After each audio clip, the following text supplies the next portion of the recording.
Flywheel says go.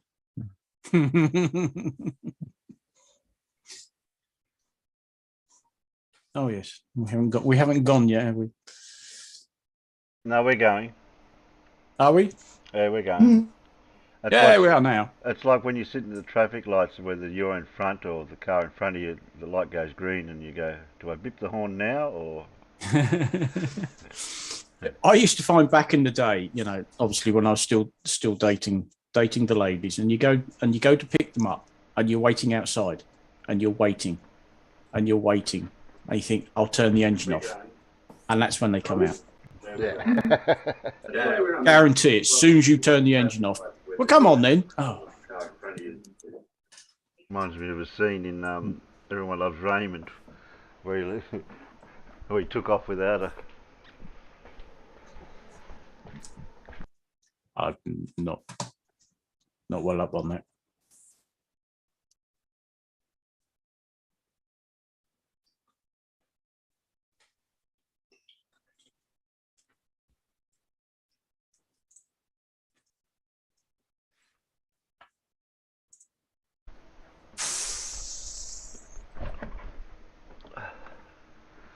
Well, Paul must be enjoying that bubble bath.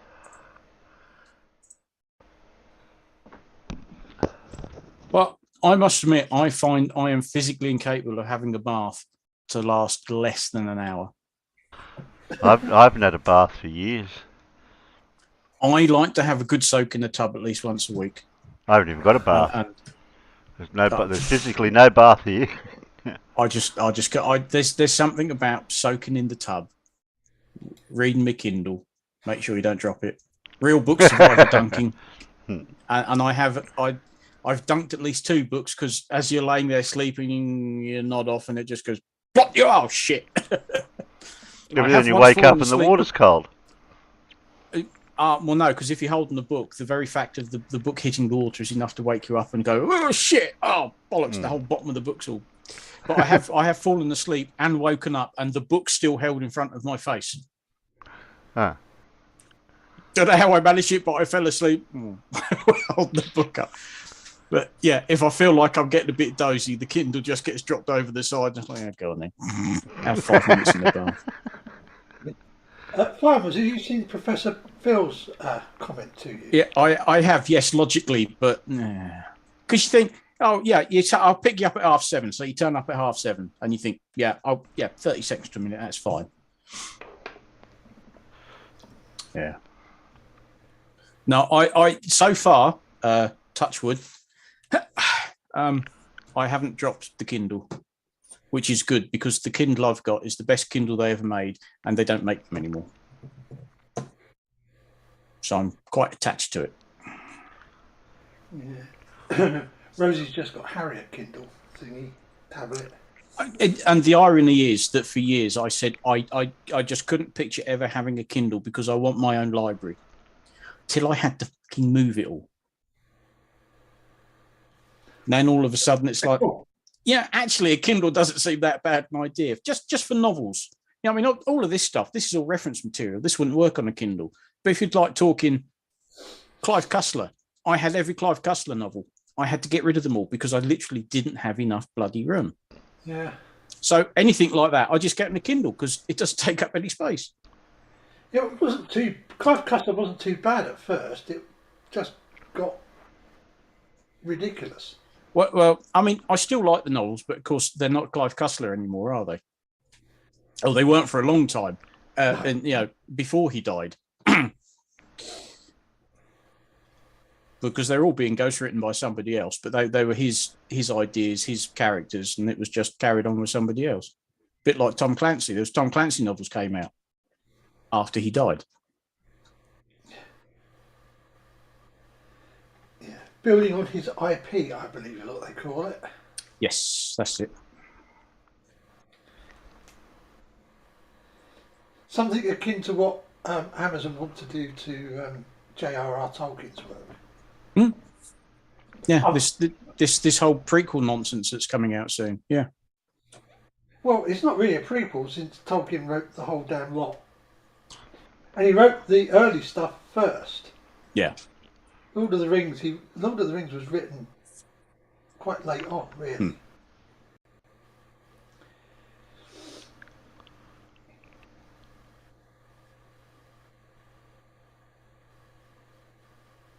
Blimey.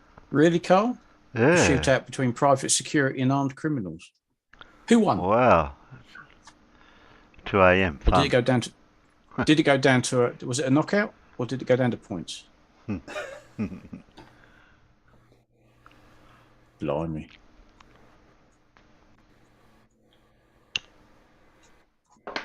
Glad to say we don't get anything like that around here. No, not around here either. No, not with Norfolk.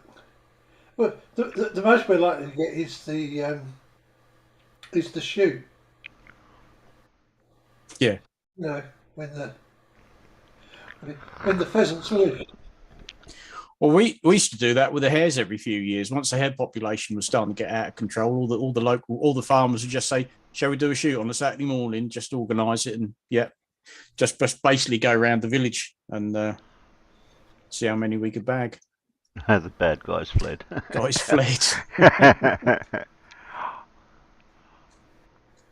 Pussies.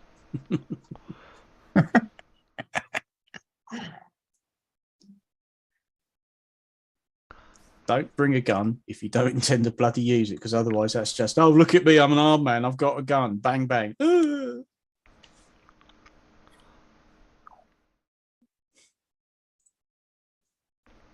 Carl says the bad guys fled. Yeah.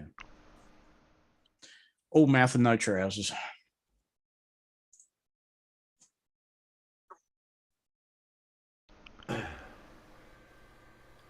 Nasty swans. Yeah, we get nasty swans in this country, but best you don't touch them because somebody really important always bloody owns them, don't they? Yep. I'll just put the national anthem on, shall I? Doesn't all of them? Certain bishops own them on other rivers. Those are mean bastards. Yes. Yes. I think people don't realise until you get up close and personal, one, A, how big they are, and B, how strong they are. They're friggin' huge. Yes, there's some big old wings they got. There's some big old muscles in there, and yes, they can do a lot of damage with them. Yeah, when one of those things spreads its wings and starts screeching at you and running toward you, yeah, you will get out of the way. Yep. Yeah, I was going for an explore around the village back in March, and then I thought, no, I'm not going up that track any further than where I am here. It was the spot where I realised that the white bit in the hedge was a nesting swan. Yep. Yeah. Steer well clear. Because my wheelchair won't run away fast enough to get me away from a swan. no, they can outrun you, can't they? Not at 5 They can move pretty damn fast. Yeah, it was always very rare if we was near any of the riverbanks that there were swans about. Just, give them room. It ain't worth taking a risk. Yeah, geese. A lot of farms will use geese as their security. Yeah. As their alarm system and guard dog and everything rolled into one. Yes, there's a farm near me with them, and that's normally fine. But I wasn't so happy the day I came past and they were out on the field with young. Yeah. And they didn't do anything, but I thought maybe I'm not going to stop here and take photographs. Very wise precaution.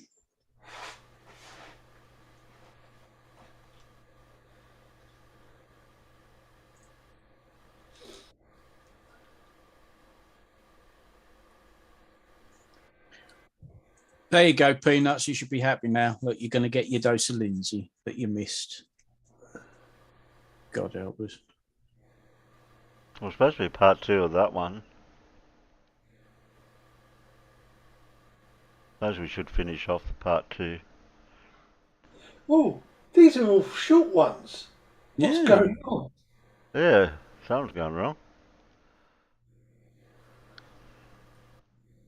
I'm not going to play part 1. Peanuts will just have to remember what part 1 was about. Yeah, that's fair.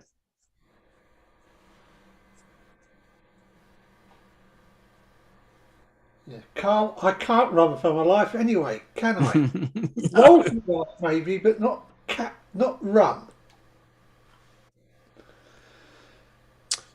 Oh, Clive Wells, the River Cam.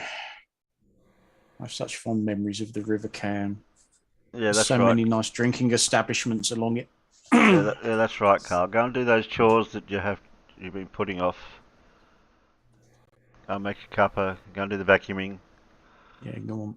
Feed the cat. Gary Free- Webber, Professor Phil Bell. You Blimey. did math wrong. You failed to include FOV perspective compression. Field. Oh, yes. Excuse me, Terry, but what the fuck? Blimey. Whoa. Sorry, but yeah. Triggered. Field of view is a thing, perspective is a thing, and compression is a thing. Yeah, but you don't mix them together like that. Professor Phil's asked me a horrible bloody question. What are your 3 favourite non-fiction on the bookcase? Well, I don't even think there is any. shit, I don't know. If it's about tanks, maybe. I don't know where to start. Actually, these 2 are a favourite. Clay Blair's Hitler's U-Boat War, volumes 1 and 2. See how big they are? Mm. They can't see them because Terry's got the. Well, okay, you've got combined about 1,800 pages there. Oh, there, look. Hang on.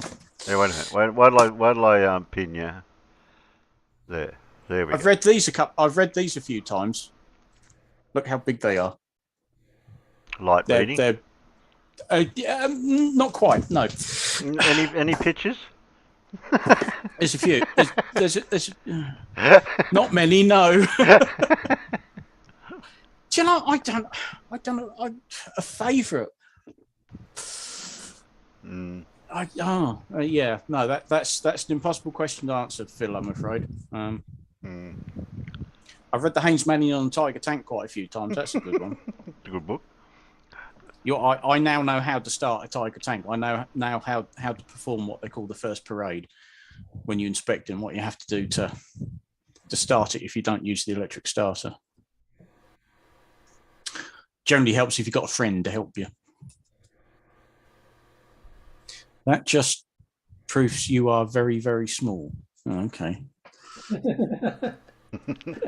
Or very, very far away. Yeah, non-fiction. Oh God, come on! I've got over 1,000 bloody books. How am I supposed to choose 3? Yeah, I was gonna say, I didn't think there was any fiction on that bookshelf behind you. Not this one. No, this is the non-fiction department. Yeah. Well, most of it. Obviously, not all of it.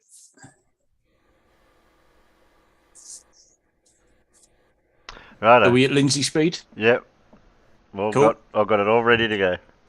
Right. Oh, don't worry, because I'm going to go and make another cup of tea. Yeah, I'm going to go make a cup of tea. Yeah. I'll leave the peanuts to it. Oh, wait a minute. Blue's showing us a book now. Then I just. What's Blue got? What have I got? Oh, no, this is pure fiction. Fundamentals of Classic Thermodynamics. Sorry about that. Oh yeah.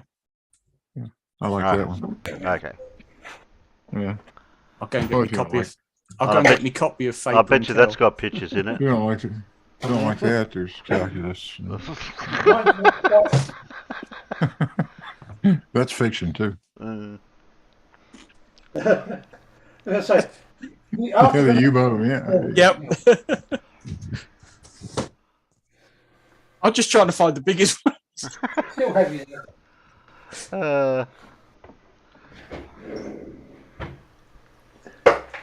Yeah, those Clay Blair ones. Yeah, I mean they're just shy of 1,000 pages each. That's not something you get through in a weekend. Press play. Go on then. Welcome to Flat Earth Philosophy. This video is just a little bit about Egypt, the history of Egypt. I've just got an Egyptian book here from my tour there a couple of years ago. I'm just going to read out. That's not a book. That's a what we have here pamphlet. and what people just don't understand, what people completely miss, get straight over their heads. Titled Alexandria, one of the most important summer resorts at the Middle East that lies on the northern coast of the Mediterranean Sea, northwest the Nile Delta, on which it's about 225 kilometres from Cairo by the Delta Road and 221 kilometres by the Desert Road. Alexandria was named after the Macedonian leader Alexander the Great. Alexander the Great, whether he's a real person or not, I do not know, but I don't think so. Who is considered the greatest conqueror along the centuries, on which he conquered the world east and west. This is more spiritual. You've got to think about these words here. Now it's been interpreted, so it's not very good English sometimes. So I'm going to read stuff that's going over people's head. So, just that alone, on which he conquered that world east and west. And when he turned to Egypt, he felt her geographical and historical great potency and civilization since the ancient centuries. So he came to Egypt to conquer it. It's like coming up here, you've seen my previous videos, coming up to the Hare Mountain here to conquer it. Spiritual thing. While he was passing by the Mediterranean coast on his way to Amun, temple at Siwa, he found a unique location site named Rokoda village, her other opposite side. There's opposites, okay? It's a dual entity of Earth, it's a dual system, opposites. We know lots of this stuff in my videos. A great island named Pharos. So he decided to build a city on which to carry his name at that location. So you got to think. On his way to Amun temple at Siwa, he found a unique location site named Rokoda village. The other opposite side, a great island named Pharos. So he decided to build a city on which to carry his name at that location. He ordered the Greek architecture, Democritus, to accomplish the mission on the same style of Greek cities. So just there alone, he's talking about the two hemispheres here, right? The opposites, they're mirrored. He started to divide the cities into two. There's a division, the tropical zones, a division. How does he get It's the that gap out we're all of... talking about. This divine gap here. The gap of creation. He started to divide the city into two main long roads cut by a group of horizontal roads. Horizontal. There's your horizontal roads. This was called the street in some mythological stories or philosophy. But horizontal's vertical Street. now. The road, whatever. And let the air passes through. Passing through here. So the magic happens to create the sun. It corresponds one on another to give a figure of squares like the chessboard. Just check out my previous videos in the Iliad. These squares here, but it's the helix. Just another way to imagine it or draw it. Blue, go to And your he room. divided it into two districts. Once again, a dual system because the helix. And after the first 5 letters from the Greek alphabet, I didn't keep a finger on that one, and it connected between the village of Rakada and the island of Pharos by a dike. See, there's the dike. The dike. Bridge named Hyptostadium. Hyptostadium means 7 stadium, on which it was a measuring used at the Greek period. In brackets in merely 1 mile. No, it's a common man's interpretation, no doubt. 7 stadium, because it's the 7 atmospheric layers. Again, once again, 7 layers. Purification. Connecting this with this. What's happening through there? You can think of what physics knows, electron wires, and all their flippin' fancy words they use, but basically it's just purification going through the gaseous layers to become pure hydrogenated water. Alexander the Great had come to Egypt at the year 332. 332. What's the divine story? Is it 3:33 in the morning, or 3 o'clock in the morning to 3:33 or 3:32, whatever. The beginning of the Hellenistic period. Hellenistic.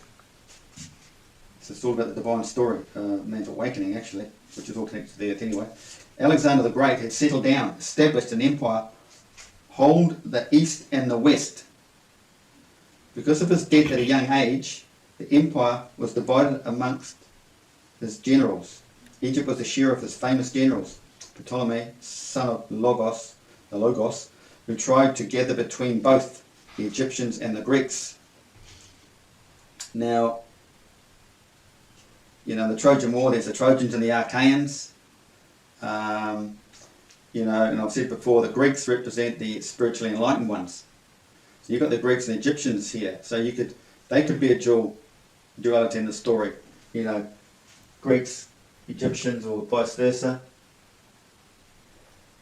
Or, you know, the Greeks are the enlightened ones, the Egyptians are the unenlightened ones, because they weren't born in a dark place, because Egypt's all about Kemet, the dark place, right?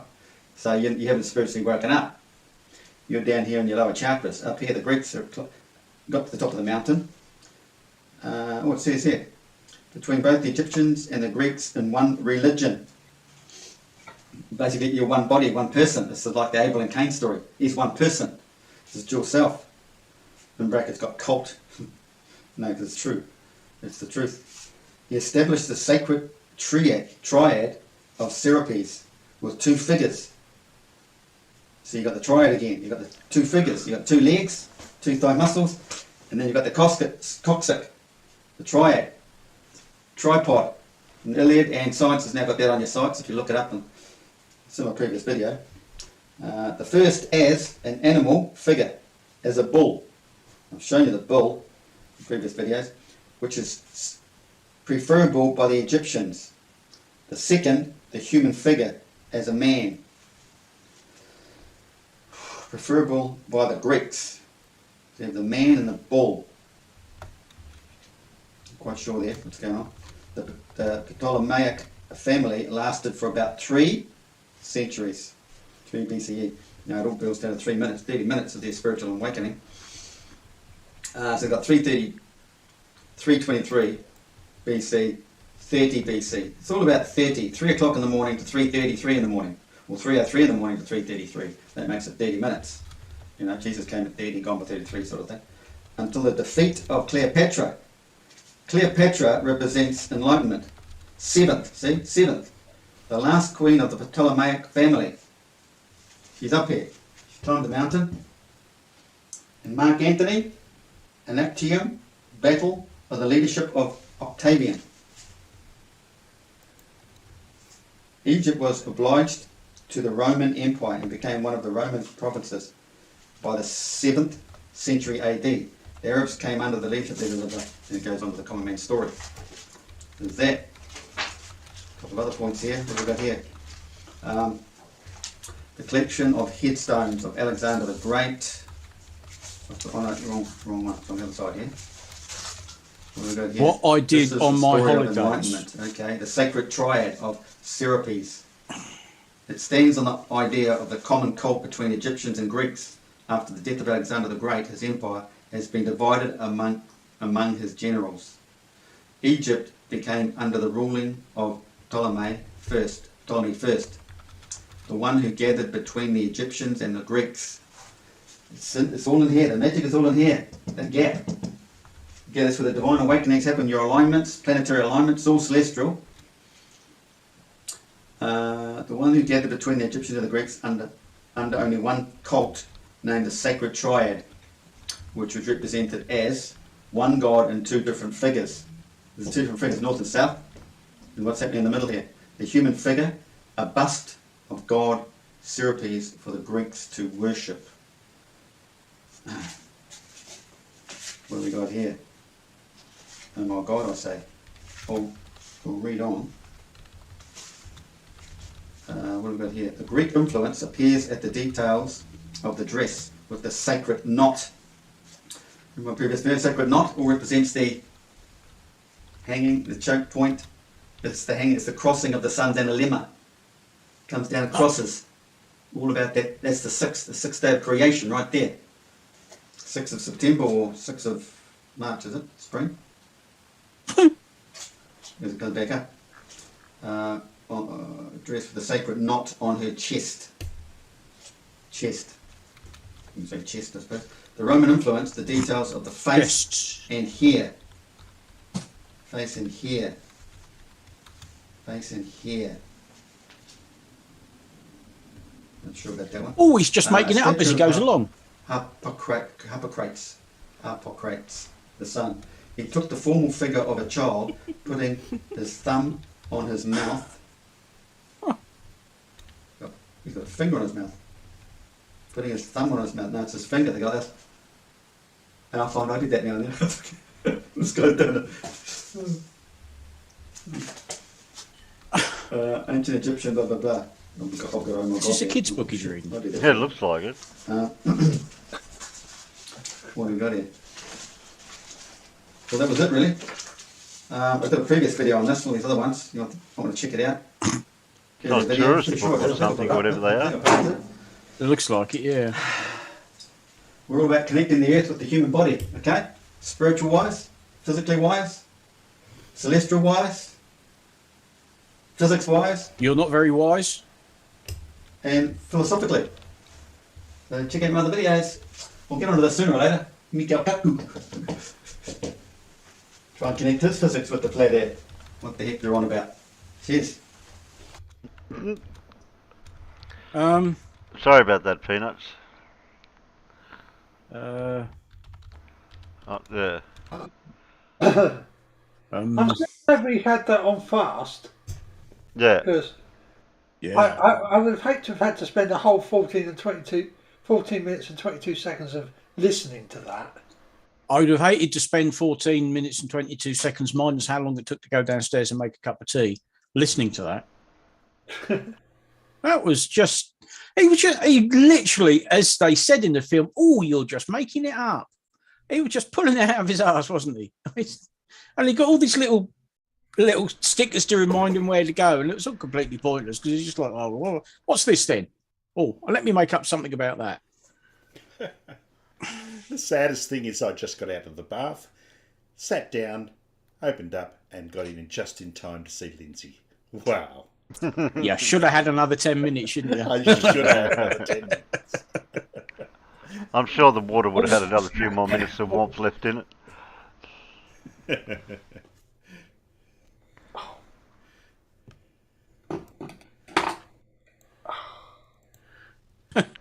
Hippocrates was a friend of Socrates. Hippocrates. They were a great influence on beef oven. Hippocrates. Whoa, Socrates. Excellent. Oh, dear. Excellent. You're right there, Alan, or are you suffering? He's suffering. Oh. Yeah. I didn't think Lindsay would affect him like that. Yeah, you got to be careful, yeah. Lindsay, I think, violates the Geneva Convention in several ways. No, my mum bakes cakes. I think Paul might have been doing an experiment for like Archimedes did to test something. And he went, did you go Eureka or whatever he said? No, I didn't. I yelled at ouch because the water was bloody hot. Or was he doing a commander of the Golgafrincham Arc B arc in his bath with his rubber ducky saying, gin and tonics? Oh dear. How long have you been in that bath? That's it. Carl's already trying to guess the scientist of the day. Yeah, I was looking No, it's myself. not Herman von Helsing. HC. I better give you a clue. It's Haraldson von Halensen.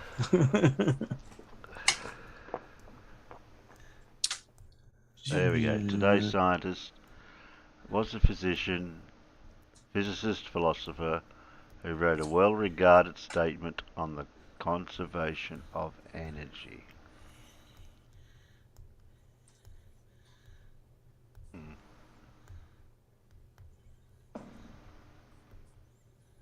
He also contributed to physiology, electrodynamics, optics, meteorology, and mathematics. He has a type of coil apparatus named after him.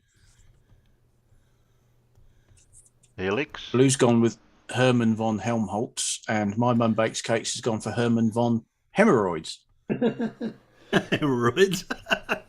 Roid rage! Oh, me Chalfonts! Well, Blue's the closest so far, even though it's not spelt correctly. It's close enough. Yeah. It is Herman von Helmholtz, with a double N on the end of Herman and an L in Helmholtz. Not Herman Munster then. Not Herman Munster. No. Not even Herman von Munster. Well, I didn't say I could spell it. I just Just knew who it was. knew who it was. Herman von Ignition. Yeah. Herman Goering.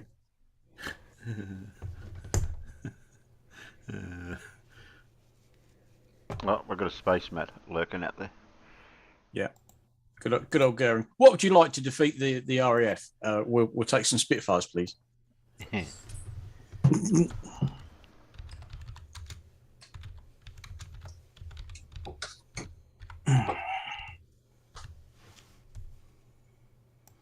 I'm pretty sure that was that's an apocryphal. I think so as well. Because the Germans would have thought there was certainly at that stage of the war, the Germans would have thought there was nothing wrong with the 109 in comparison with a Spitfire, No. In many ways, it was vastly superior. or a Hurricane. Even though Hurricanes were superior to Spitfires, since Who brought up planes? Okay. Sorry.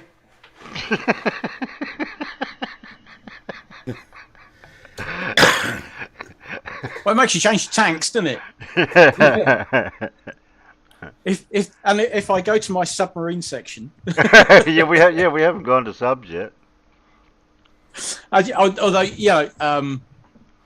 aircraft, tanks, aircraft, tanks, submarines, tanks. Well, submarine should be at the bottom.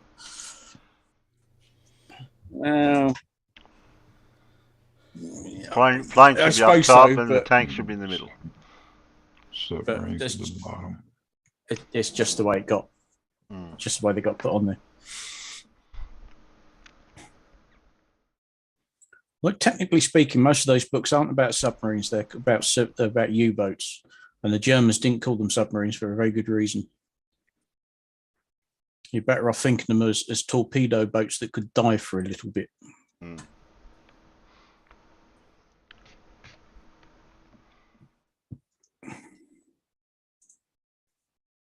Yes. No, I'm not going to bring the subject. I'm not going to keep going. So did I miss all the derp? Yeah, you missed. Well, you missed some of the derp. Yeah, well, it's still questionable what the dirt was. Are we talking about just Lindsay derp, or have you had other derp as well? No, just Lindsay. Oh, So far. okay.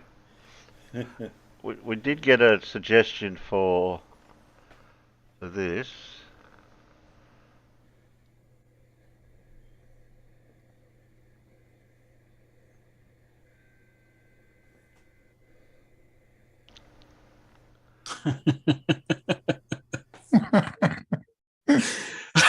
Well done, Elmix, and well done, Carl. Actually, yeah. Oh, okay. Tiny Captain wanted to know. I've got 534 subs. How much does Farmer have? Well,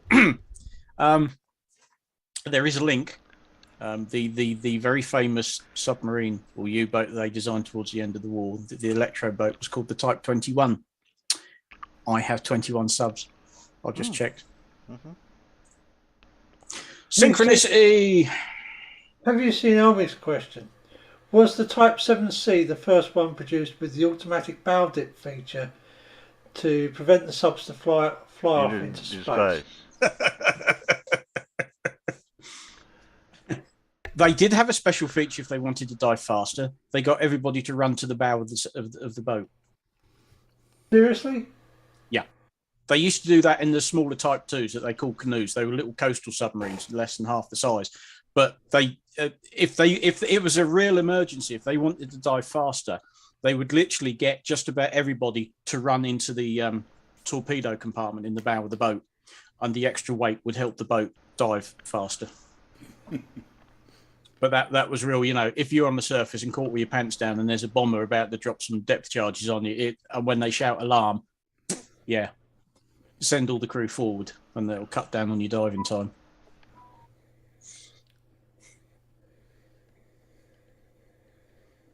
Okay. Yeah, this 2-hour thing, I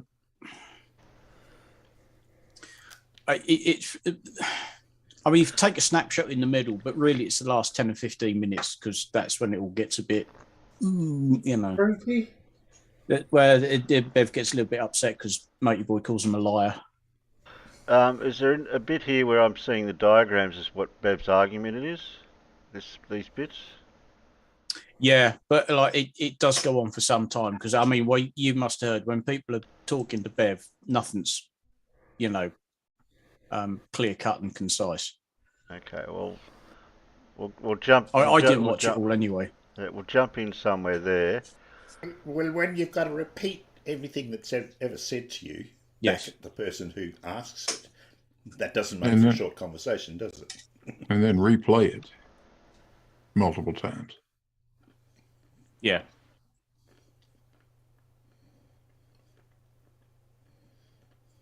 So we'll go from there to about there. That part was stupid. It's just talking at the end bit here. Squabbling's more like it. Okay. Goblin's good.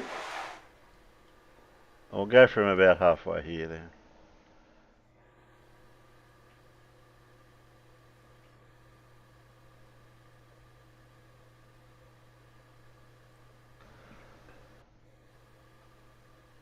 Unmute. That'd be helpful. Yeah. Reference. And then you say, I'm putting words here. You tell me, are they correct? We used a water level. In fact, let me get these off the screen here because you don't like those. We used a water level and did not question whether it created a plane.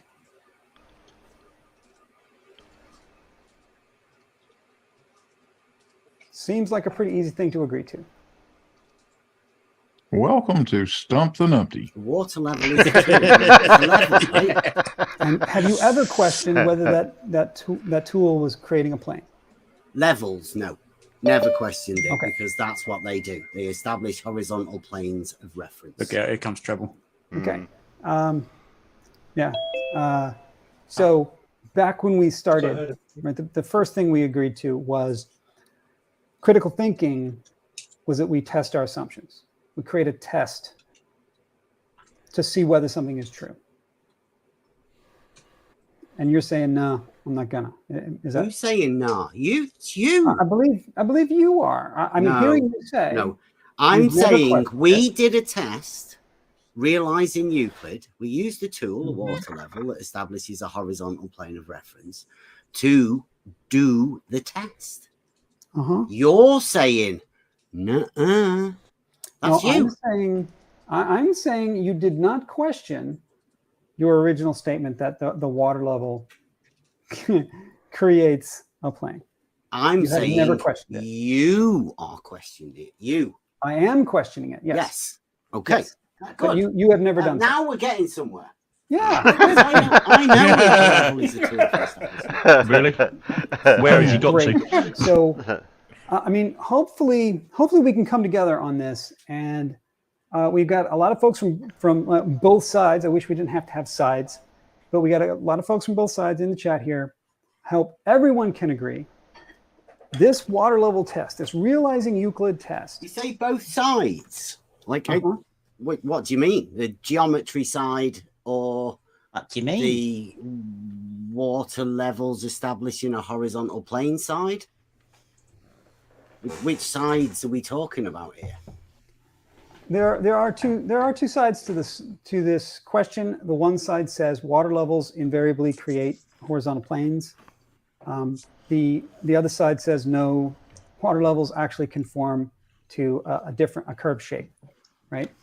So there's two sides, and we can all agree that the test you performed was not designed to discern between them. It cannot discern between them. It only works with the plane, because Or it that's what works the with test. this- That's or it what the works with test this is as well. meant to do. No, Or because that's it not a also plane. works exactly the same with this. That doesn't have the geometric backing that Euclid does. That's why It we doesn't did the have Euclid plane. test. It doesn't have the Or plane. do you? Sorry, do you have the geometric backing Do I have geometric backing? Yes, I have plenty of geometric backing. for this array? Yes, plenty. Huh? So, But it's where it's really we've not got relevant. where we've What got the is Euclid relevant- test, do you have the opposing one that validifies this, that we can put together with it and then we can check it? I'm sorry, I don't even understand your question. Well, I I'm showed you trying when to get we to- did our test, it comes with geometric backing. Vesica Uh-huh. Pisces, Yeah, perpendicular, straight lines, planes. Yes, it does. Rob Parks, I have now completely lost what the point of the stream is. That Let me nearly went all cycle over back. the keyboard when he said What that. is the point of the stream? The point of the That's close. stream is to make it clear to all of Perpendicular. us that this test you performed produces the exact same. John Don't drink your tea when you're watching this stuff, farmers, from now on in. I should know because I've done it to Alan enough times. John said 4121 is the most important criticisms of the discussion. Oh, well, Okay. Shall we? Well, yeah, okay. Was it 41? go like I say, I've only seen bits of this. I haven't sat through the Yeah. whole thing again.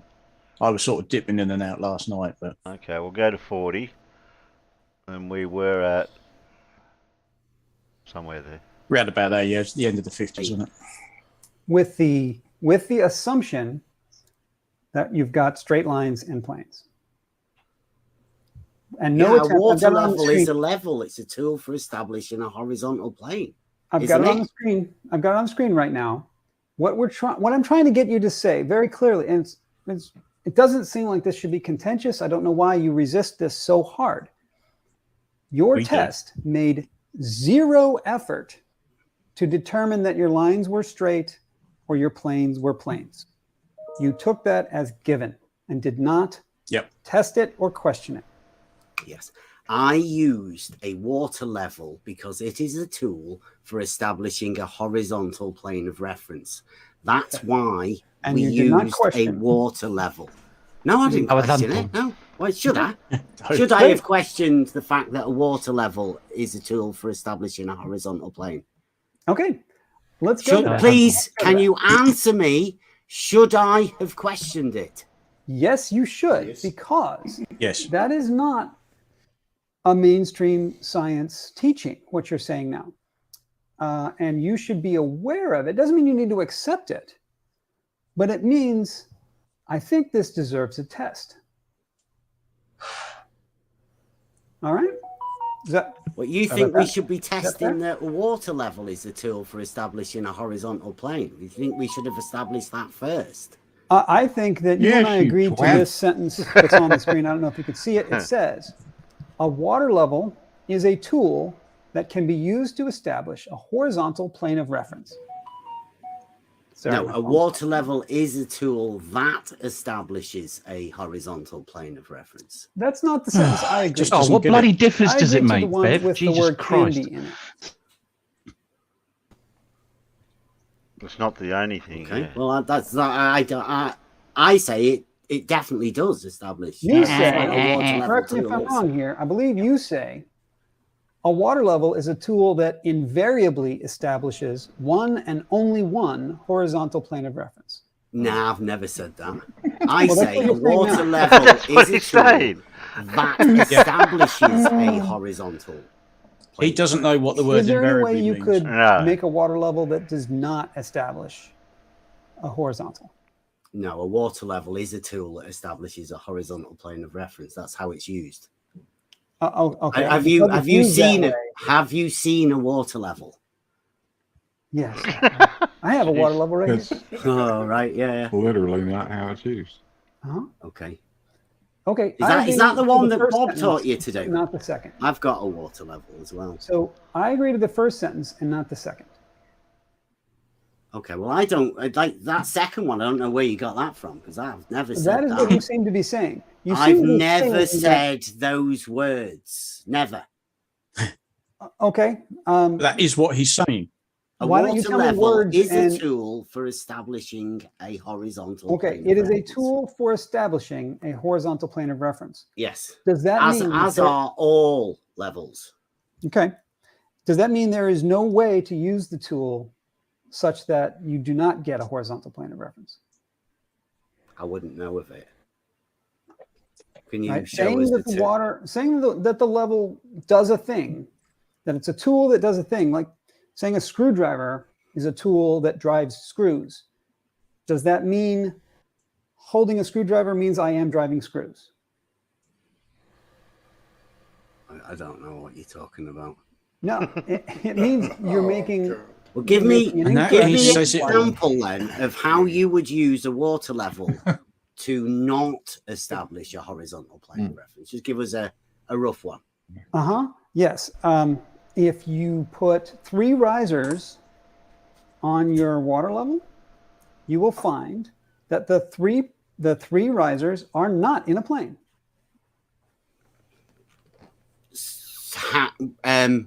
So you're saying that Well, realizing Euclid, we technically would it's a not plane, but have it's not them. the horizontal plane you're talking about, right? But you're saying that the realizing Euclid would have failed if according to what you've just said.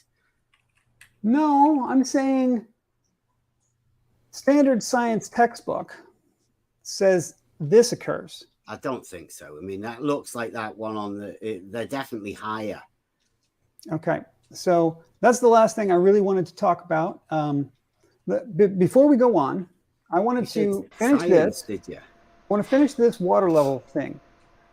You stress over That's and not over what I again. said. Can you put a red line through that? Because like I haven't even said that. Correct. Which word is not correct? The whole second bit there. So a water level is a tool. Correct or not correct? That's definitely true. The water level establishes a horizontal plane of reference. Yeah. Are there more than one horizontal plane of reference that the water level can establish? Yeah, absolutely. Oh, okay. And then how does that work? You just move one end of the water level up a little bit higher, and then it will equalize to establish a new horizontal plane of reference. I see. Okay. If I said one and only one at a time, would that be fair? Yeah. Okay. So let's add at a time. on there. Why? At a time. It just I'm trying to get that you establishes where- a horizontal plane of reference. at a time. Oh I'm God! trying- Do I'm not trying to get add what that. you want. You're adding that. Don't add silly stuff that isn't needed. A water Oh, it's level needed. is a tool It's needed. for establishing a horizontal plane of reference. Is my I statement. you don't add anything to it to discount Okay. my You argument. tell me what's wrong with this statement now. Don't add anything to it to make it more clear. Does it establish No. one and only one horizontal plane of reference at a time? Can you please write a water level is a tool for establishing a horizontal plane of reference? Because that's what I say. Don't write anything A that I tool don't for say. establishing. Please. For establishing. Okay, let's put that up.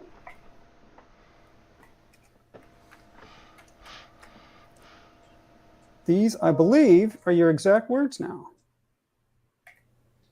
If it says a water we go. level is a tool for establishing a horizontal plane of reference. There you go. There we That's go. good.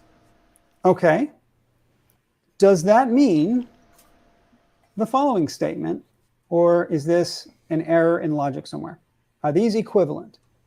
I'm not. What's invariably mean? I mean, I haven't ever used that. What's that? What does that word in there God mean? almighty. Why have He you doesn't know what added invariably that word means. in No, there? he doesn't. Because you seem to be saying that you don't have to question whether or not your water level is a plane. No, it's just it's a statement I make. It's a statement I make. Look, a water level is a tool for establishing a horizontal plane of reference. Now, if you don't agree with that, that's fine. You don't have to agree with that. But that's what I say.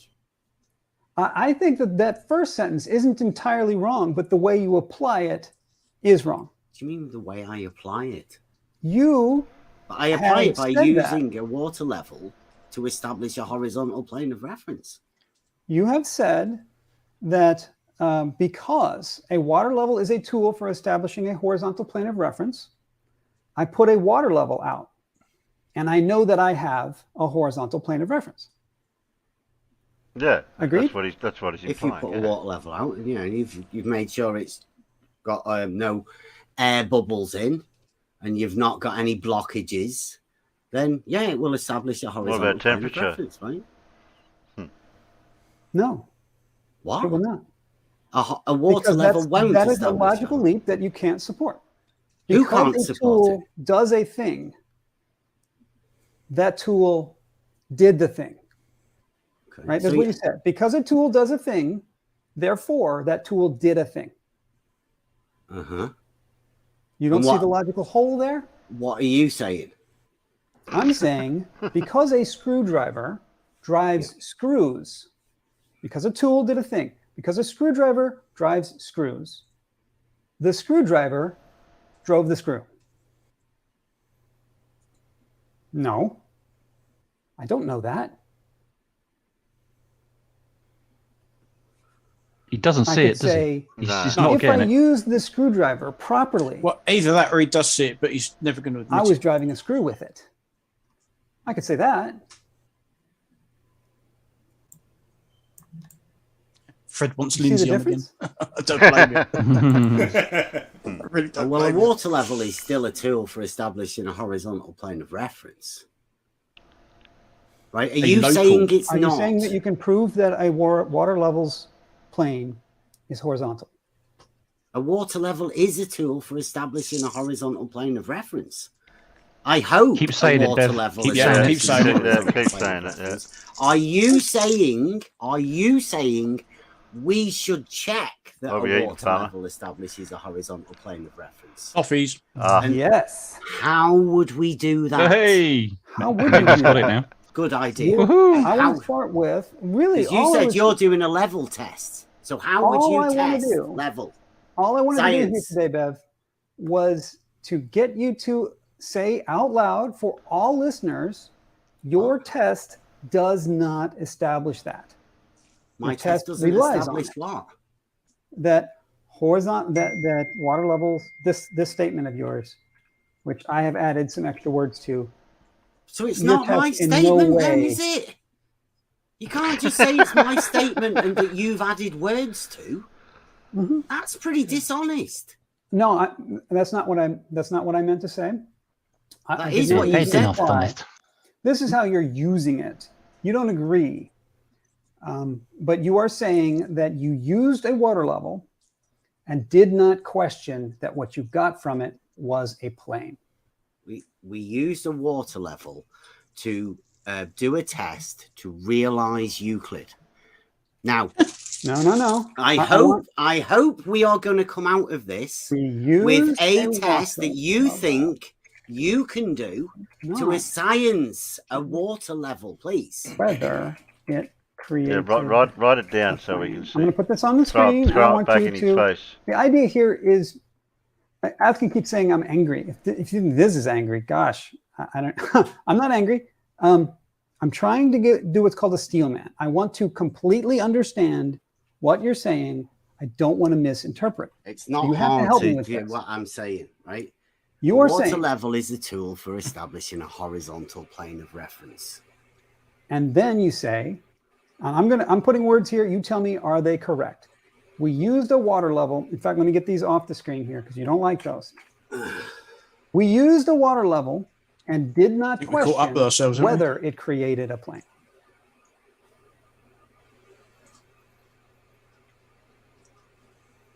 Seems like a pretty easy thing to agree to. Water level is a tool. It's a level, right? He And have you doesn't ever remember what he questioned said whether now. that tool was creating a plane? Levels, no. Never questioned it Okay. because that's what they do. They establish horizontal planes of reference. Okay. Yeah. So back when we started, No. right, the first thing we agreed to was critical thinking was that we test our assumptions. We create a test to see whether something is true. And you're saying, no, Yep. I'm not gonna. Is that? Who's saying nah? It's you. I believe you are. I'm No, hearing you say. No. I'm You've never saying questioned we did a test realizing Euclid. We used a tool, a water level, that establishes a horizontal plane of reference to do the test. Uh-huh. You're saying, nuh-uh. That's No, you. I'm saying you did not question your original statement that the water level creates a plane. I'm You have saying never questioned it. you are questioning it. You. I am questioning Oh, it. Yes. He just doesn't. Okay. Oh, But you have never done Now we're getting somewhere. so. Yeah. No, good, because good. I know a level is a tool for Going round and round in circles Great. and getting So, nowhere. yeah, well, I mean, think we've just got back to where we were hopefully we before. can come together Yeah. on Yeah, this. I know, and, exactly. Just when we've I got joined. a lot of folks from both sides. I wish we didn't have to have sides, but we got a lot of folks from both sides in the chat here. Of course, we have sides. We Now, have reality. everyone We have can flat agree. Earth. This water level test, this realizing Euclid test. I put Ask in. He sort of introduced us. This is bad. I'm feeling kind of sorry for ICST, which would indicate that you're buying this story. That's an interesting Which one of thing your to stories say. is he buying? They're buying your stories. My, He also thinks I'm angry. Am I coming across as angry to you, Beth? I You don't think I'm angry? seem so. You look a little bit Oh, well, confused. that's at a the minute, typical but that flat might Earth be tactic. asking When they too start much, to yeah. lose, they I accuse the think other I'm guy of being definitely having angry some and confusion. excitable I and don't irate. think I'm and- angry. Yeah, they go, so- calm down, calm down. Yeah, I mean, Yeah, if Scott, if you're this don't guy get was triggered, Anyone else don't thinks get I'm triggered. angry, let me know. if he was any calmer, he'd fall asleep. Okay, Spot On Level says that I'm Right. misrepresenting your test. Bev, am I misrepresenting your test? With keeping showing that picture on the screen, yeah. That's definitely not our test, right? And you keep showing that on the screen all the In what time. way That's is it definitely not what your they're test? trying to avoid. Well, showing the higher curvature. ones are in the middle, and that's not what water levels do. Okay. Yes, it is. Yeah, has he And proven yet that yet? you've never heard before that course he water hasn't. levels might do something like that, right? Because his test will never ever show that because he's engineered it not No to. one's ever said that to you before me. What He knows what nobody's he's ever doing. said that water Right. levels have a hump in the middle. Nobody's ever said that a water level forms a curve. I've said that to you 50 times, you lying This is bastard. first you've heard of it. Is that correct? No, loads of people. What was that? Because I had to change my hearing aids. I couldn't hear what was said. Unless I Says read loud. nobody's ever told him the water level has a hump in the middle of it like that. Hell, I've told it to him 50 times. Yeah, Bev's just a liar. Yeah. but come on, Blue. We have to. We will all agree that because Bev is such a doofus, he's measuring elevation from the bottom of the square rectangular, window, not from the black line that is supposed to be the surface.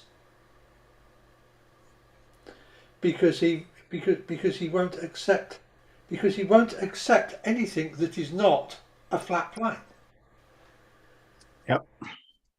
Yeah, exactly.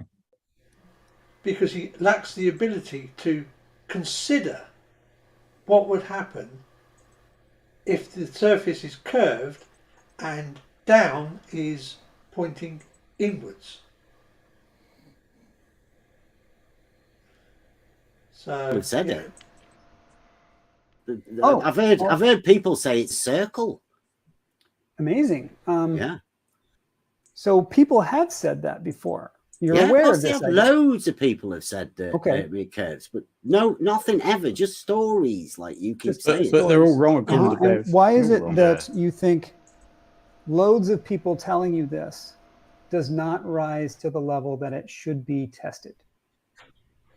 You can test it whenever you want. I mean, I'm hoping that you are going to test it for yourself. Yeah, I'm hoping you're going to get your team together and science but the Bev's not going to shit test out it. of it. No. It definitely needs it. It definitely does need it. And you have never done the test. We've done that test. The test to one? establish the planar nature of a water level. Well, that test there. You've done this test. Yes. And this test does not establish that water plane. levels are planar. Does it not? It does not. No.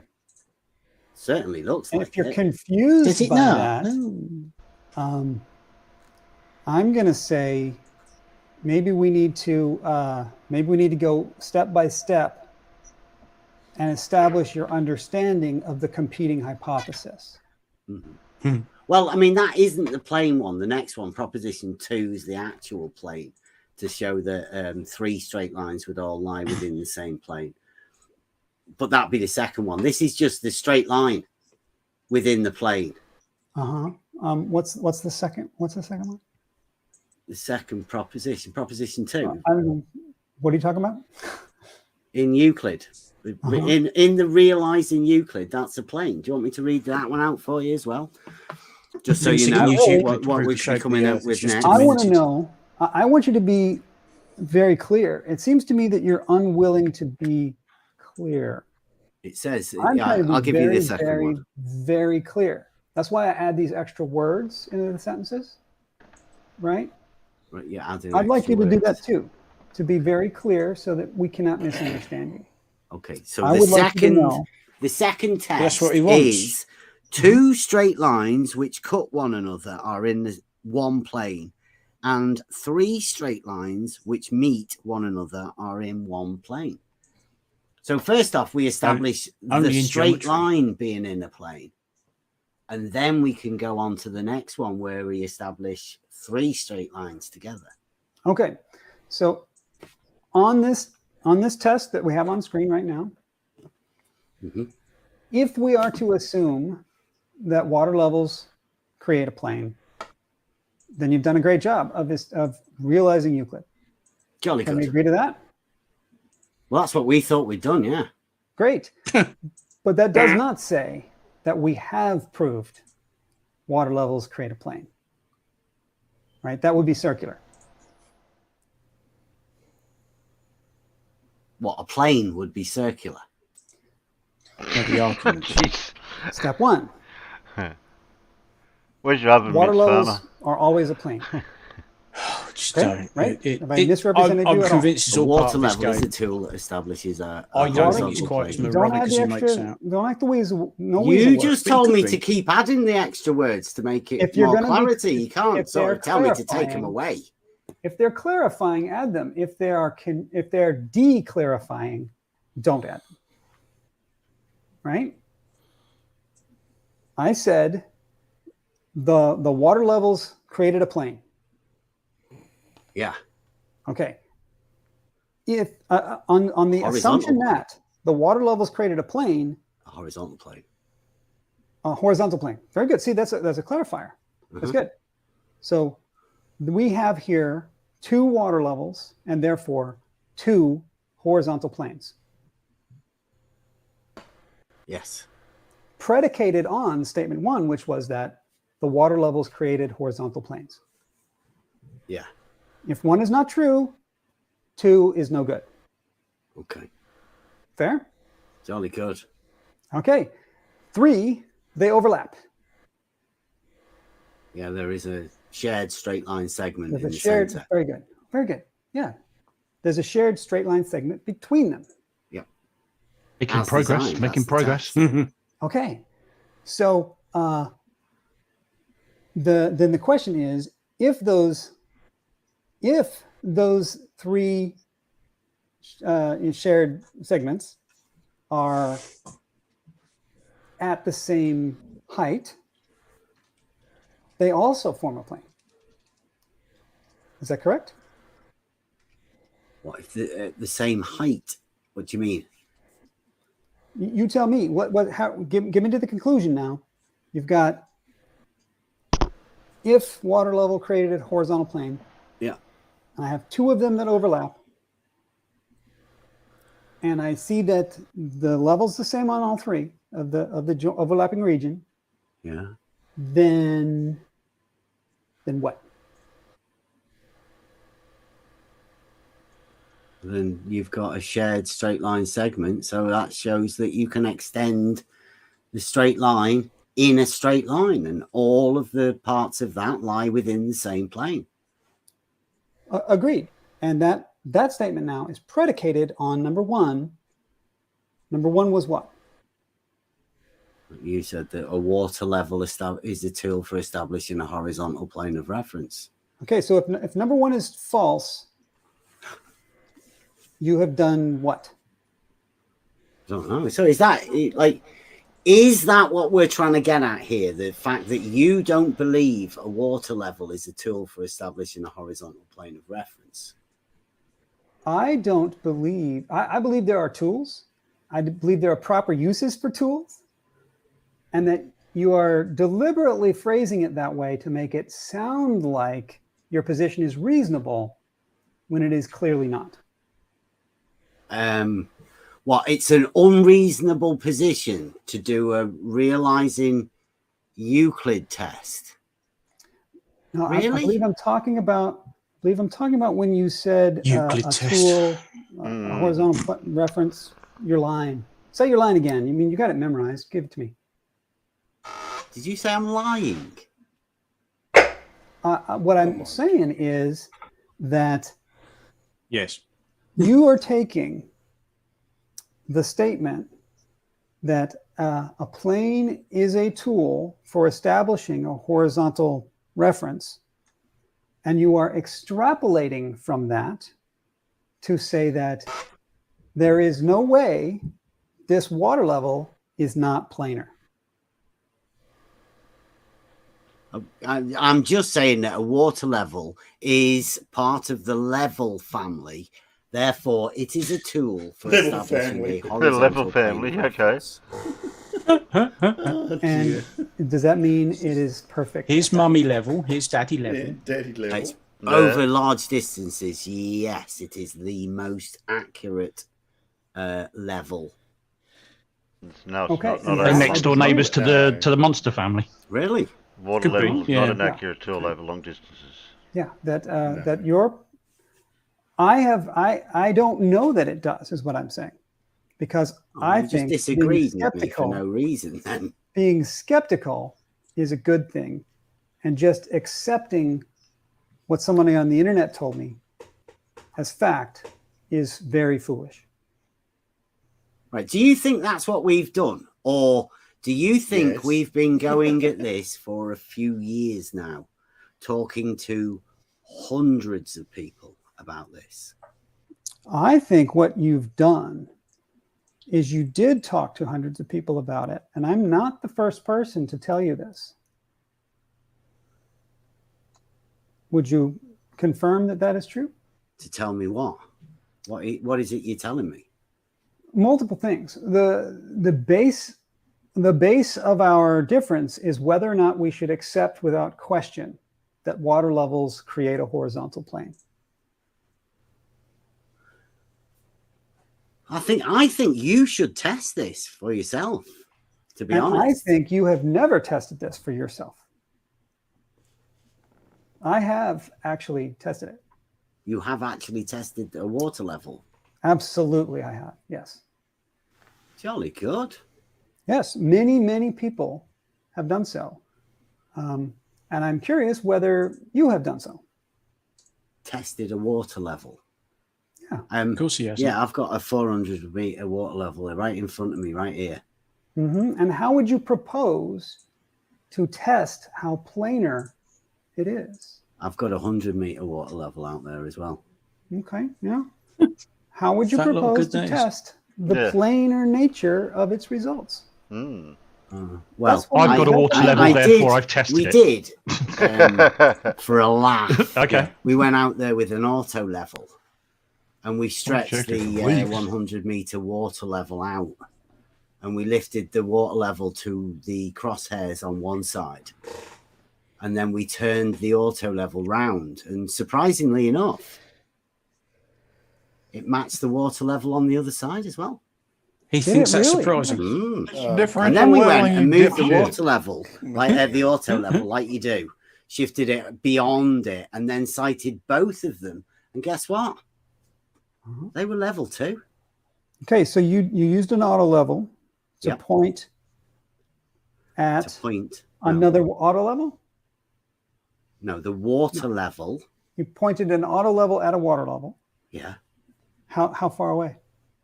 Ooh. Well, we did it from the middle, 50 meters either side. 50 Then we meters. moved. Well, it's a 100-meter water level. Mm. So you can put the auto level in the middle. Did you do anything like this? How Sure. big was your auto level when you A did couple tested miles. it? Couple of miles. Yeah. Oh, well. Oh, How Well, far that did you go with confuses your me. auto level? Or with your, I use the standing body of water. They're pre-made. you use the standing body of water. Yeah, pre-made water Yeah. level. yep. Yeah. 50 meters. So, Yeah. did you check how much you were looking for and what your error was on your test? It was bang on. Bang on. You know, Yeah. to what tolerance? To what time? The auto level. To the millimeter. Millimeter. And to be conformant to what the mainstream science says, how many millimeters were we looking for? What, for level? Yeah. It's horizontal. I mean, like, what are you talking about? Yeah. And millimeters for what? Okay. It's like pulling fucking teeth. Yeah. What were you looking for? Well, I was looking over, a much larger distance, and I was looking for substantially larger amounts of drop than that. Drop of what? I don't know. Jeez. Yeah. So, What was dropping? what was dropping? IQ levels, the more they When listen you to look Bev. through, I'm looking for the other point of the When he water speaks level to like be that, it definitely lower sounds like in he's the- in the being a glass, poo, lower in doesn't the it? sight. Oh, what do you mean a drop? A vertical Drop of what? distance What do you mean? down. Yeah. Low. In the sight. crosshairs of the In auto the level. crosshairs. It's the object appears Yeah. not in the center crosshair, but below the center crosshair Okay. by a substantial difference. Wow. Yeah. So sure, that would then. be a Yeah. measured vertical drop then. Well, you could call it that, I think. Nice. So that would be you then establishing that the water level isn't horizontal then, right? Well, if that's what I saw, I mean, I don't is wanna- that is I don't that really what wanna you say saw? what I You're saw. telling the story. I don't want to say what I saw. What I want You don't want to is to say what you encourage saw. people to go out and do this themselves. Nice. Yeah, me too. And to ask, Let's and I'd like science the to, shit out of I'd this. like to ask you, why haven't you done that? Why haven't I done what? I've just told you I've definitely done it. We've been out No. there with water levels and auto levels. Yes, we've I was definitely talking done it. Has he done it? Has he videoed Askin it? is a big Ozzie, fan or- of yours, I think. And I was talking to him about this. Anybody and know? he said that we all know that it drops with the The only time you went out to that canal, not the one we've been out to, it was streamed live in the Discord channel. So if you weren't a member of his Discord, no, sorry, not his Discord channel, you couldn't see it. All But right. that's where the so- photos have come. There's a photo of him stood there on the side of on the canal bank. There's him. I think the large guy that you can see towering over him is DP. I believe that's DP anyway. But he said, "Oh yeah, oh no, we streamed it all live. Yeah, not on YouTube, not where anybody could watch it. Not, you had to be not in recorded. Yeah, not recorded. You You had to be a member of his Discord to see it. Correct. And no one So- recorded it to spread it out to everyone. I don't So- know. I've never seen video of it.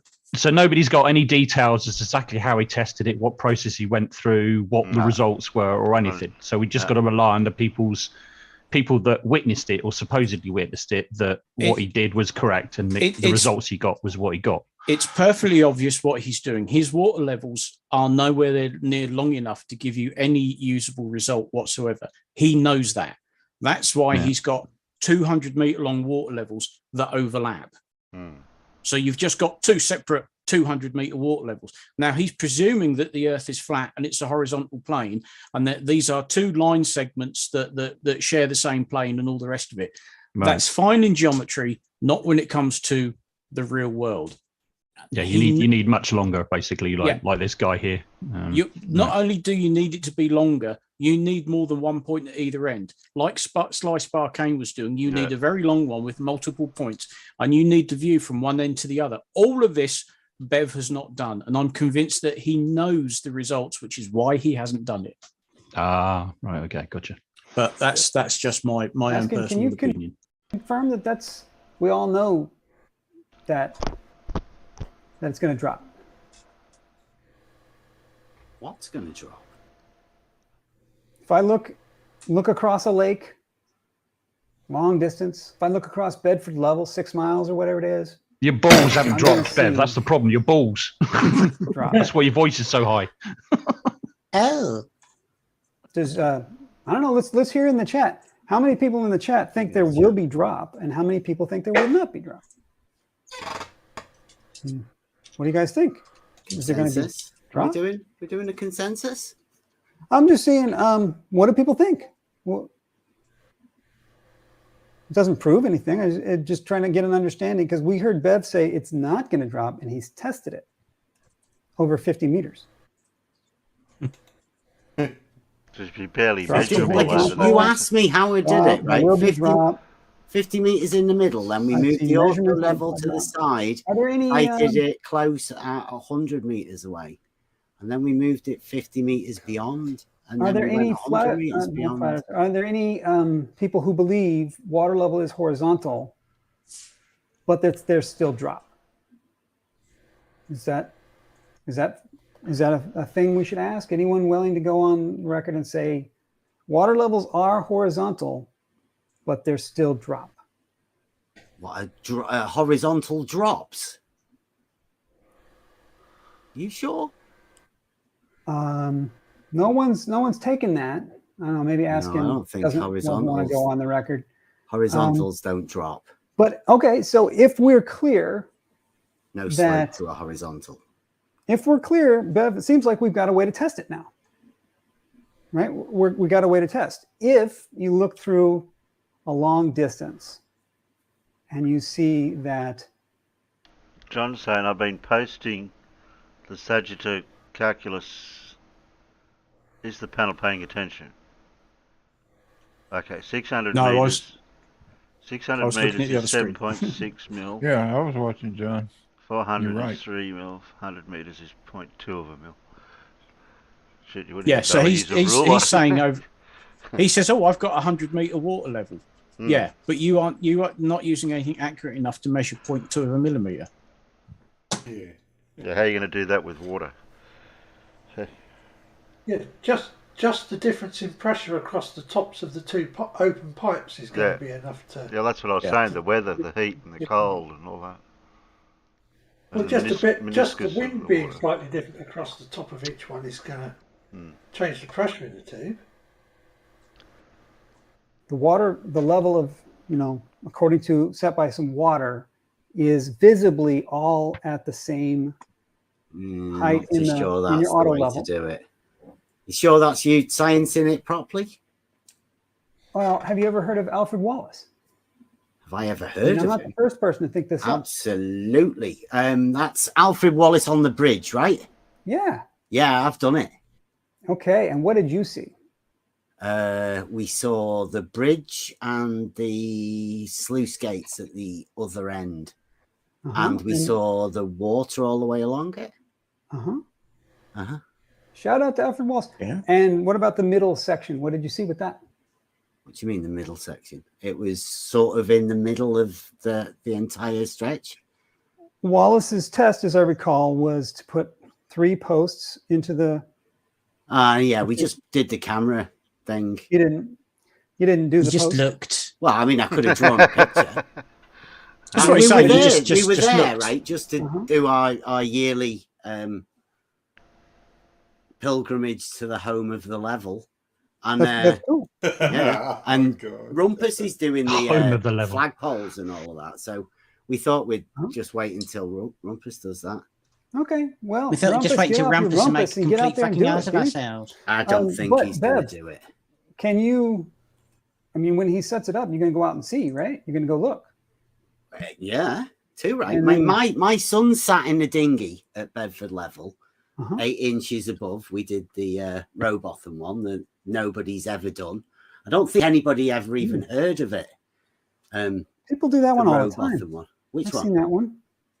8 Seen it inches done. Yeah. I mean, maybe it was your group though. at Bedford. I don't know if I would have recognized you. But I've seen people do You it would have down done. at Bedford. Yeah, sure. Have you ever seen the footage? No, they didn't share footage. No. Well, we've got footage for that. We've got the footage for the 8 inches. Okay. And did we've you do it also then- got the what footage Wallace for did the different. Wallace one. He was What on the Wallace did bridge. different. He went up a little higher, He was on the and bridge, he yeah. put a post in the middle. Yeah, And I don't the think post that in the putting middle a was really post in the key. middle would be. I don't think it would make any difference, to be honest. Why is that? Because you can see the water all the way. Okay, so the post in the middle Is it going to show that I'm would wrong? not That's why. show the Yep. supposed hump, but It wouldn't put. Yeah, there isn't a hump in the middle. I mean, that's ridiculous. it's ridiculous. Yeah, But that's what Alfred claimed to show, right? yeah. I think Sean's talking about you there. Yeah, he is. Yeah, No, it's not. I know he gets really bad, doesn't he? yeah. You're getting flack from Scorkins. I dig that. Okay, so so what I have said here, and I think we've all heard it now, is that you can test whether there's visible drop or not. Do we have an agreement? It can be tested. Visible drop of a water level. Of a water, yeah, like Bedford level. Yeah, You but go out there it's a all the water time. level. It doesn't slope, right? You can't put a slope Can you to test? level. You can't just say it. You have to test it. Could you test putting a slope to a water level? Yeah, you could do that small scale. So just try it. See if you can. But we need a test sensitive enough to detect the amount that's proposed, right? Yeah, you just use a water level and try and drop one end of it and see what happens. See if you can put a slope to it. I don't think that's what we're saying, is it? We're saying that you want a test that shows whether or not the 3 points along the canal line up in a straight line. See, the only reason we put those 2 points in there in the middle is so we could show a shared straight line segment. Yeah, I know. I told you he wasn't frustrated with me. It's you. Yeah, that's. It's because you're not calling me a disagreeing. coward I'm not and doing disagreeing. all of that stuff that he likes doing. You know. Yeah. Tell me what you want. What I could say there, Sean. Whatever. I got distracted there, Bev. That's my bad. Shout out to the Game of Thrones shirt. Yeah. But okay, so I think we've got to test. What I said, I think we got to test. You put 3 posts, reasonable distance above a level body of water. You sight down them, and that's what Alfred Wallace did. And would that or would that not show the levelness? A water level would show the level. No, that's your circular again. You said water levels are level. So if I want to question, is it level? You say use a water level. What? No, I'd say if you want something level, you use a tool that establishes a horizontal plane. And those tools are called levels.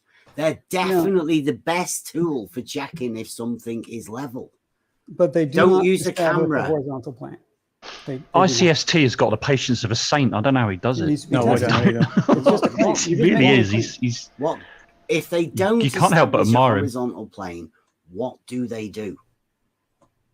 They establish a water level. Is that different than an auto level? A water level is a different tool from an auto level. A different tool than a spirit level? Yes. obviously. Yeah, Entirely. well, a spirit level's probably got water in it, but yeah, they're very similar It tools, has but they're different. spirit in it, doesn't it? Yeah. Yeah, it doesn't have water in it. It's spirit. But they are levels. Not They're necessarily. just different ways just a of term, you finding dizzy the twat. horizontal. Oh my god. To me. Okay. But you're saying that you want to separate one of them, the water. I'm saying that you are making an unfounded claim. You're just saying it. You're not backing it up with any evidence at all. Definitely got a lot of backing behind it. A water level is a tool for establishing a horizontal plane of reference. Great. And Drink. you're also aware that the science they teach in the classroom says you're wrong, right? The science. Maybe I outlined. Have you got a Yeah, classroom? Are you a teacher? Yes, I am. Oh yeah. Yes. Science teacher. Engineering. And you say that they don't teach that water levels are a horizontal plane of reference in engineering? I'm saying that in engineering, they do not teach that 4 risers connected by water create a horizontal plane. Law of communicating vessels? Yeah, we could talk about the law of communicating vessels if you like. Does that not say to you that horizontal plane of reference? Nope. No. Did you have a citation or something that you're drawing from on that? No, I'm just saying that, that's one of the things that it's because you're using more than 2, right? You've got more bits established. Uh-huh. Oh, you've got WS in there, eh? You've done well. I'm just pointing out that the WS has identified my goal here. I'm not here to say the Earth is a globe, or I'm not here to say that water level isn't flat. I'm here to say test your assumptions. And you're making an assumption here, and saying maybe you tested it, but it doesn't seem that you have. I'm proposing there's a way you could test it. I think the easiest thing is just shoot 2 auto levels towards each other over a long distance. Yeah, you don't do that sort of thing.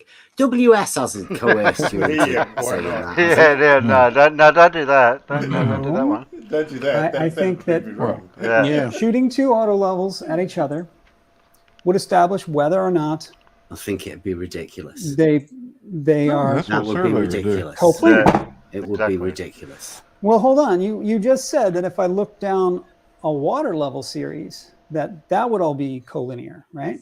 I didn't say whether you look down the water level. That's not what you do with a water level. You don't cite water levels.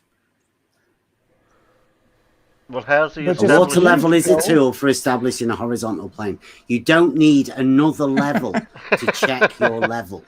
Just to see a water level, because it doesn't need calibrating.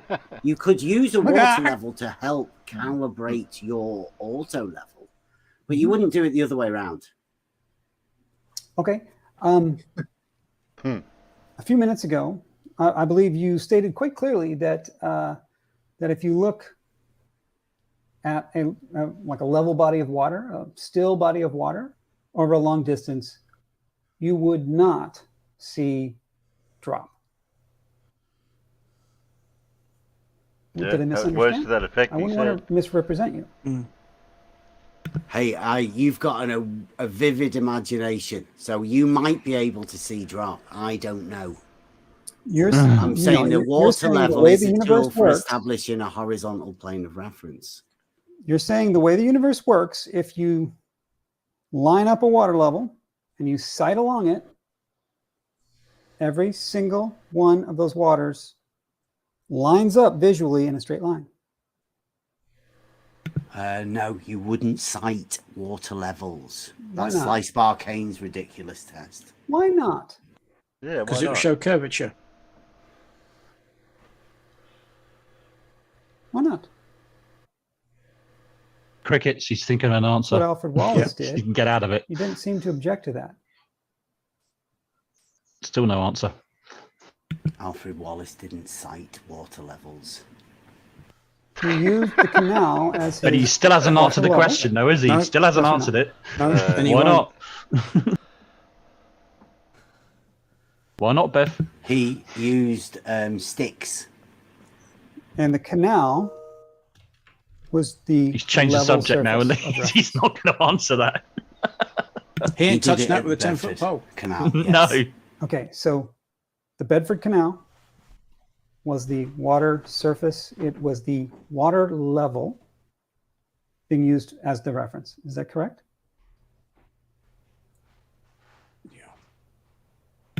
Alfred Wallace, as far as I know, claimed to be a surveyor and then claimed to have a hump in the middle. Okay, Bev so claimed to be a surveyor. I just want to note for the record, Didn't for he? everyone watching, that is not the answer to my question.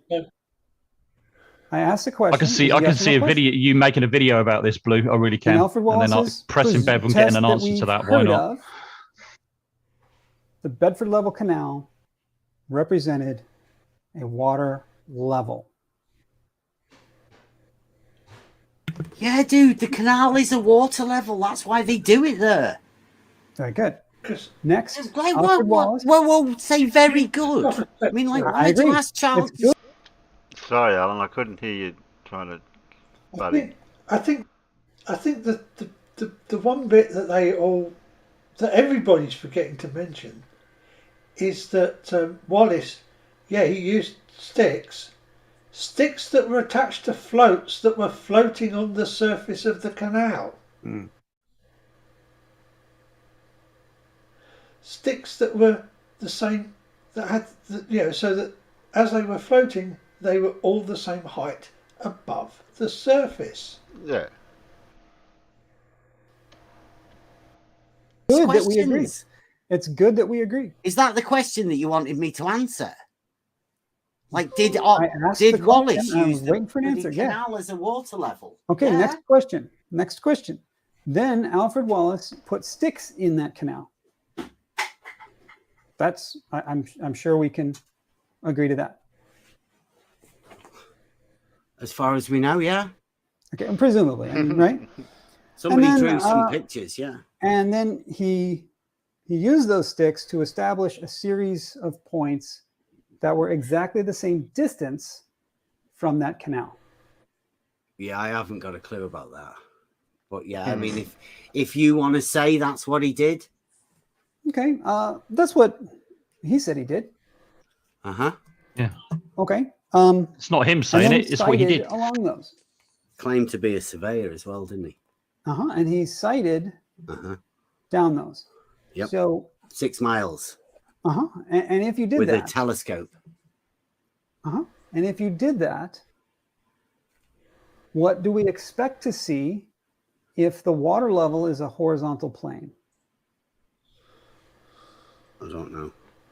If the water level is a horizontal plane and the sticks are all at the exact same level above the horizontal plane, the sticks are in a horizontal plane. Yeah. Right? That's just geometry. If we sight along a horizontal plane, our sight line will be coincident with that horizontal plane. That's just geometry. So you're sighting along the horizontal plane that's been established by the water sticks in the water level. Yeah. How about it, right? Well, no, not a surveyor wouldn't do that, no. But I mean, that's what Wallace is maybe a claimed to surveyor have done. wouldn't. Yeah. Maybe we should. Really? Because we're Maybe you should. realizing Euclid here. I'm putting straight line, like sight line. No, dude. Sight Euclid, Euclid did not sight line anything. There was no sight line proofs. A sight line, not a line? Because you call it a line. So your water level is a line, but a sight line is not a line? Where's your 2 points? My eyeball and the target. 2 Mark points, one eyeball. straight line. Oh, good. Yeah, I like it.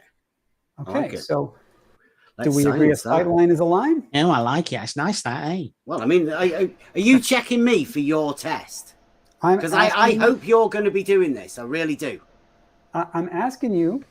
What about you, whether Beth? that's true? That's correct, and you agree. Steady. If I do a test, Listen, if you you're don't agree saying to, about if it's your test, I would say not me. I wouldn't do that myself. Why But, not? I mean, if that's why, well, no. If you want to go with that, like I'm not going to be one to stopping you, but I wouldn't do that myself. yeah, you Well, wouldn't. what would but you why do, not? Bev?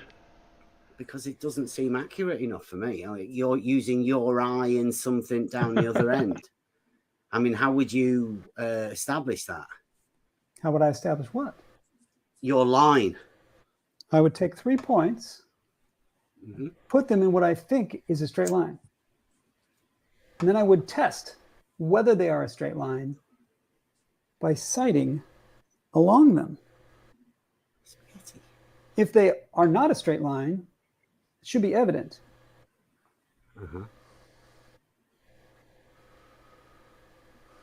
What do you think? Like I say, I think it's ridiculous, but I mean, Straight line? if you want to do it, can't stop Sight you. down it. If there's any curve in your line, curve, right? Then curve, what do you see? The 3 points do not line up. Right? That'll be good. So what I'm getting at is not I should go do my own test and then tell you what I found. What I'm getting at is before I do the test, I want to design a test that can show my peers that my peers would agree does show what I'm trying to show. And that's why you've got us round here, because we're the most experienced in doing tests with level. That's right. Because Yeah. I mean, you're my peers in this question, right? We're doing like a right? Yeah, well, we decided right at the beginning you can't use sight, you can't use optics, you have to Why? use physical. Why? Why? Because people will always say, "How do you know?" Like you can't take a picture. People will say, Right. how do you know what? How do I know that when I sight down my spaghetti, how do I know what? That my How's that sight a line proof? is a line? Yeah, because you have to be able to come up and formulate a proof with it. Now, that would be enough for you, right? That's what you like. That is Exactly, enough sure. proof for you. It wouldn't be enough proof for me. That's why I say Okay. I don't want to use optics. You don't want to use optics because let me see if I got you right. Trying to be understanding here. You don't think that a sight line is a line. No, because we use a water level, because a water level does not require a sight line. Okay, a water level is definitely level, but a sight line is not a line. If I got you correctly. I don't know what you talking about. Say that again. I don't know why you said that. A water level. Make that statement again. Yeah. A water level is definitely level.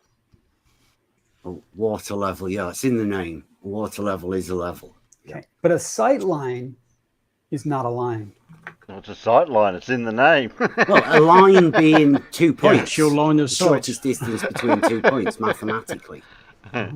So a sight line is or is not a line. It's not a geometric line, But is it? a water Sight level is a line. geometric level. A water level is a tool called a level. Yes. And it creates a geometric level. Geometric. It creates a horizontal plane of reference. Horizontal It's not gonna plane say. It would can't- definitely be geometric. Yes. Okay, but a sight line does not create a geometric line. I don't know. You explain to me have the to difference. explain that. Well, a water level is a physical tool. There are Okay. definitely levels of water. Mhm. Right? Now, your sight line, where's that? How do we know How do we know what your sight line is? I mean, we established 2 points. I'm looking at an object, Mm-hmm. and I got my eyeball. Yeah, that's you. I mean, how do we know? I mean, that's if, like I say, if that's enough for you and that's your proof, then that would be rather your I proof. use a camera? You can use I can whatever take you a want. picture of what I see, Yes, and then you can see it too by sharing the picture. If that's what you want to do, yeah. Of course you can. Uh-huh. You can take a But picture of something. the point of the test, right, is that my peers agree. Would that this taking a would establish. picture be a test for you? Would that be science in it enough just for you to take a picture of something? You can use a picture as part of science, right? I don't know. I'm checking with you. Why not? This is your test, isn't it? Why not? I mean, They the used to camera is a draw tool. pictures of Same as the water experiments level's a in the tool. days before we had things called Yeah. photograph. You want to take a picture photography. of your sight line? Uh-huh. I want to know. What I want to know is, it's very unclear to me.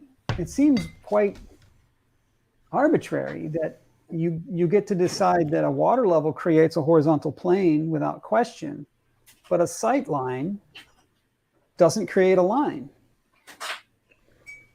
How do you decide which things you're just going to accept without question and which things you're not going to accept without question?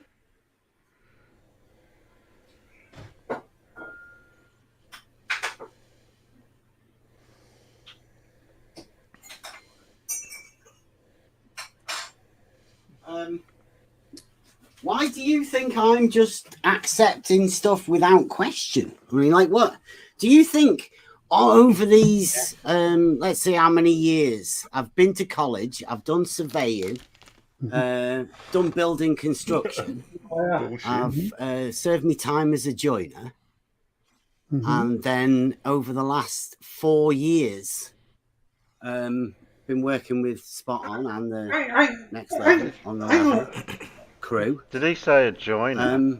To So he's never used a line of sight. So he's never used line of sight to look down a piece of wood to see if it's got a bow in it. What I was thinking, Terry, if he served his time as a joiner, where the fuck did he have time to go to college as a surveyor?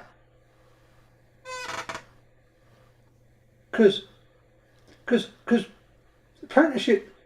apprenticeships were still properly 7-year terms back then. And that's what he just implied by saying he served his time as a... Yeah, I'd like to have a little chat with Bev about joinery sometime. I've got some expertise in that. Yeah, that'd be an interesting conversation. That one about wouldn't about it, joinery. Yeah. I think we'll stump him on a few things with that one. Oh, I know you will. I'm pretty sure. Develop this realizing Euclid test. Seems like you're shitting all over it for, I don't know, for some reason. Why are you doing that? Shit on it. We do need to wrap up. It's about 5 o'clock, and I know it's late for you. So let's try to wrap up. I'm going to try one more time to try to bring us together and see where we get. I think that you did a test. I think it sounds like you guys had a great time with it. You're realizing Euclid, and that's cool. I got no problem with that. No problem with it. But I want to clarify for people who seem to have misunderstood your test, that your test does not show that water levels are level, does not show that water levels are horizontal, does not show that water levels are planar. Can you agree to that? That's the basis of that's why we used water levels. Right. It was accepted as a given. It was not questioned. Well, to do a realizing Euclid test about the plane. The fact that water levels create the horizontal plane. He hasn't proved anything. Was not to be questioned. Well, it worked with the Euclid test to show that all parts of the water level lay within the plane. It didn't show that. You just accepted that. No, I think it did show that. Yeah, I think it did. I think Spot On will agree with me as well. All right, great. So you and Spot On think that your test definitely shows that all points in a water level are planar. Yeah, a water level is a tool Your for test shows establishing a that. horizontal plane. Yeah, that's Okay. the realizing Euclid. Yeah. Try that again. Okay, I think we're very clear then.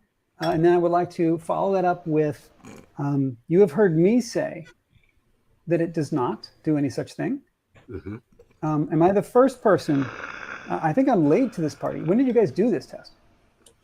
Last year. Yeah, so it's been like a year. It was about this time last year. So it's been about a year. And in that time, have you heard from anyone else that said something similar to what I'm saying about how it can't discern that?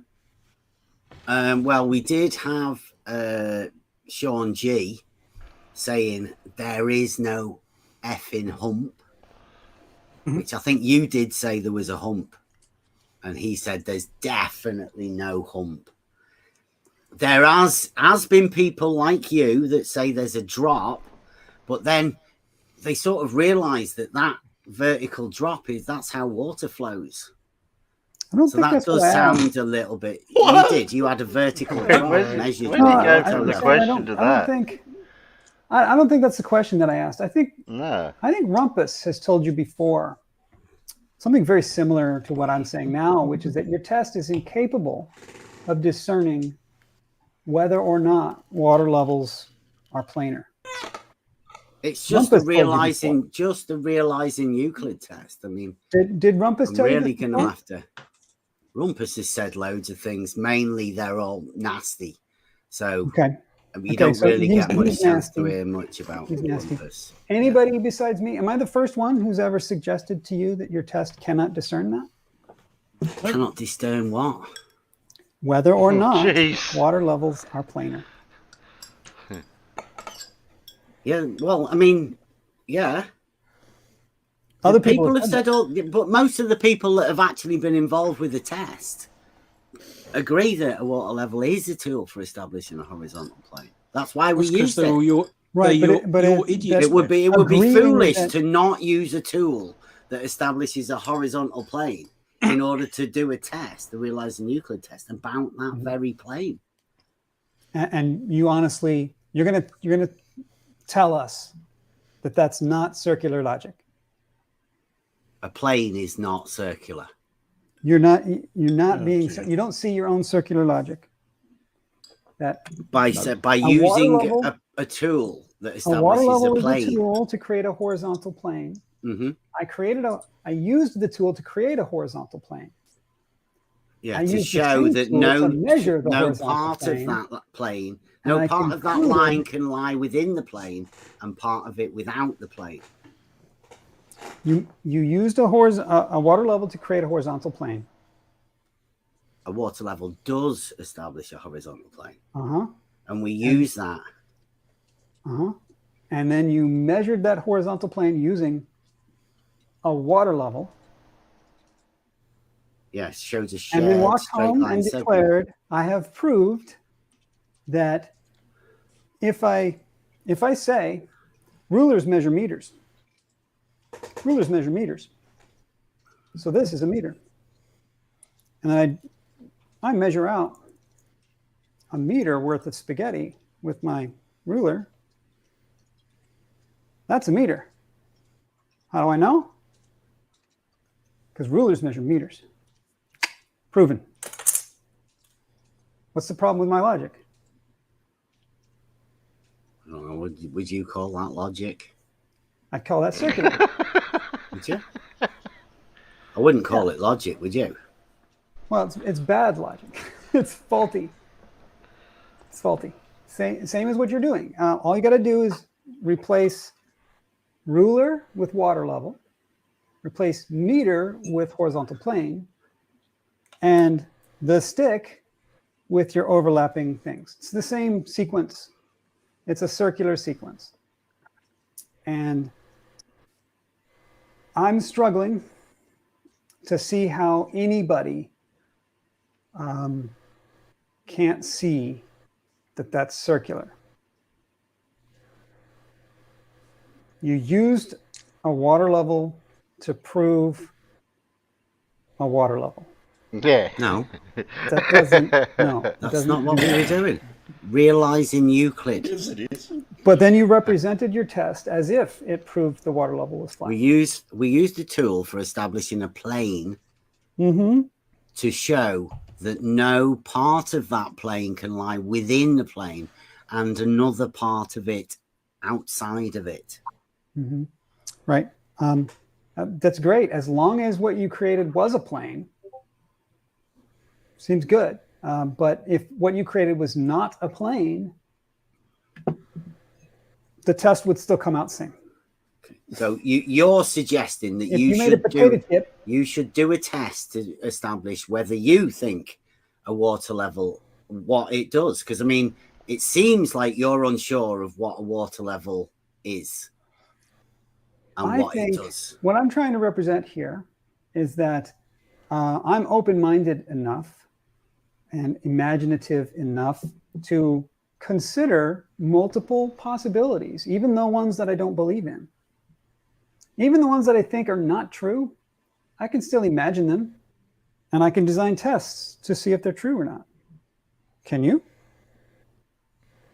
Test to see if what? Can you imagine things that you don't believe in? Can I what? Give us something. Go on, give us an idea. What do you want me to imagine? Is logic something that Bev just doesn't seem to grasp, I think? Is not a horizontal plane, but is in fact a giant sphere. Sorry. So there you your go. wizardry is I should have just started with that. You could have done tried a bit better than that. I could have just started with that then, because I'm going to say if you can't imagine something, you're immediately disqualified from judging it. Yeah. Damn straight. You can't even imagine it. How could you be clever enough to test it if you can't even imagine it? Is that science? Are we sciencing the shit out of this by imagining it first? Yeah. And All then right. saying I'm that ready if to you wrap it can't up. imagine it. I'm ready to wrap it up right there. I think that sums it up. If you can't even imagine something, then you're just not clever enough to be able to do any discernment on it. You just have to step back and let cleverer people do it for you. Yeah. To imagination. There you go. Yeah, if you can't imagine something, you can't. I don't see how you could have enough brain power to determine whether it was true or not.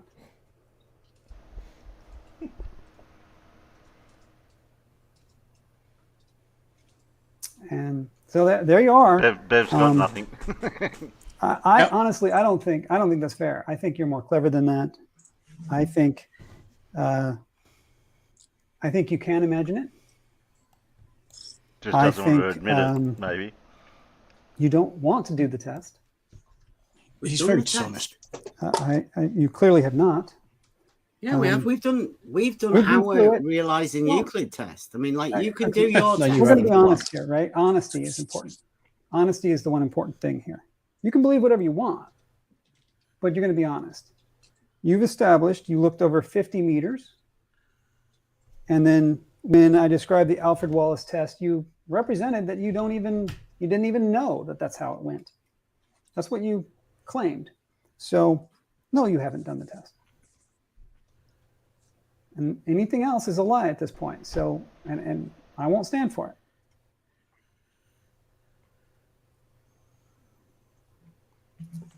He's gone. I'll happily accept No, he hasn't. He's still there. that you've never tested it He's just gone quiet. and that you don't want to test it. I can't tell you have to, but I won't accept that you've done the test. That's not consistent with your other statements tonight. Well, we did do the test. And I will not accept I'm sorry. that you're unaware that some very clever people have told you your test does not do what you're representing that it does. I'd be careful about those very clever people telling you things about me. They sometimes people lie. Mm-hmm. Sometimes they do, but to represent that such a thing is not the case would be a lie, right? To say that you're unaware that your test is not agreed by people, that it says the things you say it says, right? Yeah, some people are way model afflicted and they've had their minds clouded by that model. Right. You like to use those kinds of words, model afflicted. Yep. Seems like you're Meaningless. trying to, I don't know, create some kind of insult for people. No. It's just it's a people, reason for it. I'm just letting people know that there's a reason that you're saying what you're saying. Yeah, there's a reason that I'm saying what I'm saying, because I'm clever enough to imagine both possibilities. I made diagrams of 3 different possibilities, and when I presented them, you didn't seem capable of interpreting them. You were just not capable. So I'm afraid that establishes that you've got a serious limitation here.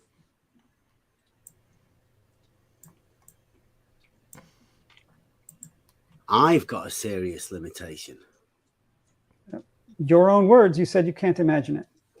Can't imagine So water who is being limited? a big circle. Who is limited? The person who can imagine things they don't believe, or the person who cannot? Who is limited? Limited Yeah, by you're limited, Bill. The limits of your imagination, The it fact that you're seems. dumber than a fucking stump. yeah. This is starting to devolve into character Swear jar. assessments. Yes, it is, Rob. We're now at a character assessment. I'm happy to have you tell me you don't believe in something, but you don't get to lie on my channel. So I'm happy also for you to say you can't calling me a imagine. liar? Did you just call me a liar backhandedly? I think that's fair to say that I don't think you're being honest with me. Not backhanded at all. Nothing I backhanded wonder, about it. Before we split up, is there anything you Yes, Paul, can you're a say liar. to me to convince me that you're being honest with me? Because I have come to the conclusion that I don't think you're being honest. Mm-hmm. Honest So- about what? I'm sorry, I was reading the chat. I think that you're fully aware that there's this other theory out there called, science, the stuff they teach in schools, stuff you find in textbooks. You're aware that that exists. Yes or no? I've heard of science, yeah. I mean, come on. And you're aware it does not agree with your assessments. As far as I know, Naked science person, says Barry. that a water level is a tool that establishes a horizontal. What's that? Naked And there's person the in the lie. chat. Yeah, their comment was Bev's refusal to engage in a conversation honestly is infuriating. Yes, we can all Certainly agree is. on that count. Yeah. Yep. No pun intended, what I just said.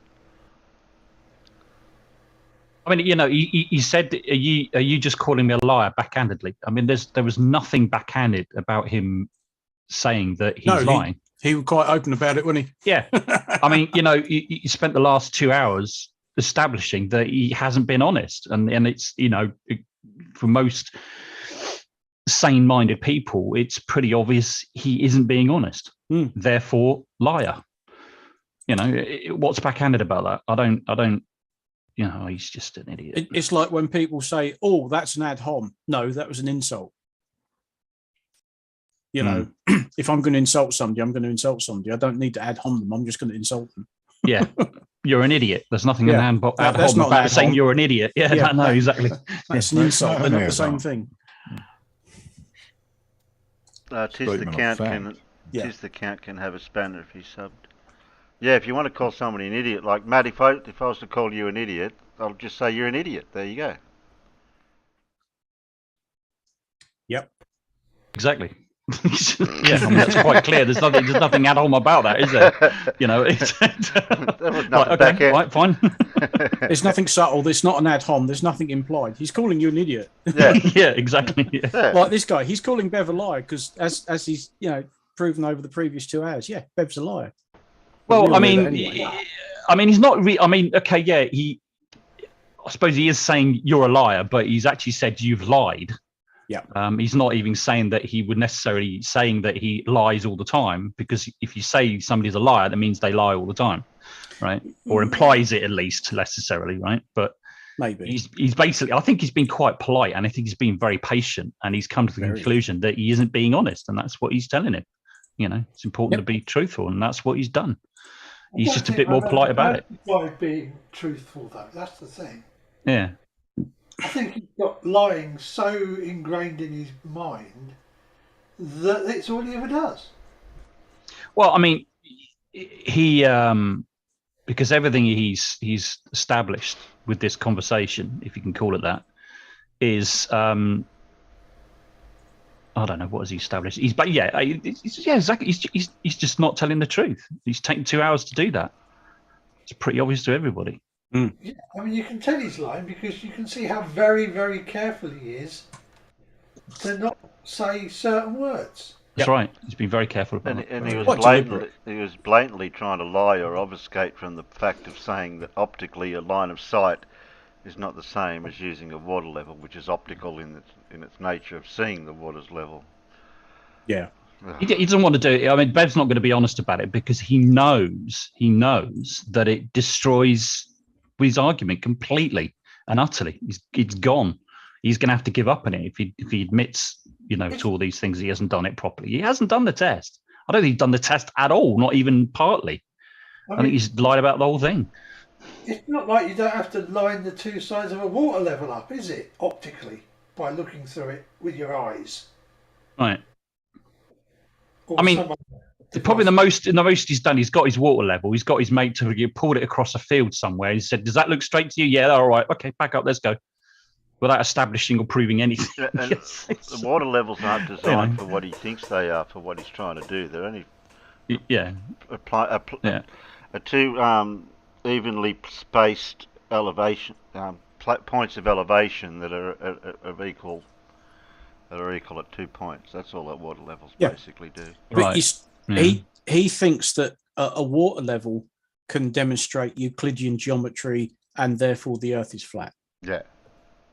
That he's desperately trying to get away from flat Earth, but we all know he's a flat earther because that's how he started out when he came in, and he thought he could use a water level to demonstrate flat Earth. Now he's had to try and change it and say, keep calling this all the Euclidean test. Well, that's just 2D geometry. That's got absolutely nothing to do with the shape of the Earth. But you're trying to use a water level to say the Earth is flat. That's what it comes down to. So we'll finish this off in a couple of minutes, and then we'll.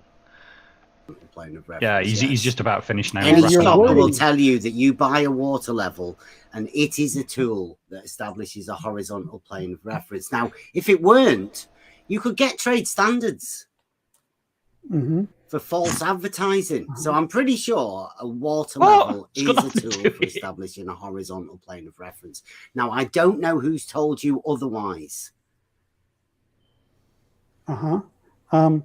You've seen so-called pictures of the Earth from space?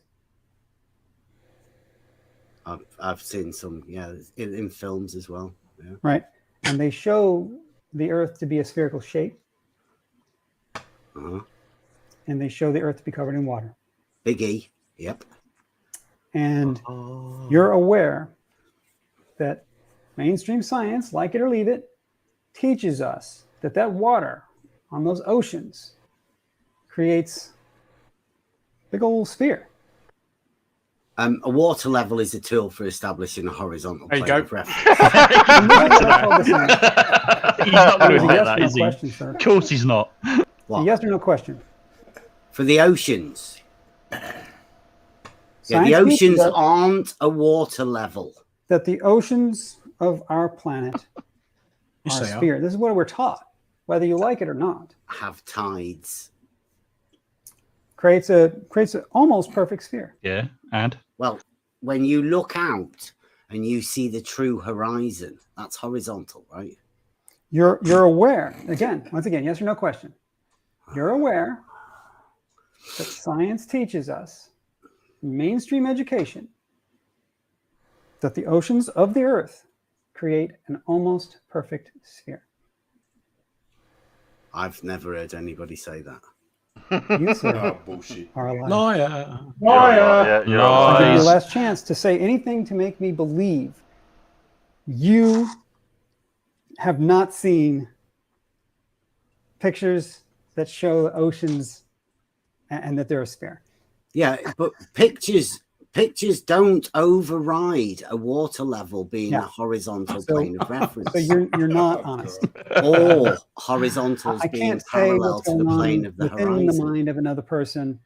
I can't Oh, say another lie. whether you're fooling yourself or you're just trying to fool other people. But look, whether you agree with it or not, the globe is what is taught. We are taught that it's an almost perfect sphere. We're taught that it's covered with water. This is what a giant water level, we are taught does. And you know it. To represent that you don't is not honest. There is no way in God's green earth you don't know that. And everyone in the chat, okay, anybody in the chat, you've got supporters in the chat, call me out now. Come on, call me out. I'm being unfair. Let's hear the other point. Can I just point out, right? You Anybody. brought a big ball into it, but this is about a Euclid test. Realizing anybody in Euclid, the chat, a plane. I think maybe they've all dropped out. Yeah, John, I have noticed the background drop he's using. I think you're being really dishonest. Okay, there's one thing I do not tolerate on my channel, and that is lying. So that's a big deal. We don't lie. Yeah, and here we are, Bev. You're caught out as far as I'm concerned. You don't believe the things that you say, and I don't think anyone should Who give doesn't you believe the things that I any say? I definitely. time at all. Water level is definitely. I think you should be leaving it. It's 5:15, y'all. I promised I'd be off at 5, so I'm running late as always. Askin is here. Askin, you're the type of person that I want to be speaking to right now. Somebody who has given Bev a chance and said his geometry sounds good. He sounds smart. He's doing tests, but he's not honest. Do you mean It's I'm not a scam. honest?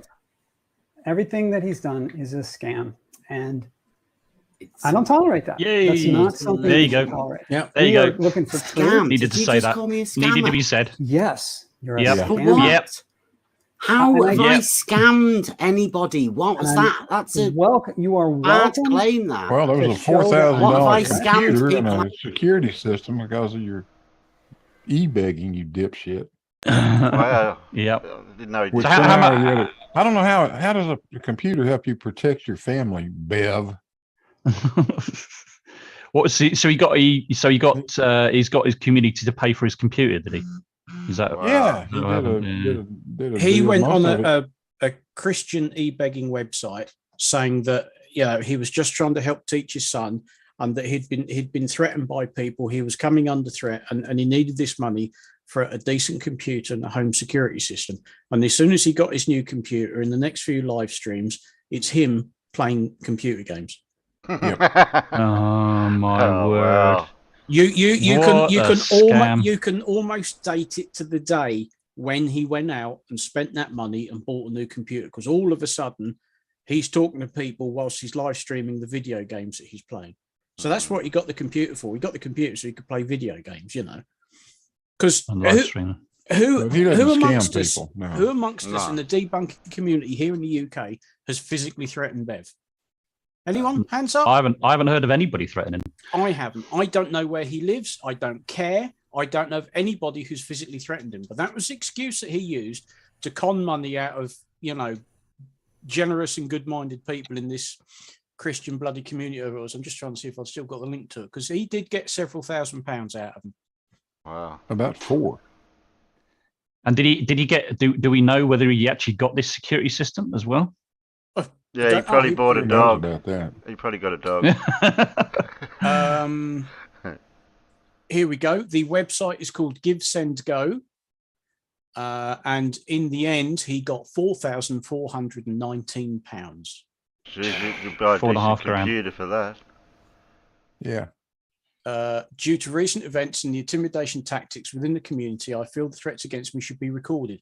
And for this, a security camera on the outside of my house, an upgraded computer for the continued progress of the Try Thinking YouTube channel would be extremely useful.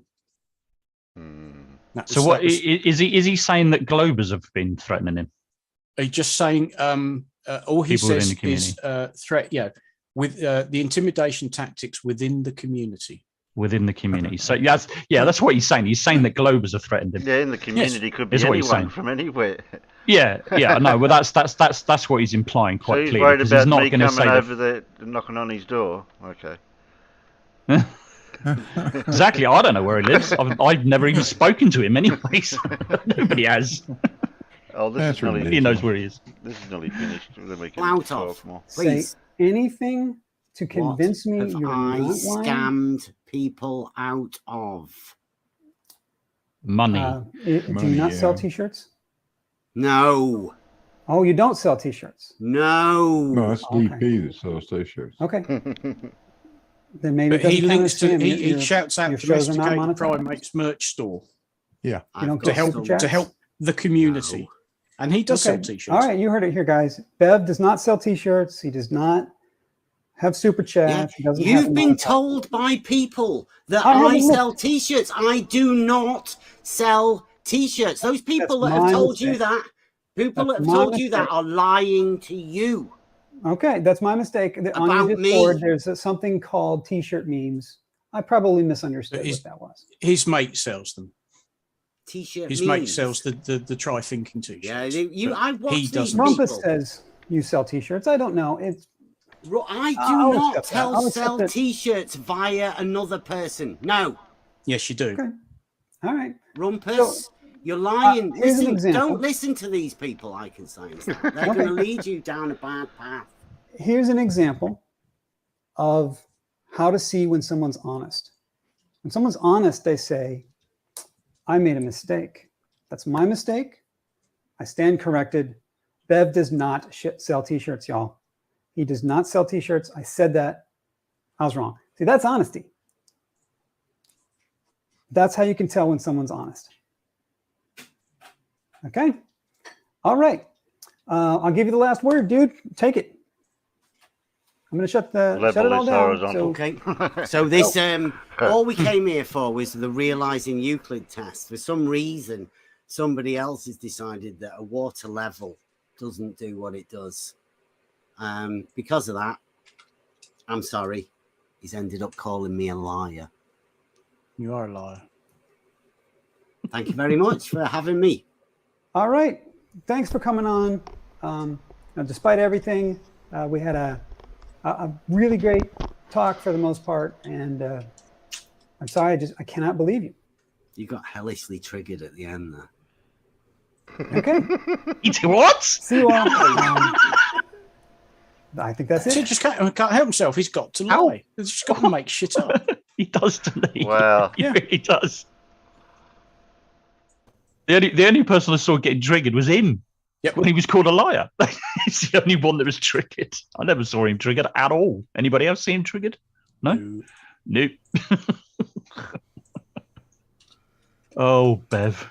That was funny. Yeah, I can science that needs more subscribers than 741, that's for sure.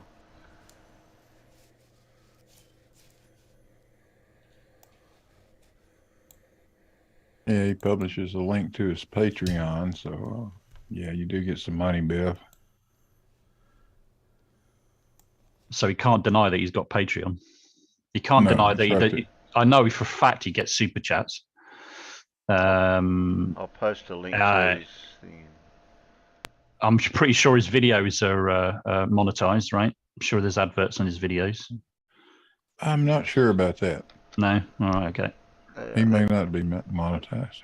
Yeah, there's that guy I can science that link out there I just posted for the peanuts. Go and sub to him. He needs a couple of subs. He's got more than me, obviously. Yeah, I just subbed to him when you were playing that video. I think I have seen him somewhere before, but I've never really seen him speak for very long. So I've subbed to him now. Yeah. Seems pretty good. No, he certainly knows his stuff. Yeah, I'm just scrolling through his videos to see what. Farmers Boy, your avatar is very apt at this point, I think. Yeah. One second. Yeah. Hang on. Are we not doing phrasing? I've been catching up with them all again. I think I'm on about series 12 now. Blimey. He says Still dipping some the of the nose. funny He's got stuff dipping I've the seen. nose about airplanes and stuff, angle of attack and airplane stuff. Yeah, saw that. He's got a lot of I stuff. want to watch some of those things. It's a bit about Discovery Satellite as well. Apparently, Discover Satellite. I'm going to watch that later, I think. You see, his dishonesty is very carefully worked out when he says, you know, oh, I don't sell T-shirts. No, Domesticated Primate does.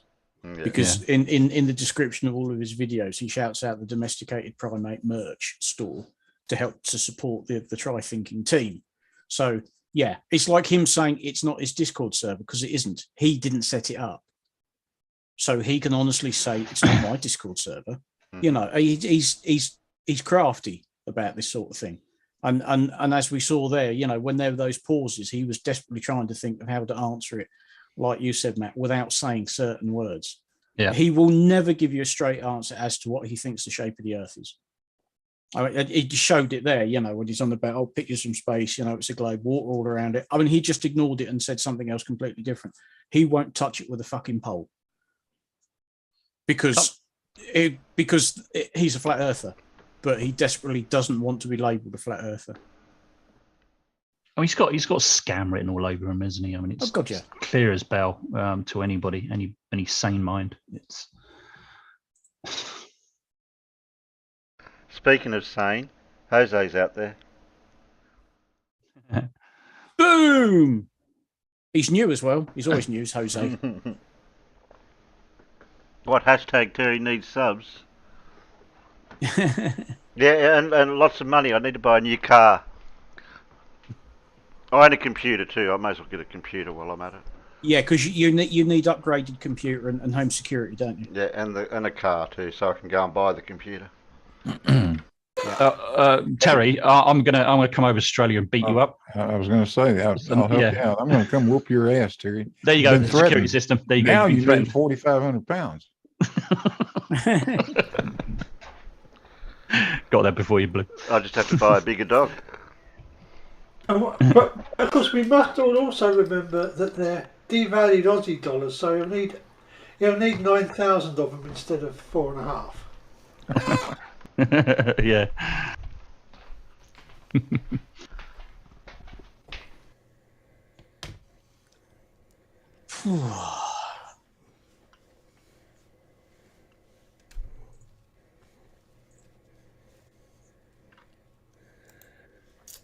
Would you like a quiz? Yes, Yes, please. please. Yeah, can we have an easy one? Yeah, I think this one's reasonably easy. Yeah, well, your easy, Yeah, my easy. Might be we've two heard that different one things. before, haven't we? Yeah. No, I think Farmers Boy will get quite a few in this one. Wait, it says the hard quiz. So what are you talking about? That's what it says there. Don't take any notice of that. That's just me being dishonest. Oh, I You're got to saying kick out on this one. we're going to call you a liar now, Paul, are we? Yeah. Liar, liar, pants on fire. Yeah. All right, we'll see whether I was lying or not. Hey? Okay. Here we go. Sorry, Paul. Have you seen Jose's text? I need money to pay bills, or I'll be in a hotel room with more guys. Oh, Oh no! Just Oh, don't leave dear. your guitar lying out the front door. someone might take it. Yeah, that's right. Hello, John Rapp's had the coat ready. Oh, and the Elmigs. Okay, question 1. It's not corn, but a sacred wine called Tiswin is made from this type of plant by the Tohono O'odham people. What plant is this? Oh, I ain't got the chat. But it is made of corn, though, isn't it? Because I've heard of it. It says it's not corn. Okay. Well, that would mean that it's not made of corn. Yeah. Yeah. But it is made of corn, though. That's what I'm confused about. Tiswin is not made of corn. Isn't it? No. Okay. All right. I always assumed it was. Okay. It's not made of potatoes either. Blue's got it right. Another clue. Maybe. A variety of this type of plant produces edible cola buds. It's not rice, farmer's boy, no. What is it, farmer? No. Not corn, it's not maize. It's not I don't know. potato. It's not wild tubers, no. Cabbage? Preparing this type of plant for consumption often involves removing its glochids. Sounds and nasty. Its so-called eyes, yeah. That sounds painful. Not tomatoes, not cabbage, no. Not pot, not beans. This type of plant produces the pitia fruit or dragon fruit. And it What can't be kind of plant mushrooms, is it? Elmix, because mushrooms are fungi. A fun guy to be with. Not mushrooms, no, definitely not mushrooms. Um, In Mexico, tuna refers to the fruit of this type of plant, while nopal refers to its pads. What is this plant? It's not an artichoke, it's not a pineapple. fuck if I know. It's not that either. It's not a tuna. It's not a Yes, tuna. yeah, Elmigs, you're right. Yeah, let's go back to Fleetwood Mac. Yeah. The Openicia genus of what type of plant is known as the prickly pear? Oh, I sung about in Jungle Book. Now the peanuts have got it. Yay. Oh, is that what it is? It is, yes. Oh. It's a cactus. Okay. Ouch. You don't really have them over here. Oh, that's making me. That's go. painful. Little ones That in the was, pot on your that was windowsill. painful. Oh, Ow. Oh, Yeah. yeah. Incredibly stupid thing to do. yeah. Yes. Yes. But it is the cactus plant, yes. There you go. Learn something new every day. I always thought it was corn. Nope. Question 2. Lord Kelvin patented Kelvin spheres or Kelvin's balls to improve the function of this device. What device? Is it anything like Kelvin. blues balls? Kelvin painted it in his balls. There you go. You did Not the mention that steam Carl engine. got that one right out there first. Not the thermometer. No. Before.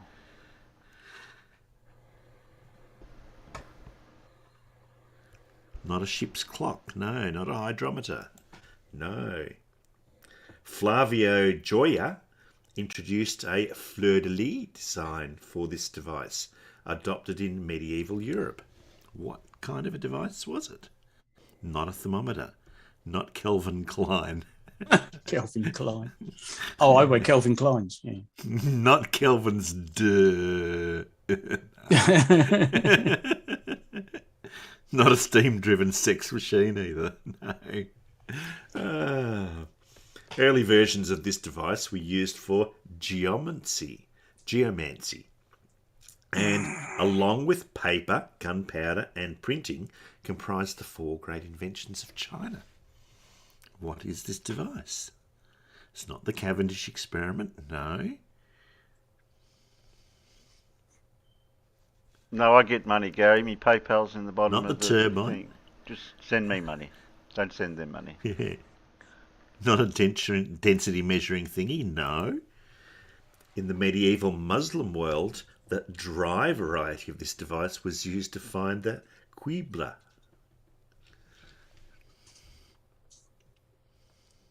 Big Blue's got it right. And so has Carl Edwards. Well done. Yes, lodestone was used in what device that Oh, uses yeah, no, got it. magnetisation To identify directions, it is the compass. Yeah. Why is there never any rum? Yeah. Who said that? Question first? 3. St. Carl. Augustine's Carl city of... got it right again. Carl got it, yeah. St. Augustine's city of God relates how the Carthaginians built a version of this object for the Roman general Marcus Atilius Regulus. Carthaginians. Yeah. Carthaginians, if you want to be accurate. Okay, Carthaginians, yeah. What he said. Carthage. What is this object? It's not an obelisk. Or an asterisk. No. Regulus. This object is compared to the hallucination that traps women through artificial, inert standards of sex appeal in Naomi Klein's The Beauty Myth. What is this object? It's not a brass bull. No. I'll give you another quick clue. A musical group named for this object composed the songs Wasted Years and hang on, I can't Year spell. of the Dark. That's the one. Fear of the Duck. Fear of the Duck. I've sung that with them many times. Fear of the Duck. Yes, it becomes Fear of the Duck. It's a bit like the AC/DC classic. It's a long way to the shop if you want a sausage roll. Yeah. Fear of the We've Duck. got to- It's one of their standards now. It's become one of their live standards. Everybody wants to sing along with it. Yeah, and Tiny Captain's come up with the correct answer out there too. It is Iron Maiden. Maiden. We've got wild ducks out at our duck farm at the moment, swimming on the dam. We don't like having wild ducks around because they could possibly bring disease. But Yes. we've found an egg in the dam. Like, this duck's obviously been walking along the edge of the dam and like, oh, I've got to lay an egg. Yep. So it did. And it was just in there in the water. So I've got this egg and I've taken it home and put it in my incubator and see if I can incubate a wood duck.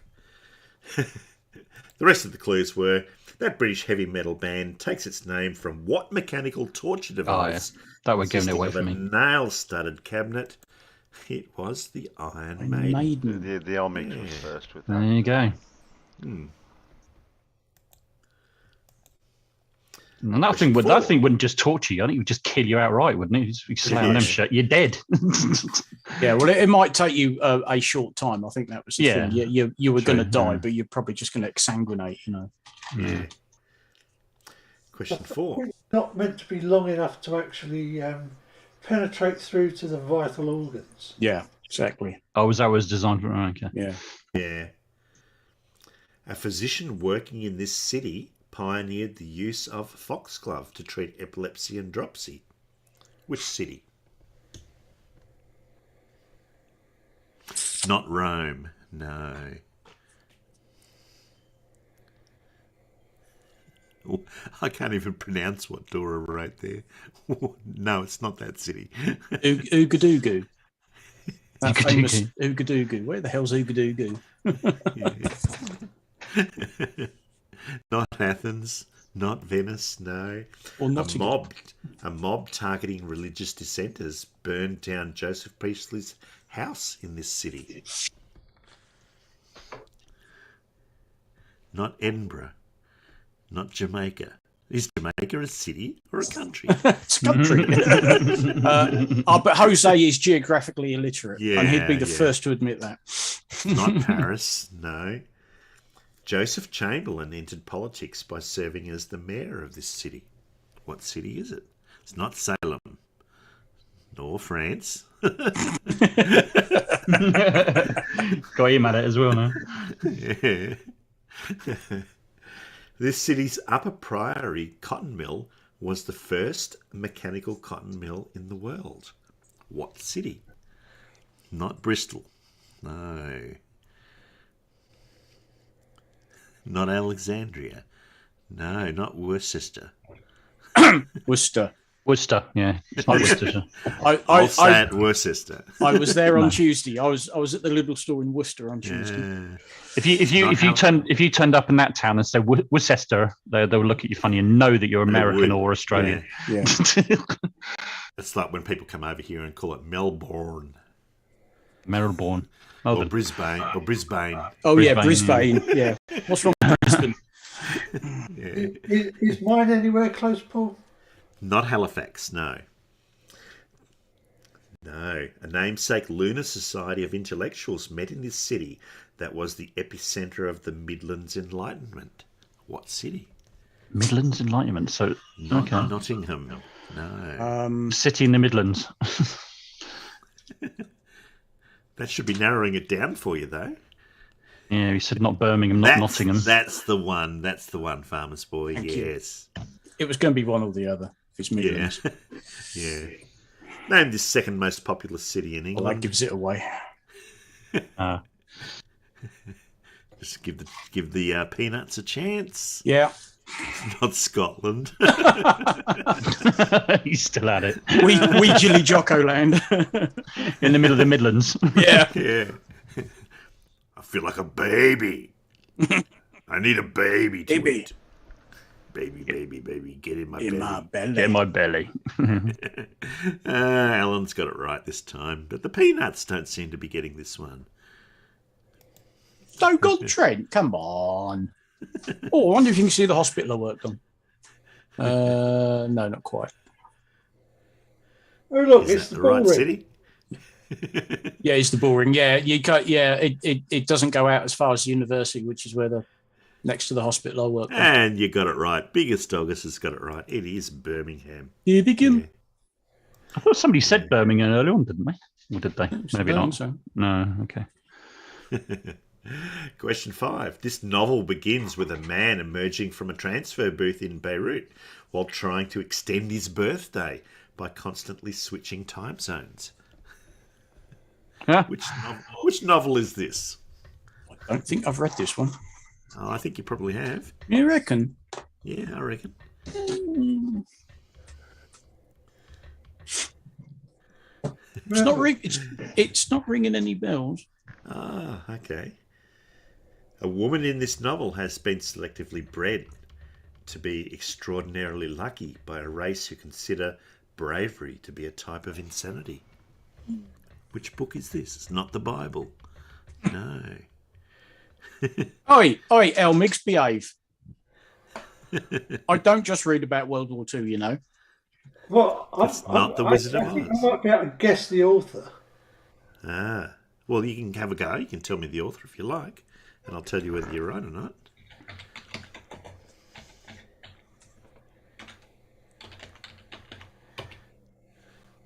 No, it's not Terry Pratchett. In this novel, not the a Pratchett. puppeteer, the puppeteer Nessus recruits Louis Gridley Wu to investigate a massive hollow structure that encircles a star. What novel is this? I think you'll get it now. John Rapp, in fact, has already got it. Name this sci-fi novel by Larry Niven that is not to be confused with similarly named Discworld. Yeah, I've not read that. I know. Oh, haven't you? No. Okay. No. Oh, there you go. I've heard of it, but I've not read that one. Okay, I was surprised. I thought you might have read that one.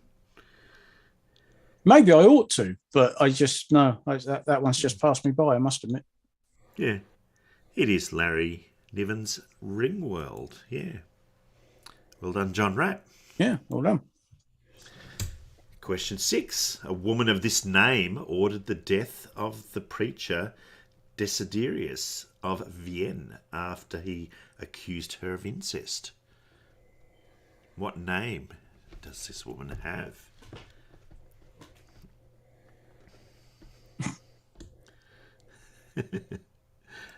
No. That woman of this name avenged the murder of her sister Galswintha through a feud with Fredegund.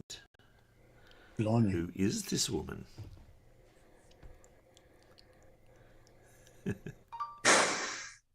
Incontinentia buttocks. Not incontinentia buttocks. So. Like Big Blue's answer. Big Blue said, bitch. Bitch. No. Oh, dear. This woman married the Frankish king Sigbert and was a 3-time regent of Austrasia. Who was it? It's not Marianne. It's not Mary. It's not Mary. It's not Doris. In one story, a woman of this name vowed to wed the man who could ride through the flames that surrounded her tower, leading her to marry Gunnar. Who is this woman? It's not Sheila. It's not Maria. It's not Jennifer. Some old doll. Oh, getting down to the last clue. Give the name of the Valkyrie who kills herself after Sigurd's death. Who is it? Do you know your Norse mythology? No, I don't know anything about Valkyrie at all. No. Okay. Well, Ride of the Valkyries, is that brilliant? Oh, Brunhilde. Fuck's sake. Dora got it. I think she gets it before the actual clue went out. So, Yeah. yes, that is right, Dora. It is Brunhilde. Actually read the translation of what they're singing in the full opera version of Ride of the Valkyries. It's the biggest load of old bollocks you ever did hear. Yeah. Oh, he's put his horse next to yours. Oh, no. Really? I mean, really? Come on. Question 7. In one formulation of this game, both players can receive the payoff of V minus C divided by 2, where C is greater than V, which is greater than 0. What game is this? I don't know. It doesn't sound very exciting, does it? No. It is pretty exciting. But you've never heard it described in mathematical terms like that before. No. Maths. How to make something sound really boring. Yeah, that's right. I bet you didn't even know there was a mathematical version of this game.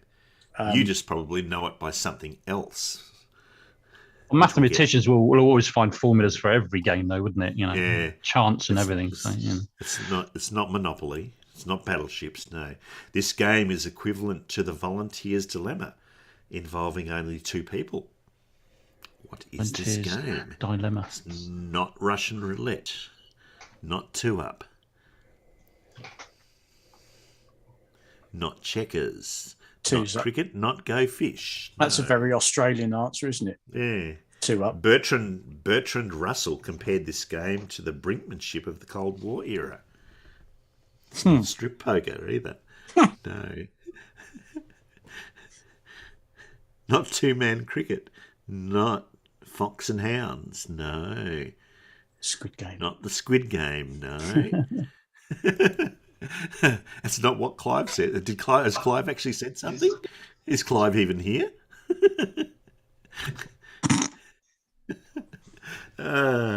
This game has two pure strategy Nash equilibria.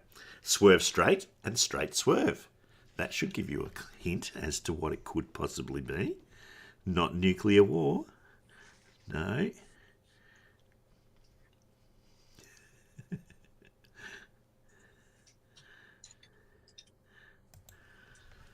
Two animals contesting a resource and 2 drivers heading for a collision are visualizations of what game that takes its visual name from a farmyard bird? Bird, yeah. That's the one, Farmer's Boy. That is the one. Not tag, not curling, not snakes. Come on, Peanuts. This will allow me to judge what the delay is. Yeah, there you go. There we go. They got it now. Yes, it is chicken. Playing chicken. Yeah. Oh, right, okay. There's a road right up heading up from sort of outside Wisbeach and heading towards the coast in Hunstanton, and it used to be 3 lanes. So you had your left, and then they were coming down their left, and then you had a lane in the middle that either side could share or use to overtake people. And it was the ultimate game of chicken, because you'd think, oh, I can overtake this guy. And then somebody coming the other way would be overtaking somebody as well, and you're then driving toward each other in the same lane.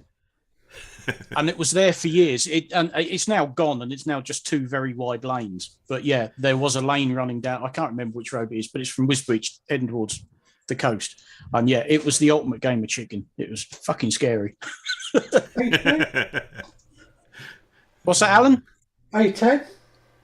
It could have been. You had that huge roundabout outside of Wisbech, and then this one led you off towards Hunstanton and that way. I mean, that's going back a few years now, but it was 3 lanes, and you had a communal middle lane you could both use. I just know the A10 comes up through Cambridgeshire up to like North Norfolk, doesn't it? I can't remember, but yeah, that was it. It's long gone, and they repainted the line, so you just got 2 very wide lanes. But yeah. Question 8. An experiment by this man quantified the results of the cannon boring experiments carried out by Count Rumford. Who is this man?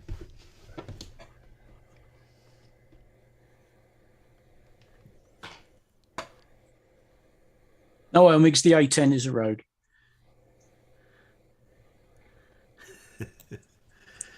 Driven on it enough times.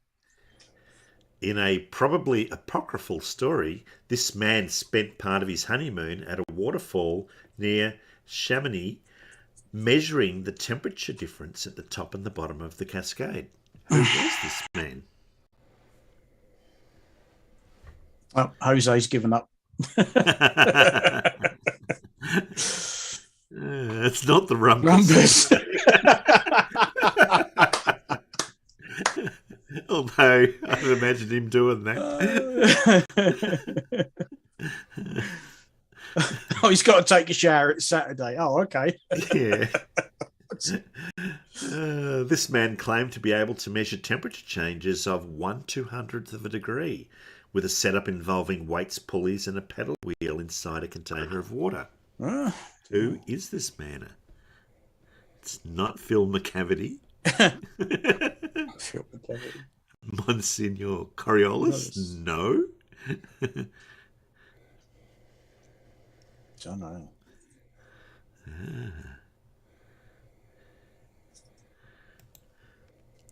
Give this namesake of an SI unit of energy.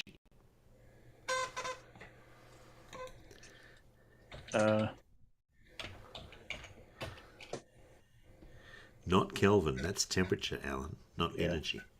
Sorry. Not Bendover, not Celsius. Is he still going? Bendover's still going. So You've got the surname there, guys. It's Jewel. Do you know what his first name was, by any chance? Oh, it's Jules. Oh, okay. Yeah. Jules Rimet. Oh. Danny John. Oh no, he played the cat. Sorry. Yeah. He was James Jewel. Question 9. This is the most common property known by the ancient Greek term boustrophedon, which literally translates as ox turning. What property is this? It's a property of something.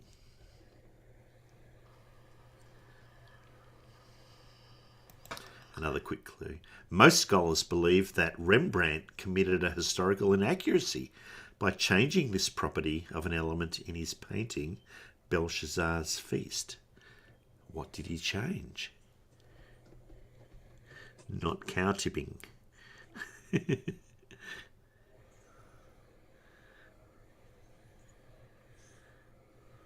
Not conservation of angular momentum, no. The word sinistrodextral describes this property of contemporary languages, such as English, which has the opposite type of this property as Hebrew and Arabic. What is this property? Not perspective? Field of view? No. Not being left-handed? No.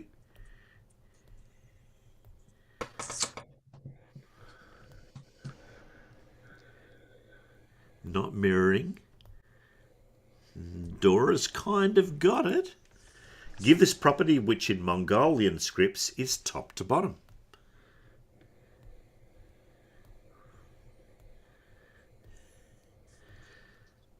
I'll give it to Dora anyway. It is the direction of writing. Yeah. Not everyone does it from left to right and top to bottom. No, Japanese do it the opposite way, don't they? Some people Yep. do it from the top Yes, of the they page do. to the bottom of the I page. think they go from bottom top to right to bottom. top left. Yeah. Yeah. Japanese go top right downwards, moving leftwards. Oh, they go So top down. when you pick up a Japanese newspaper, you would look at what we would call the back page is, for them, the front page. Oh yes, I remember picking some translated manga graphic novels, and because they were just direct translations from Japanese, they were laid out the same way. So you basically had to start at the back. Yeah. You started at the back and read your way towards what we would call the front of the book.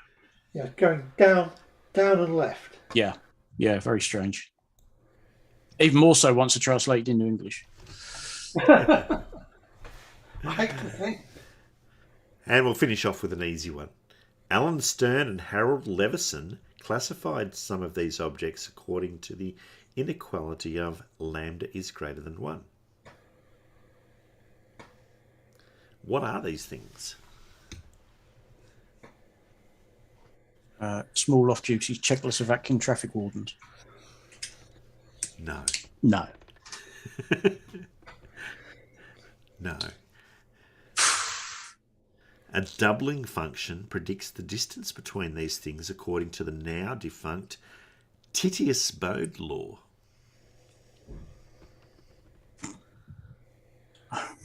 Water levels. I know. Bet. I'm not going to say it. Sick of hearing that man's voice.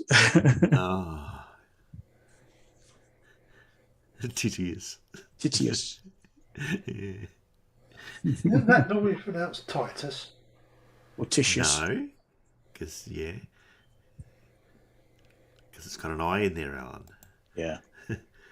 The position of these things was based around an equant and a deferent, according to the Almagest, which used epicycles to account for the apparent retrograde motion of these things. I think that should give it away, as it did. Blue's got it. Alan's got it. Just waiting, counting the delay down. There you go. There's the delay. Yeah. Truth Nerds has got it. Yeah. It is the planets. The ancient Greek word for wanderer names what bodies, including Venus and Mars. It is the planets. Yes. Oh, they're not planets. They're just luminaries. Especially when you take out of focus photos of them. Yeah. With a P900. Oh yeah. The astrotelegrapher's weapon of choice. Astroastronomer. Yeah, A shitty Farmers, P900 camera. do not abuse the word telegrapher, please. Sorry. Why didn't they just launch a P900 into space and call it the James Webb?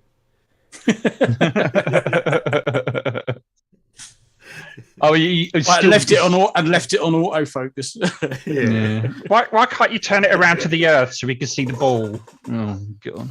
Why isn't there a camera on the moon constantly filming the Earth? And yet there was a satellite giving 24-hour live feed coverage of the Earth, and I couldn't think of anything more boring to watch. I know. Oh dear. Oh, thank you for that. That was your quiz for today. It wasn't that hard, was it? Yeah, it's there have been worse. Challenging. It was so easy, I just didn't want to answer them because they were so obvious. Same, Terry. Yeah, exactly. That's very gracious of the pair of you. Yeah. Yeah. I saw that, Barnes.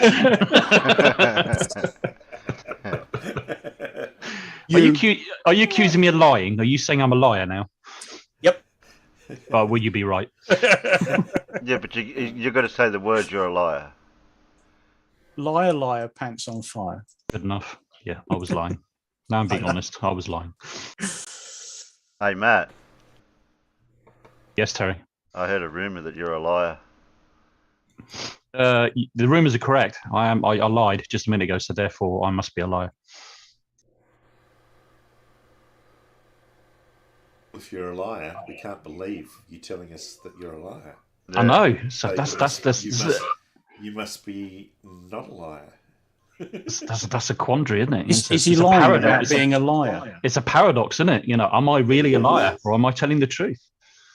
I'm lying. But if I'm lying, I'm obviously not telling the truth, but then I might be lying about that. So, yeah. Paradox.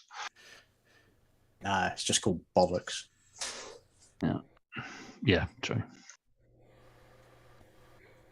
Do ostriches really stick their heads in the sand? No, they don't. Next. Next. I just like that scene at the start of Airplane where they got the inquiry desk, and what is the fastest land mammal? The cheetah. Next. Should I fake my orgasms? Yes. Next.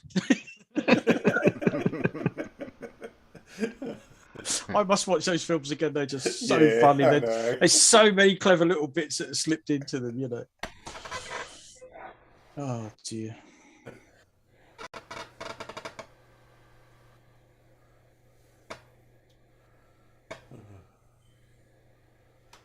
Was that one of Simon Dan's misconceptions videos? Is it? Yeah, the minis. One of his yeah. minis. I do like them. I do like them. Yeah. But I don't need to watch that because I know they don't. Well, I think that goes for most of the ones he's done. Like, do lemmings really leap to their own deaths? No, Yeah, we know they don't. Well, I mean, yeah, some are not so obvious. There's been one or two that I didn't know. A few. I didn't know.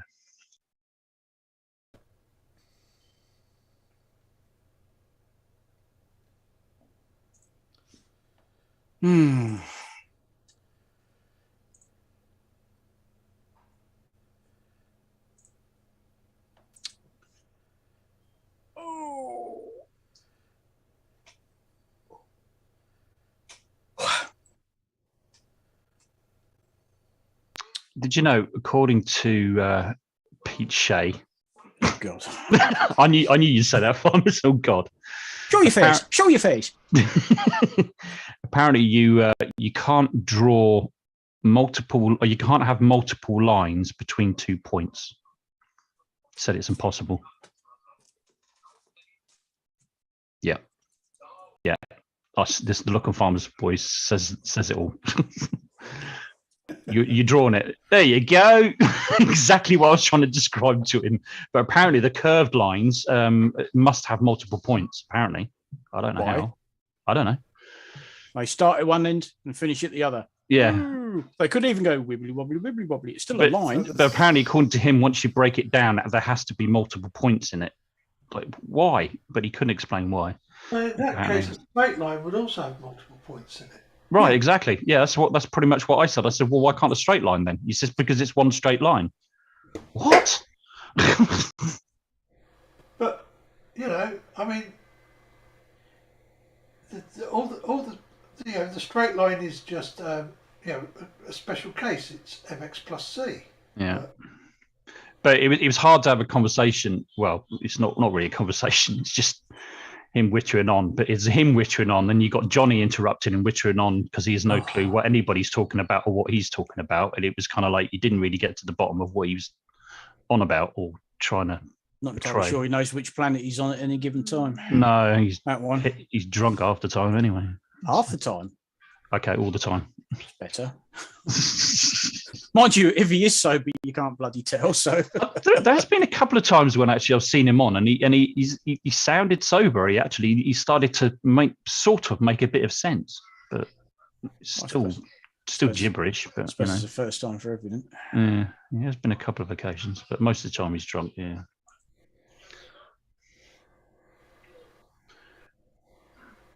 It's the same with Australian guy that goes on there as well. What's his name? He appears from time to time.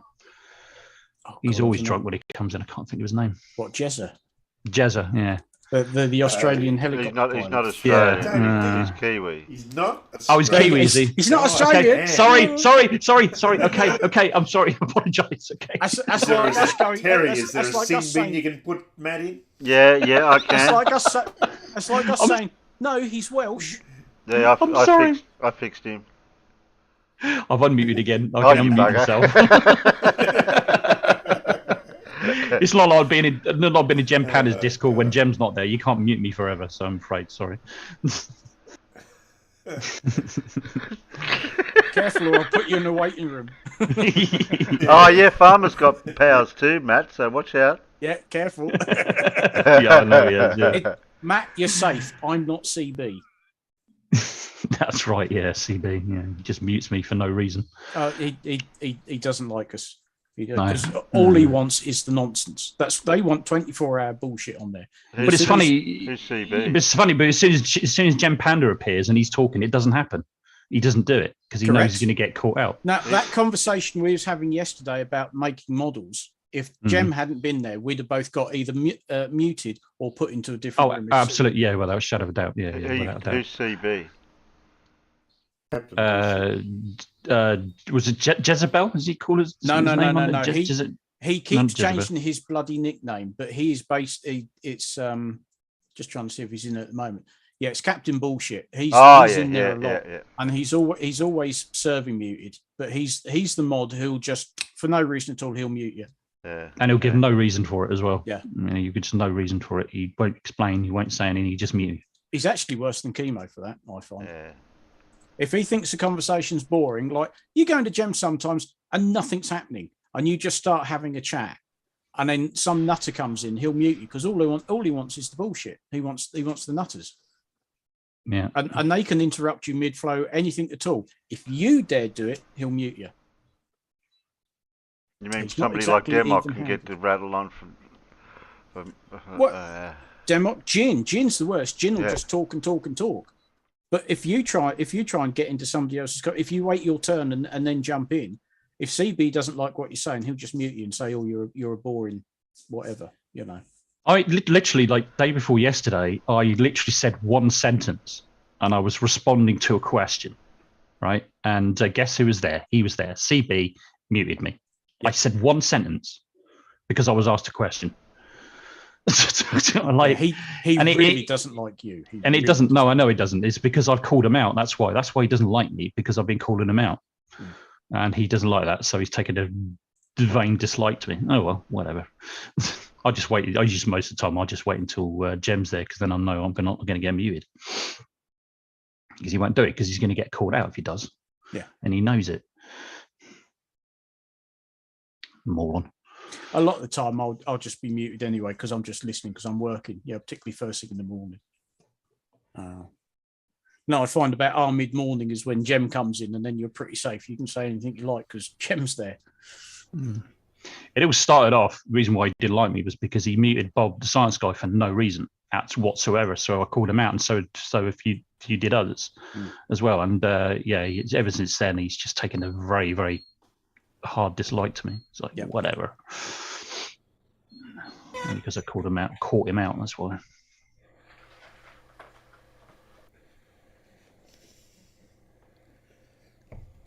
I mean, I've literally never said anything bad about him at all, and up until that point, ever. Never spoken to about him or said anything. Oh, what was that? I don't know, but it's basically going. Oh, that sounds good. I don't know what it is, but that sounds bloody good. And I could hear it through these. I never heard anything. No, you won't. The mic won't pick it up, but I can hear it. There's something going around. It was out yesterday, and it's out again today, and it sounds like I don't know, a 5 or 6 year old Formula One car. That sort of noise. Oh, suits you, sir. Ooh. Who's rattling paper? Me. I mute my tablets just because certain people complain because of the noise of the packet.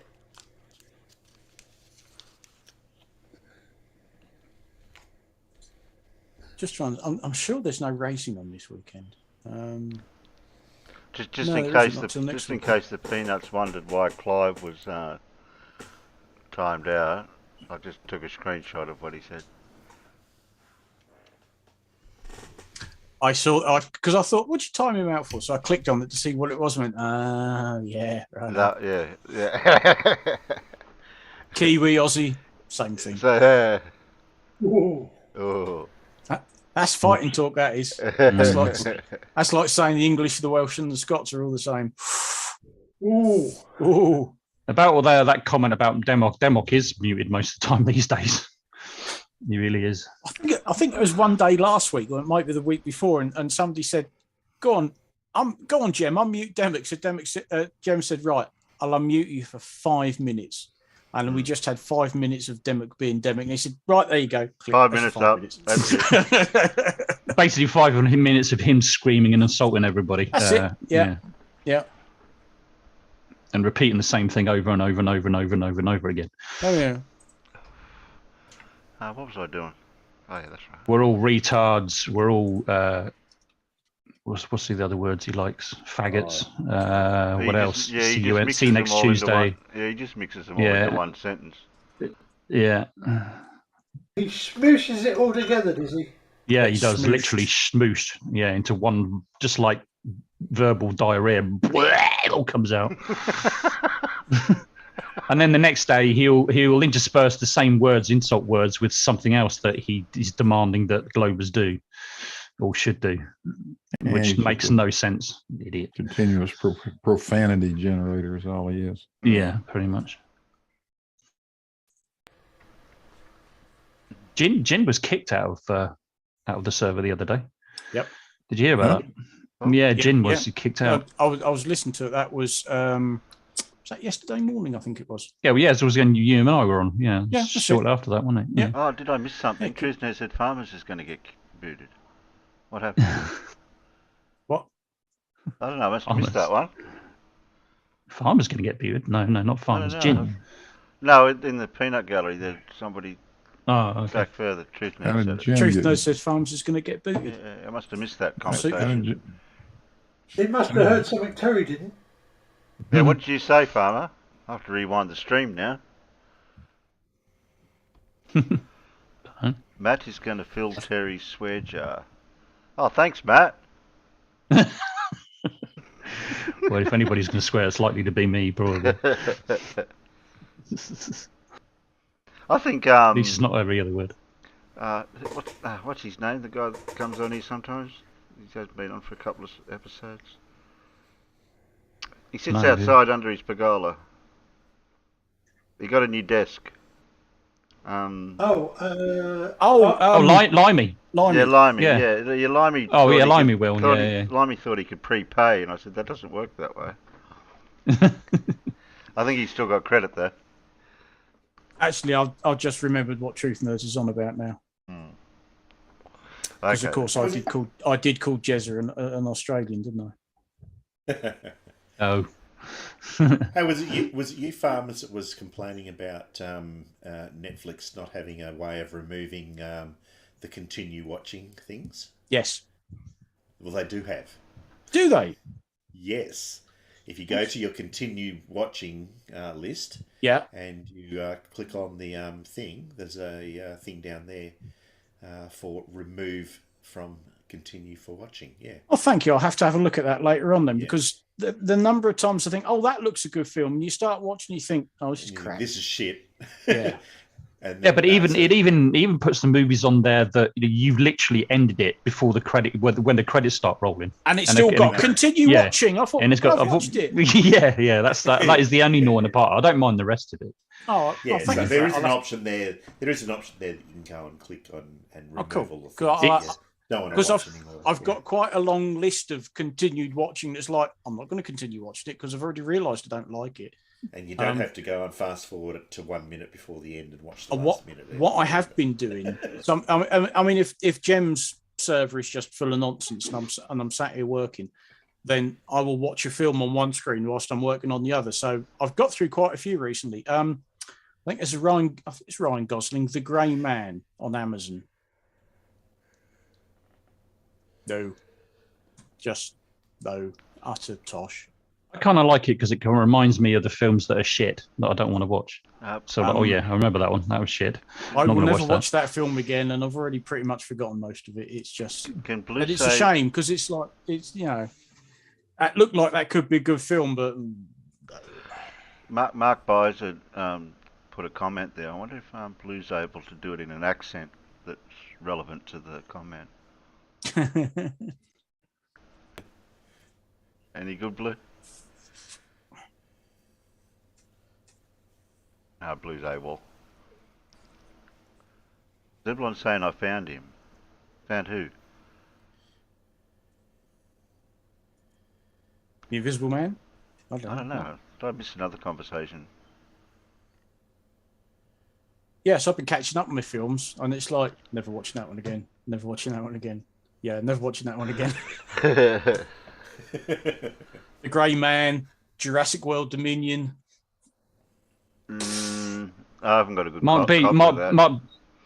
might be. So I don't have an accent. I don't know what you're talking about. That. Oh, you're Jurassic right, boy. one, I haven't got Yeah, a you good copy do. of You that. have an accent. I don't. I don't have an accent. I don't want Yes, you do. Yes, you do. No, the Cambridgeshire accent isn't very strong. Sorry. It is subtle. It's still an accent. Well, you've got an accent too. No, I haven't. Yes, you have. No, I'm not. I'm the only one. I'm the only one here that doesn't have an accent. You think? I don't have an accent. Yeah, you do. Yeah, yeah, Blue. Did you? Blue, you're I was going to get Blue Blue most definitely has an accent. read out Mark Byers' comment in what's relevant to the statement. Oh, okay. If you Well, can- that's if you not true. can. I'm not going to say that. I'm not from Texas. All right, I'll play the part. I'm from Texas. Y'all sound the same to me. We ain't got no funny accents here. I don't know if that sounded Texan, did it? No, it sounded blue. Well, but definitely. yeah. It sounded blue. That's all it is. That's a bit like Sean Connery. It doesn't matter what character he played. Every single one was Sean Connery. Yeah, he's already played Sean Connery. I only played blue. Yeah. Blue only does blue. No, I just do me. You do you. It's like that. It's like the bit from Airplane 2 when he asks the doctor, says, "What's your impression, Mr. Stryker?" He says, "Oh, I'm sorry, I don't do impressions. I'm trained in psychiatry." Yeah. Yeah. Absolutely brilliant. It's that's a film with one-liners, though, isn't it? It's just full of one-liners. All of them. That particular scene, when they're in court and the prosecutor's walking along and he's walking in front of the jury, and you hear a crunch, and a splash, and it looks like he's floating in front of the jury. I don't know how many times I saw that film until I realised he's standing still. Yeah. The entire jury is moving the other way. Yeah. Because if you look at him and the wall behind the jury, they don't move. The jury in their box, all their seats, the whole thing is moving the other way. And I mean, the effort they went to do these things. And I don't know how many times I saw that film until I went, here, hang on a minute. Because there's so much going on in them. I must watch Police Squad again too. I have the DVD with there's not that many episodes, are there? There's only something like half a dozen or something. Yeah. Over Macho Grande. I love their crime scene walkthroughs. But have you noticed how every episode has a special guest star who dies in the opening credits? Yeah. And you never see him again because, of course, they're dead. Yeah, exactly. Yes, exactly, Truth Nerds. They did the same thing in Top Secret, where they're sitting on the train and you think the train's pulling away and it's the station going the other way and the guy's running after it. Yeah. But they did that in Airplane 2 in the court scene. You'll see it. I think Top Secret's probably the best of them all, actually. Is this a potato farm? Yes, I am Albert Potato. After they've been assaulted by the cow. What's the hurry? What's the hurry? Why is always in such a bloody hurry?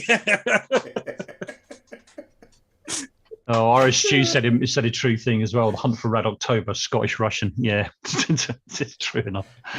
Yeah. Vasily, one ping only. Some things in here don't react to all the bullets.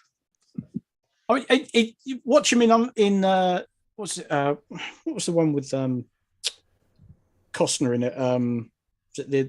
The Untouchables or whatever. It was the Untouchables, and he plays like an Irish cop. That's right. Yeah. But he's Sean Connery. Yeah. It's an Irish cop with a Scottish accent. Yeah. You know, That's right. Yeah. We're Americans. We don't know the damn difference. Come on. Yeah. So all they did was put a flat cap on, and then they supposedly looked as Irish, but he's still got their Scottish accent. Watch him in Highlander. What was he supposed to be? An Egyptian metallurgist in the Spanish king's court, but he had a Scottish accent.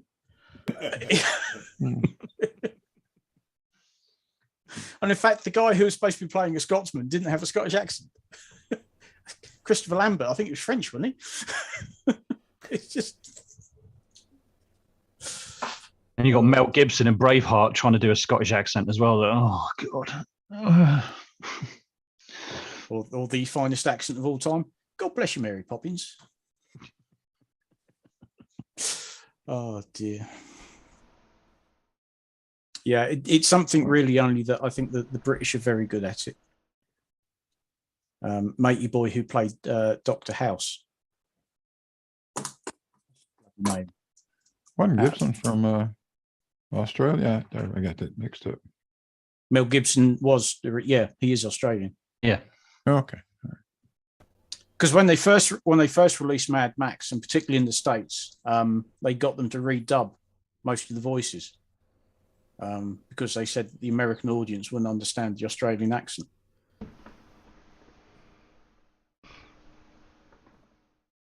Yeah, I thought I remembered that. Australian, Kiwi, same thing. Now, I say something less subtle than that, and I get almost kicked off. And of course, Blue Bleem Blue gets favoritism, right? I was just about to mute him, but he just muted himself.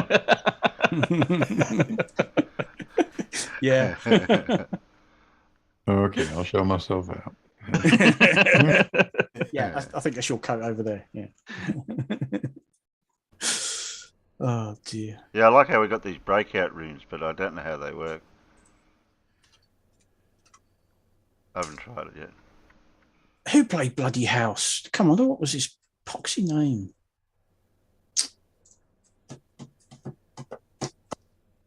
Oh, I can't remember. Hugh Laurie, that was it. And so many Americans were amazed to find that he's actually English. Have we got anything else then, Terry? Any videos or anything? No, he's working on it. No, I've got him. You do know that when a clever Kiwi migrates to Australia, it reduces the average IQ of both countries. I had to think about that for a second. Oh, yeah.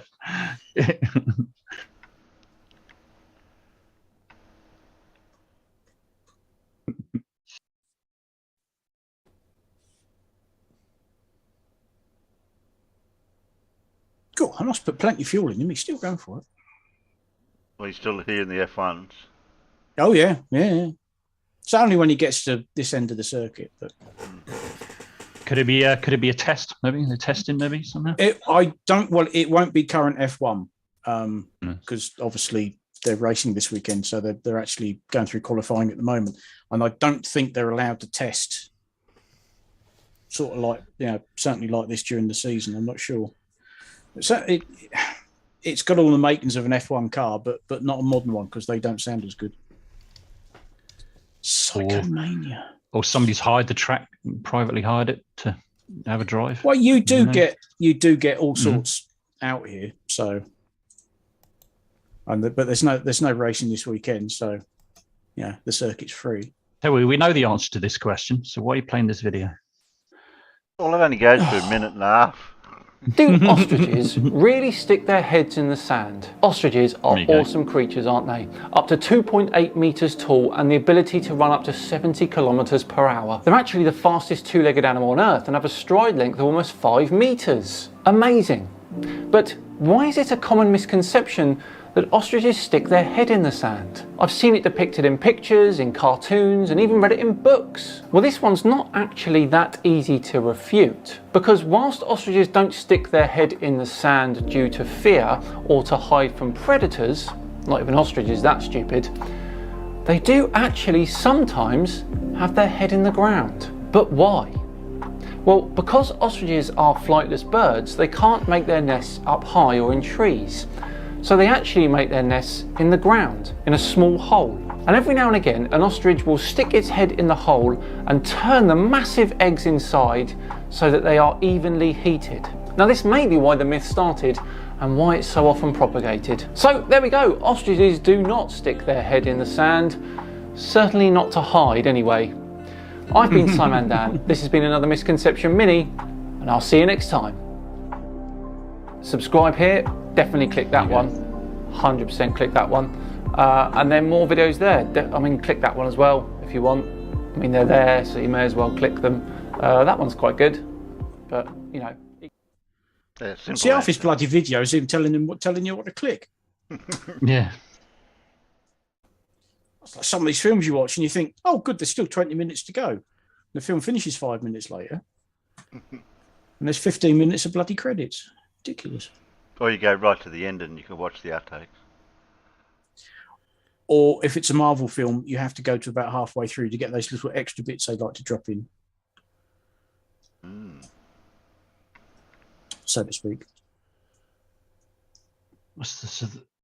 Trey thinks Southern Hemisphere flights don't exist. Oh, really? Yeah. Where have I heard that before? Earth is a lie. Any flat earther? Him, yeah.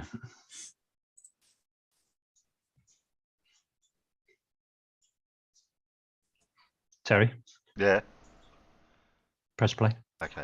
In orbit, then hurl y'all thousands of miles an hour towards it.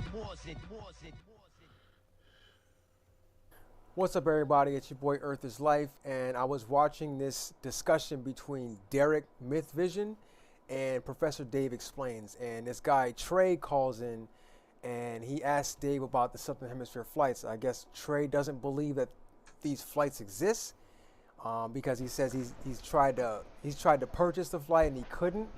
But anyone that's familiar with my channel, I've made several videos about these Southern Hemisphere flights. Let's go ahead and listen to what Mr. Trey has to say with talking with Professor Dave. Let's go ahead and play this. So let's go back to the flight routes for a second. Sure. What was your answer to that? Your answer was, there's nothing wrong with the fact that they won't go from South Africa to South America direct over the ocean. Hold on. No, they don't. Prove it. You can buy the flight and go yourself, man. You cannot buy the flight. No, you can't. You can. You're not going to. No, it doesn't exist. It doesn't exist. So that's something that we can take offline and we can try to prove. Can we take up on that? Because you're just lying about reality. So that's all you can do is lie. Yes, Trey, we will take it offline and we will prove it right here for you. What I'm saying is, why don't we take it offline and prove it? You want to go together? You want to meet up in Santiago and get the flight and go to Sydney together? Is that what you're proposing? The data. How about you just do it by yourself? Let's go online and find the data and book the flight.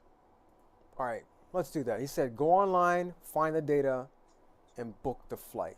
Okay, let's do that. Let's go to, right here. Expedia.com. On my website to get tickets. If you went to Expedia and typed in Johannesburg to Sydney and then filtered, you click, see this little thing right here? It says more options. You click more options and then you click non-stop. Then you click search. Oh, look at that. Let's see. Let's see.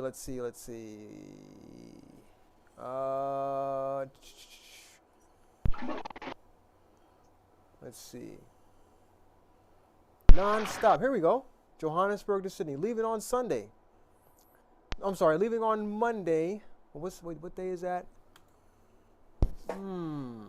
11 hours and 45 minutes. It's pretty expensive, but I mean, that's the flight you want right there. Non-stop. Bam. No thanks. Yep, this is the flight we want right here. $3,181. Johannesburg to Sydney. Surprise, Yep. surprise. Yeah. It's pretty. I mean, it's kind of expensive, but this is where you would purchase that flight. All you got to do is filter the flights, man. Non-stop. Make sure you go to the filters and click non-stop. These flights exist. They happen all the time. All right? It's not that difficult. Yep, right here, buddy. Anyway, I just wanted to make this little short video. Thanks for watching. Don't forget to like, share, and subscribe if you like this video. And check out the rest of my videos if you are interested. And Dave, if you're listening, if you watch this video, you need to debate. Debate Witsit Gets It. This will be the debate of the fucking year. Excuse my language. Mm-hmm. But yes, this debate needs to It'll be happen. entertaining. Anyway, thanks for watching. Pinpoint asteroids in orbit, then hurl y'all thousands of miles an hour towards it. Yeah, I wonder if that's the case. What somebody commented. Floaters search US airlines for a southern hemisphere flight, and they find they can't find it. Yeah. I've just noticed that Dearth has done a video about the James Webb images. I'm gonna have a look at that later. Yeah, I wonder what he's got to say. Well, whatever it is, it will be wrong. It'll be gibberish. Yeah. Yes. Is it very long? No, it's not. It's only 4 minutes 40 seconds. And then you got credits with that, so it's probably about 4 minutes. Well, You can have a look at it if you want. It's up to you. I don't mind. Yeah, Do you want the link? Squeeze it in, yeah, if it's entertaining. Oh, it must be time for some more tea. Dearth, that guy's just a crook. Those course he is. Johannesburg flights are a double whammy too, because they actually skirt Antarctica, and on occasion, if you got to divert for bad weather, you can actually see the icebergs floating as well along the way. So, blimey. Yeah, on their flat Earth map, it doesn't go anywhere near the South Pole. Well, of course not. No. That link is in Fairsuck, Terry, if you need it. Yeah, I beat you to it. Oh, did you got there already? Okay. I like the photo above with the dog hanging off the wing pylon on the F-16. Oh yeah, yeah. It's quite good. Who posted that? Scott. Wonder what that's about. Yeah, What's going on there exactly? I've got no idea. What the story is. There have been some brilliant photos through the years of various weird things hung off aircraft wings. One was a toilet. The RAF used to bring beer over under Spitfire wings. They mounted the kegs to the pylons, and by the time they'd flown from Britain to France, the beer was cool. Ice cream as well, I believe. I think they did ice cream like that as well, didn't they? Nice. Yeah.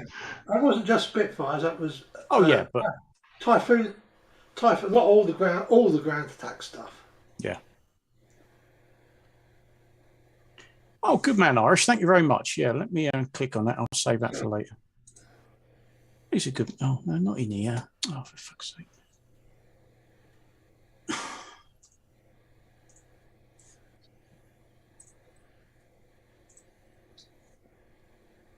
I was wondering what so little.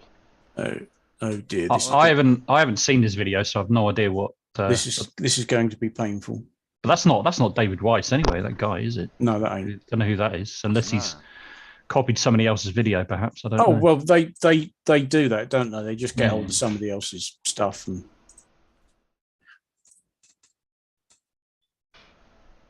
But whatever it is, it's wrong.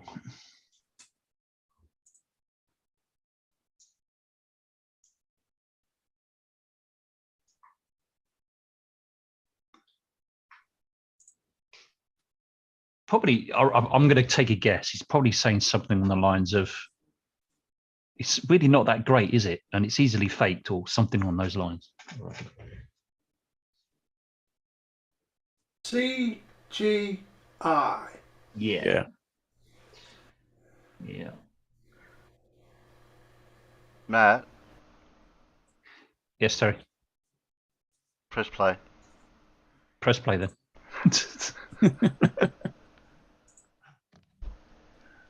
I thought you were We've busy been doing waiting something else. 20 No. years to see these images, and now today we have finally seen them. We've got a deep Monkeys. field image, seeing almost to the beginning of the universe. That We've tune got in the background, an copyrighted? exoplanet spectra detecting its No, atmosphere. No, We've no, got no. colliding Unlikely. galaxies, the death of a star, and the birth of other stars. This is the new images from the James Webb Space Telescope. Hi everyone, I'm Fraser Kane. I'm the publisher of Universe Today. I've been a space and astronomy journalist for over 20 years. And I have been following this story for my entire career in space journalism. So it's great to be able to sit here and share these incredible first images. All right, let's get into them. The first image is a deep field image of a galaxy cluster called S-MAX 0723. And this is an image that has been taken by the Hubble Space Telescope. It's one of those places that Hubble has looked where there should be almost nothing in the sky, and yet the more it looks, the more galaxies pop out.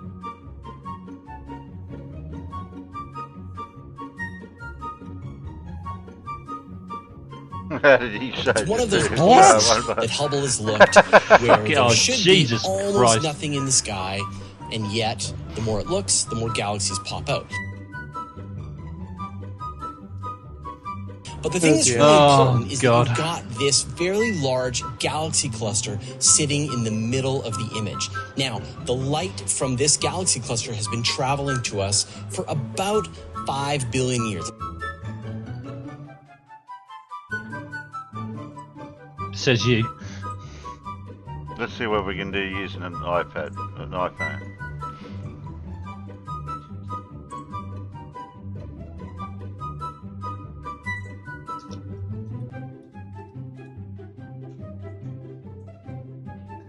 So what? What does this prove? It proves nothing.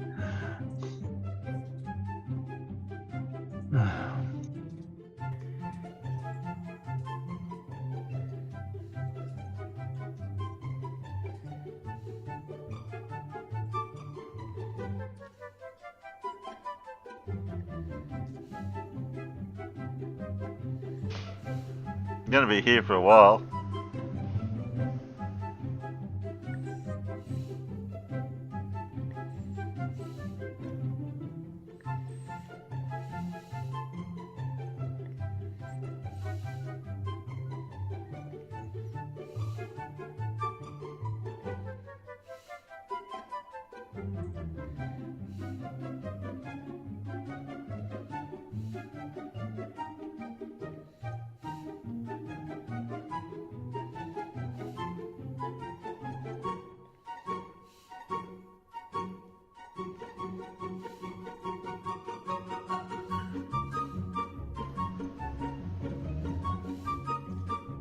I have this, I just posted a link to it. I have this music going for an hour.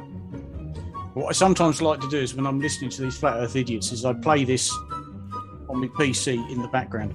And it just makes their debates so much funnier when all you got is this constantly looping for an hour.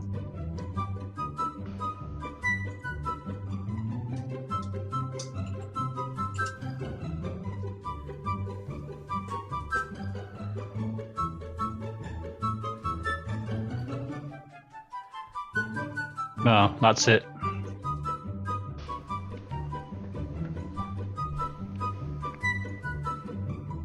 That's Let it. Ozzie be. Oh, that just proves the Earth's flat. That did. No. Well, it convinced me. What? Sorry, I wasn't concentrating. Yeah, no, this is classic of David, right? Because when he often says something's possible to be faked, therefore it must be faked. Yeah. And that is as if that's evidence that it's faked. You know, no, that's not evidence that it's faked at all. But you can fake just about everything. Everything, exactly. That's my point. Exactly. Of course you can. So what? Sometimes, of course, it's more effort to fake it than it is to do it for real. Yeah, like the moon landers. Yeah, it was easy to send them there than it was to try and fake it. Well, Kubrick wanted to do things live on set, so he had to go to the moon to do it. Yeah. They always say that about Kubrick. Do you know why he did all his films over here in the UK? He didn't like to fly. Yeah. Correct. That's where he was living. That's why they all got filmed over here, because he didn't want to travel. Because I believe he went to one big movie premiere in New York. Was it The Shining? And he had to travel by ship. Yes, because he hated flying. He was scared of flying. Yeah. I mean, look at Full Metal Jacket. Yeah, I know. Filmed over here. You know, Yeah. let's recreate bits of Vietnam. Let's recreate the Marine training camp in wherever it was. All of it done here because he was scared shitless of flying. Yeah, I mean, let's face it. How would you like to be running around in a paddy field in Lincolnshire in the winter? No, thank you. Fucking awful. Dressed as if you are a Vietnamese peasant.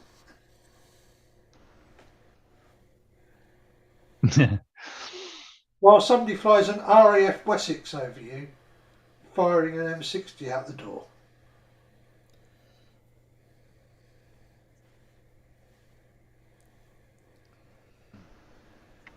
Oh, that's the thing about The Shining as well. They think the subliminal messages in The Shining that proves that it was all faked as well. Apparently, Kubrick.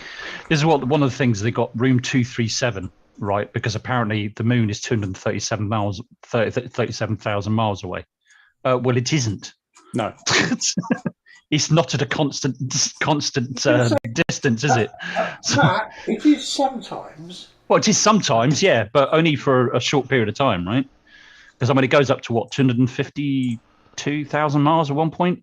I think the 237 is right at the close end, isn't it? Yeah, but you know, it's meaningless. Is my point.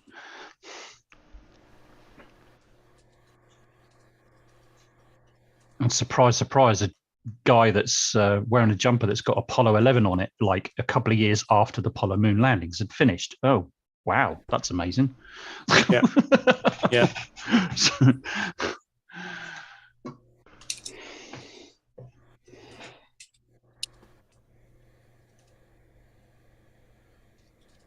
Hello, wonderful people, person. Even. Him, yeah.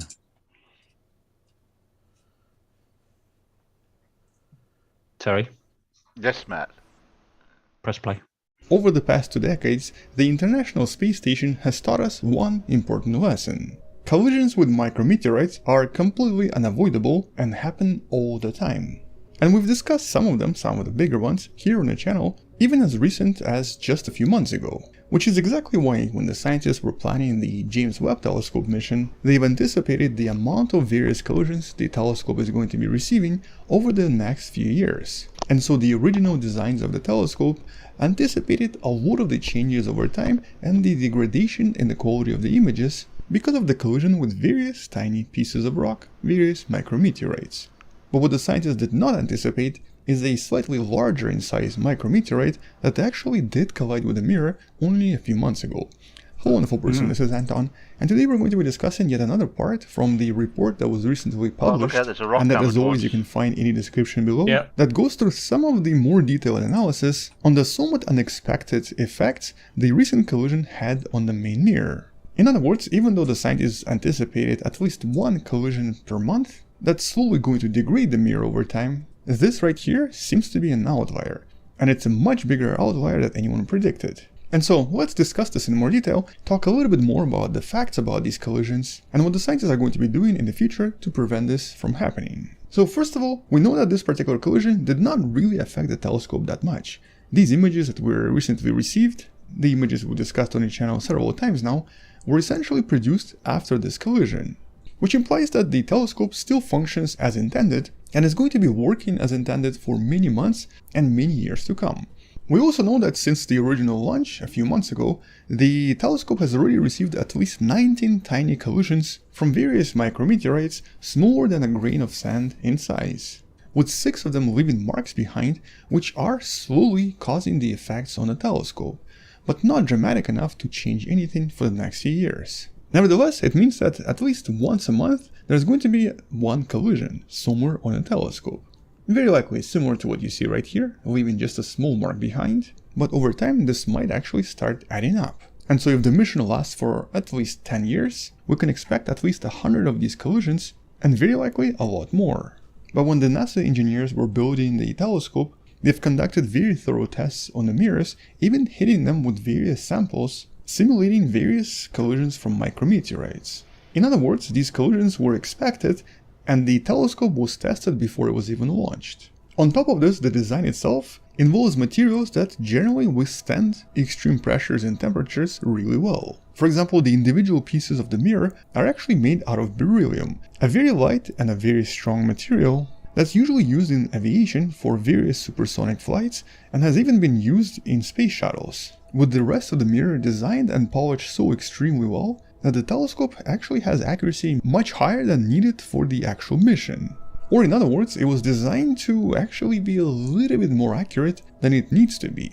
And so over time, even if the micrometeorites degrade the quality and the accuracy of the mirror itself, it's still going to be producing really good images because the engineers in this case kind of over-designed it. And so until that major collision that happened a few months ago, none of the other collisions affected anything. But between May 22nd and May 24th, there was a very unexpected and somewhat large collision in a segment known as C3.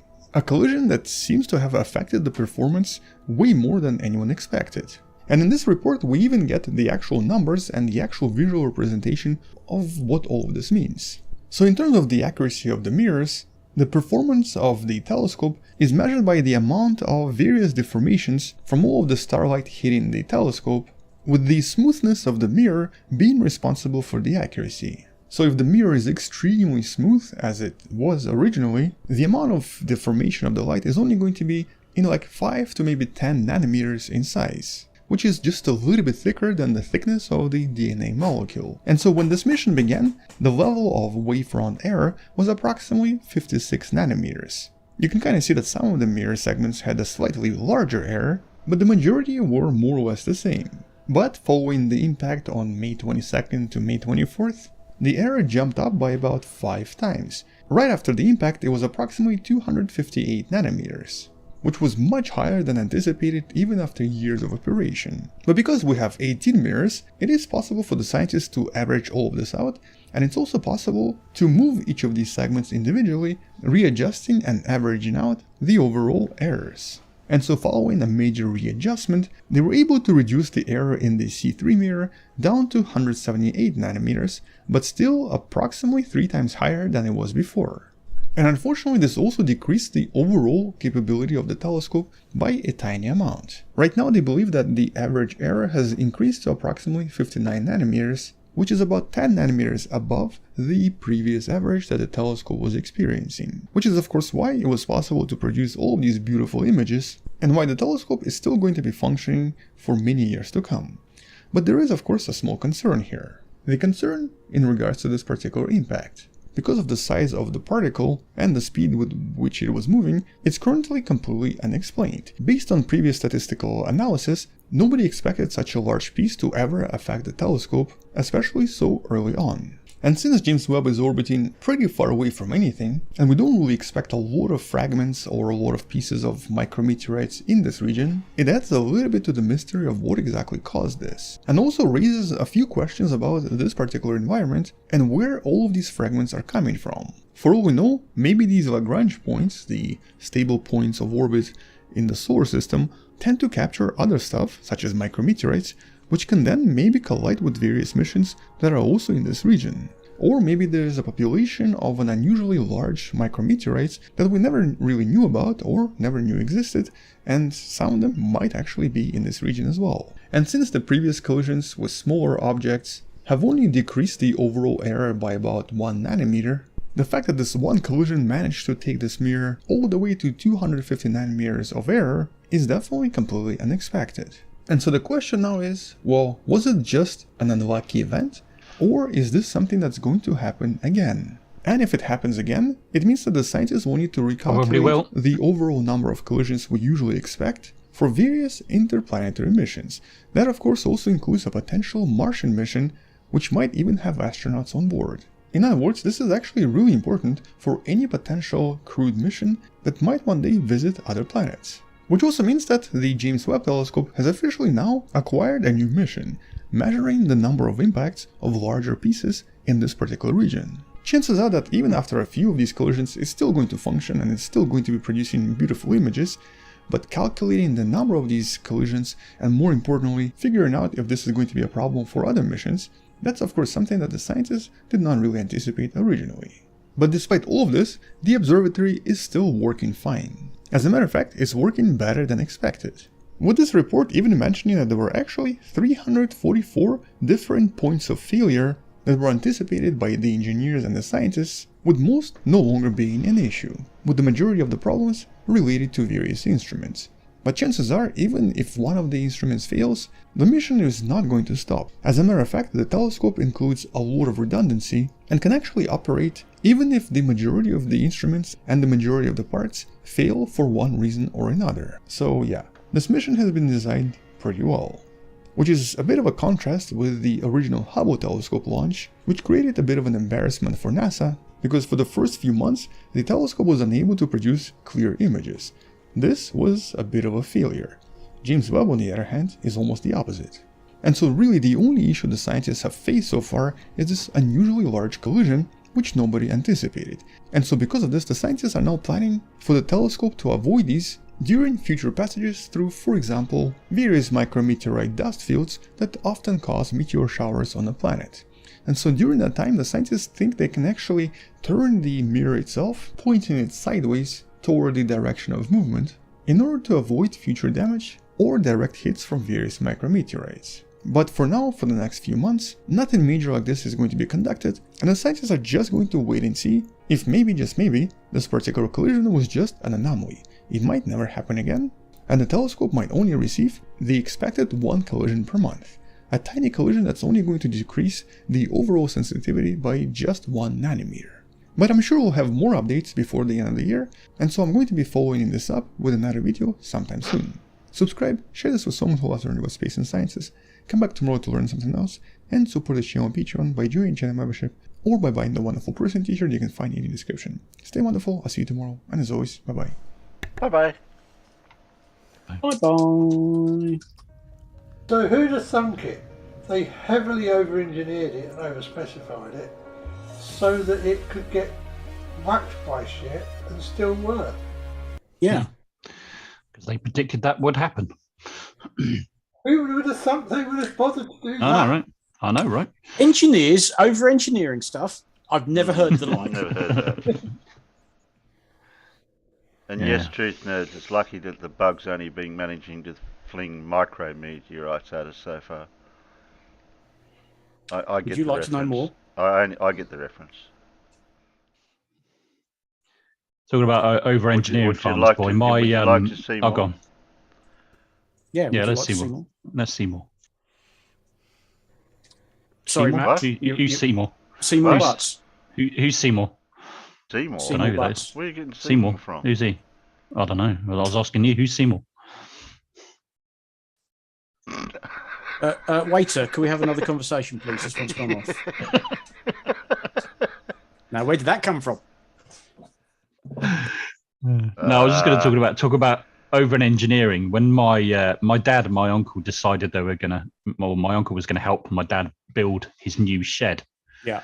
But you would think they were erecting a 20-story building the way they engineered it. Yeah, I mean, it's perfectly level, but all really completely unnecessary. But it's just typical engineers. They're both engineers, so yeah. Well, the plant rooms I used to design, the way we built it, we offered I think a 25-year guarantee on it. But I think in 100 years, all of the cladding might have gone, everything inside would have rusted away, but the base and the frame would still be there because it just, if I went around countermanding my director afterwards and saying, no, paint all the steelwork before you clad it, please. Because he kept trying to save money. So don't bother painting the steelwork. Yeah, it'll rust. We're offering a 25-year guarantee. Please paint the steel. Mm-hmm. And then it would, well, he didn't. And then I come down there and say, yeah, Harry told us not to bother painting that bit. Well, Harry's a prat. He's trying to save money. Paint it. You have to go around after your boss and correct all the mistakes he keeps making.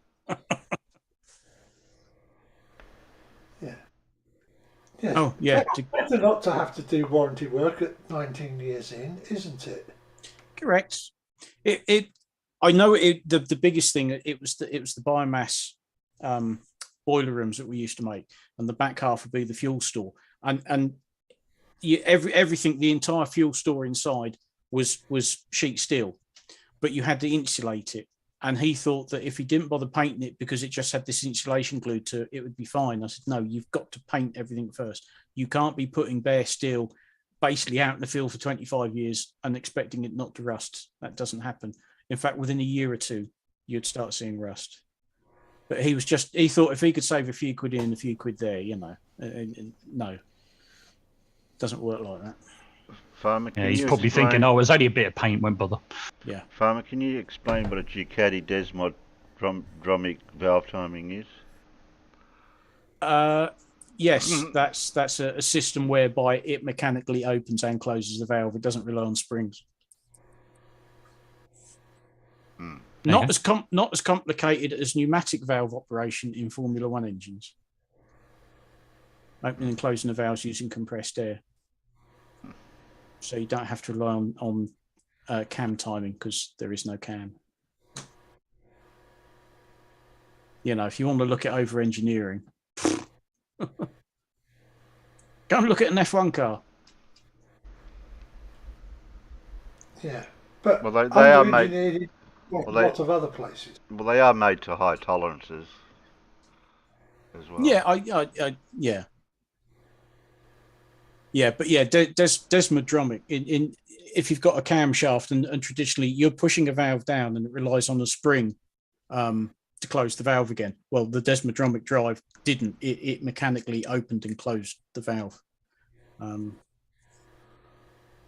Because that's always a big compromise with traditional engine is getting the cam timing, and that's obviously why you had the variable valve timing come in with like the Honda VTEC engine, because the valve timing at low revs isn't the ideal that you want at high revs.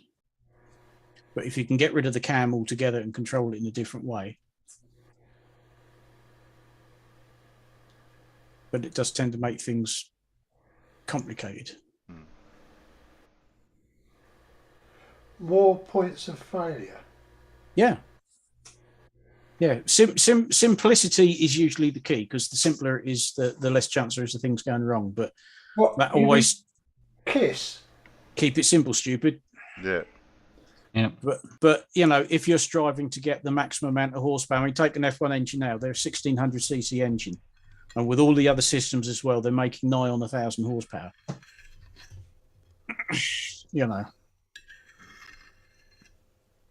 It's quite something.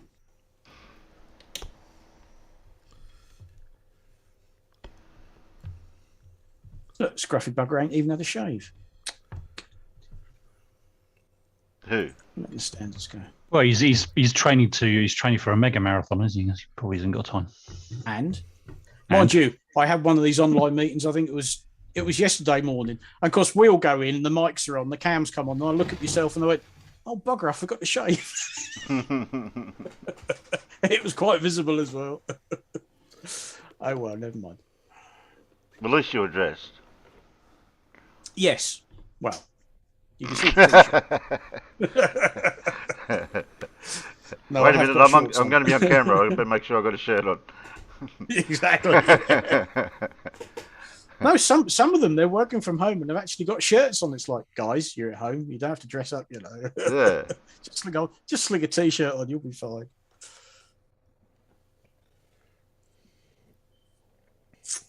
Terry. Yes, Matt. Press play. Okay. I'm all for finding new flat earthers.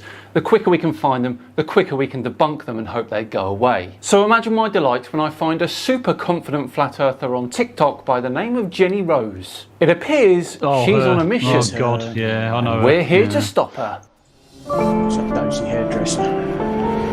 Reading straight from the Flat Earth script. Yep. Right straight from it. We'll see if we can tick all the boxes then. Oh yeah. Hello all and welcome along to another episode of Flat Earth Friday with me, Simon Dan, Thank you very much for joining me. Before we begin today's video, a huge thank you to the sponsors of today's video, Surfshark VPN. Surfshark is a VPN service that makes online privacy protection easy and attainable, encrypting all internet traffic sent to and from your devices and ensuring that your IP address remains hidden to make sure nobody can see. Go to surfshark.deal/SimonDan and use my promo code SimonDan to get a whopping 83% off and 3 months extra free. Right. Back to today's video where we are looking at Jenny Rose from TikTok. We're looking at 3 separate TikToks from Jenny Rose and we're going to debunk every single one of them. Away we go. Okay guys, I'm going to address a question that I get constantly. If Earth is flat, she's going to say why luminaries. are all the other I know planets it. round? Why are all the other luminaries. planets spheres? I'll Here's bet the you. answer. The other planets are not planets, they are luminaries. Yeah, there you go. Hey, there you go. Tick. That's tick, tick. 1 tick. They are lights. You can just tell by the planets in the background. You knew what you were going to say. Yeah. That was a debate fan. Here is Saturn. Here's what Saturn really looks like. That's a true image. And here is what NASA shows you. Please look at the difference between real and a cartoon that you believe. Yes, please look at the difference between backyard telescopes and multi-billion-pound satellite missions. This is one of the worst arguments you will ever hear from a flat earther. Of course, NASA with their budget will be able to take much better photos than me in my back garden with my $1,000 telescope. Take that in for a second. Another example, here's Mars, here is real Mars, and here is the cartoon Mars. Okay? No, here is an out-of-focus picture. Of course. Just Dan says it, yeah. Terrible. Picture of Mars with a P900 compared to NASA's multi-billion-dollar satellite photos. It's a light, it's a luminary. A luminary, okay? Not a surface planet. Not a surface planet. The Perseverance rover, a surface planet, as opposed to a planet. Yeah. And the Ingenuity helicopter say different, I'm afraid. Here's Venus, and I would like to point something out about this. You can see, when you zoom in very closely to stars and the planets, water ripples. 900 images. How many times? Say it with me. Out of focus. Focus. Okay? Water ripples. Here is a side-by-side comparison of planets next to real images of these planets that are lights. Okay? Why are NASA images not even close to reality? We've discussed this already. It appears that Jenny thinks that amateur astronomers should have a bottomless pit of money in order to take their photos. We do not. Why? Another side-by-side, pause to read. They say that Jupiter, Saturn, Uranus, and Neptune are gas giants and are not surfaces. They're made of gas. But isn't it interesting, look, that Mars, and Venus You got to keep moving out of the road. look the same as these planets that they say are gas. These are clearly not surfaces and it's either. done in flirt mode too. The thing is, a gas in a gas giant she's in a doesn't car. behave like the gas here on Earth's surface. A lot of it is what we call metallic hydrogen and exists in a liquid state. Before you bring up the moon is the same exact idea. The moon is a light. Oh, Okay? God. That's why the closer you get up to it, the more it fades away. It disappears into the sky. You could see stars through it. Clouds have been seen through it. If it was a surface rock, that would Oh, the old stars through the moon. Yeah. Yeah, that old be chestnut. possible. And has it ever entered your minds that the clouds you see through it are actually in front of it? And no, stars have never been seen through it either. We didn't land on the moon because you can't land on the moon because it's not a surface. If it was, light would reflect off of it the way it does on any sphere. Oh, it's an illuminary. It illuminates itself. Well, that was nonsense. It's illuminated by the sun, of course, just like we are. Next up, Jenny is looking at the centre of the Earth, and she has an idea of what's really going on. You want to know what's really messed up? They teach that the inside of the Earth is there's an inner core, an outer core, mantle, and a crust, right? We all learn this. Children are learning this. Everybody has learned this. They have videos for children for it. It's in textbooks. It's everywhere that we know what's on the inside of the Earth as a fact. But did you know that the farthest we've ever dug into Earth is 8 miles? There we go. Yes, I did that one. Yeah, we go. Humans have I drilled knew you over were going to come 12 up with that. kilometers. which is equivalent to approximately 7.5 miles. Yes, something that you guys bring up all the time. This is an easy debunk, but we'll let her carry on for a bit. So the farthest we've ever dug into Earth is 8 miles. Almost 8 miles. Mm-hmm. So have we ever had any actual evidence of what they're teaching in schools and teaching in textbooks and indoctrinating children on about the fact of the Earth? Do we have any actual scientific proof or evidence on this? Yes. Unless something awful happens yes, to we our do. planet, we will never have a direct observation of Earth's core. Oh, the old direct observation. Just another thing, thing okay. that we've never been able to observe, prove, test, or detect. The thing is, there is a thing called indirect evidence, and that's still evidence. Exactly. When an earthquake happens, there are two types of seismic wave produced. Oh, look at Primary that. waves, or P Wasn't I waves, right before and even you secondary said it? waves, or S waves. Yeah. Now, we've got seismic stations set up all around the world, over 150 to be precise. Now take a look at this image. When an earthquake strikes, the P waves and S waves travel through the Earth.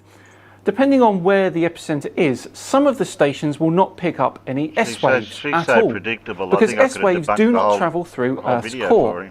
But the cool thing is, P waves do travel through the core, but they're deflected somewhat, so much so that we get P wave shadow zones, which you can see in the grey areas on this picture. Now, you can't deny that we get earthquakes, and you can't deny that these seismic stations get results. So I ask, if the Earth has no core, and indeed it is flat, how do these seismic stations get the results that they do, and how do we explain that P wave shadow zone? That's totally smashed that one, isn't it? So let's move on to Jenny's final TikTok about gravity. All right, guys, why do objects fall at the same rate in a vacuum chamber? Because without air resistance, all objects on Earth are subject to Earth's gravitational acceleration of 9.8 meters per second squared. I know what you're going to say. You're going to start talking about gravity, just like Google says, but the real answer is not gravity. What is it then? The real reason is air resistance. There is no air resistance in a vacuum chamber. Exactly, which means they're all subject to the same force. Air resistance is a force that is caused by air, a force that acts in the opposite direction as an object falling. So if an object is falling through the air is resisting it. There is none of this in a vacuum chamber. Air resistance makes light objects fall slower, making them float for a while.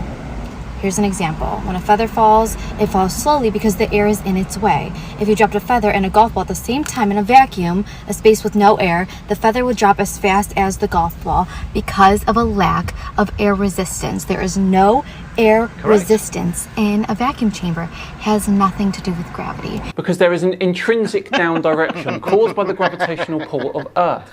Objects in a vacuum chamber are obviously more denser than the air below it as well as the air above it.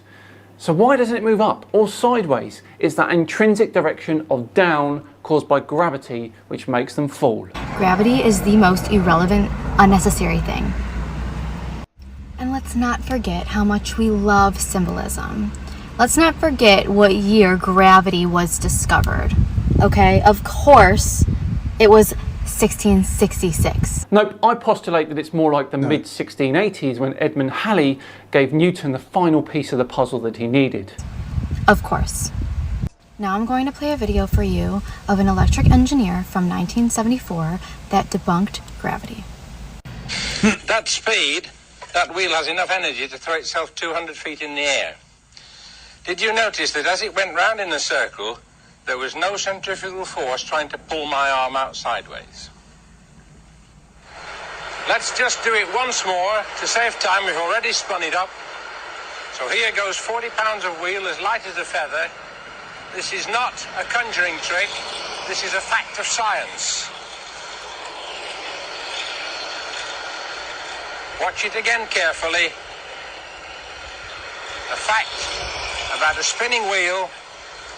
So far, everyone has missed. This is not defying gravity.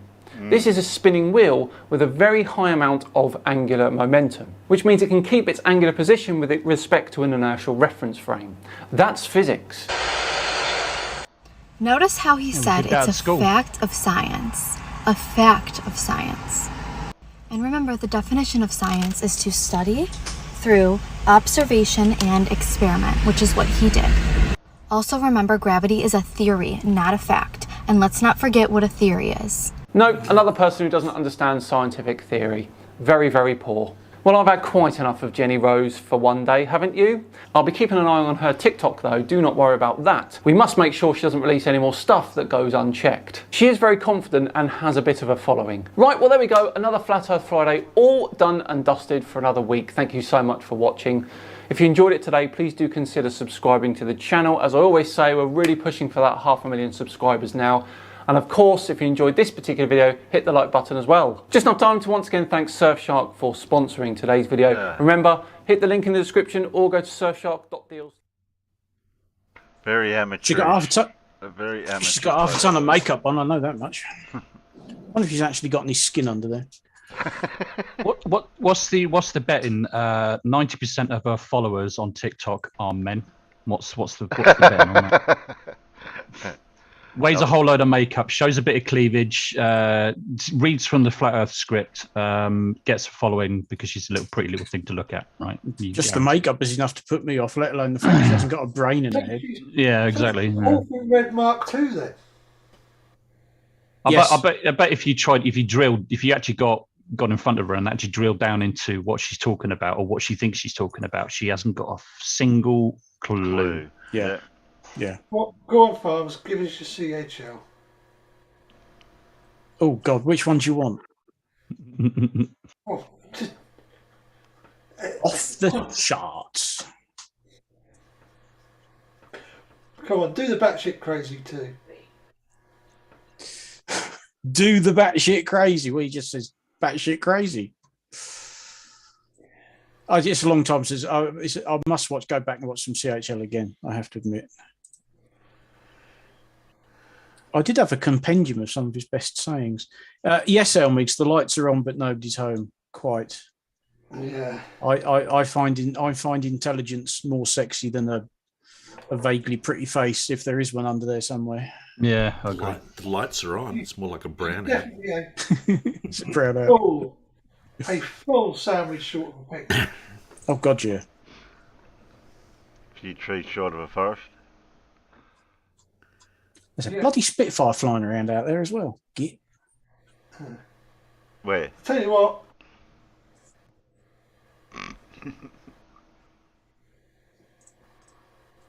When you compare her to the sharpest tools in the box, she's a mallet.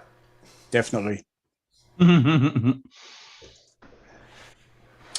Oh, here we go. I found the list. Okay, does she come under vacant-minded gobshite? That's a good one. Oxygen-deprived mouth breather. Yeah, that's another good one. An unmitigated dullard. Oh, that's a good one. I like that. Yeah. Not a common one that everybody uses, so hence I like them. No, exactly. Because I was watching, I was having a bit of a run on his videos, and I thought, oh, that's a good one. I'll make a note of that. Yeah. What? Repeat that last one again. What was it again? Unmitigated dullard. No. Yes, an unmitigated dullard. Unmitigated dullard. I like that. I'm gonna have to remember that.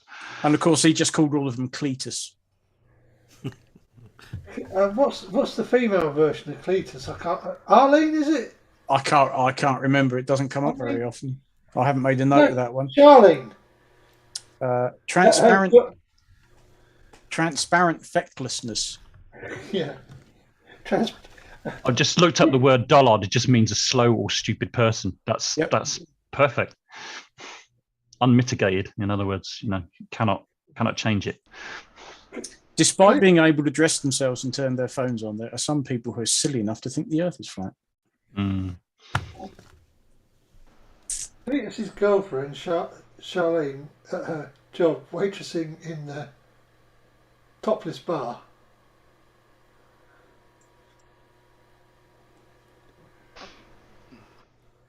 Yeah, bless her heart. Well, we've been going for 4.5 hours, Farmer. Has it been that long already? Jeez. Yeah. Oh yes, just 5:10 here in the afternoon. Truth of life. Where's the day gone? Well, when did we actually start? How long have we been? 10 o'clock, I thought I started. We were scheduled to start at 12:30, but I don't know when we did that. I think it's getting on for 1 o'clock, wasn't it? It is Saturday night here, so. Well, I started watching you 12:30 37 or something, and you'd already started. You hadn't been going long, so yeah, it was around about 12:30, I think, give or take. I have a feeling you might well have turned the stream on, but we didn't really. Test card and countdown and all that stuff. Well, yeah, I suppose we didn't go on that long. We might want to knock it on the head, don't we? Because that's getting towards the oh shit, what am I going to have for dinner point? Because as usual, have I got anything out the freezer to thaw? No. Nope. It might just have to be pizza. I had pizza the other night. They didn't agree with me the next day. Oh dear, that's not good. Yeah, I've just realised you had 32 minutes of test card and countdown. Yeah. I thought it took a while. Yeah. Well, I mean, everybody's used to that by now, because if you actually say, it's going to start at 12:30, and it starts at 12:30, there won't be anybody here. No. Oh, we could have opened the mic up while we're over in Discord, and the Peanuts could have just listened to us rambling on for a half an hour. Who'd want to do that? I don't know. Who'd want to listen to that? The Peanuts will listen to anything. I think they listen. I think they'd sit here and listen to 3 hours of a tap dripping. Actually, and it's nice about insulting your own audience. Irish Stew is suggesting I have this for dinner. What is digestives? Yes, the pack of digestives. A whole packet. Asda digestives, I might. Oh yeah, well I'll shop at Asda, and these are cheaper than the proper ones, and they're exactly the bloody same. No, they are the same because they're made in the same factory. Yeah, I know. They're called coasters. Oh yeah, coasters. Yeah. Yeah. I mean, it's the same. Like I used to know somebody who used to work in bread factory, just not far from here at all, and he was working in the chicken factory. That was one of the first jobs when I first moved over here, and he was telling me that Paul Rankin produces his own version of soda bread, right? Yeah. And it's pretty expensive stuff. So what you're saying is they literally turn the machine that does the packaging, but it's the same bloody dough.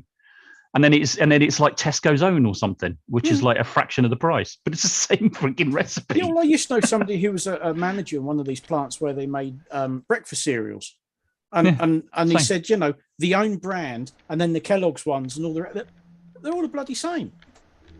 They're the same. Sandwiches, everything, they're all made in the same plant, and it just depends what wrapper gets put around them, what box they go in, as to how much they cost. Yeah. Biggest dog says, "This isn't the tap dripping channel."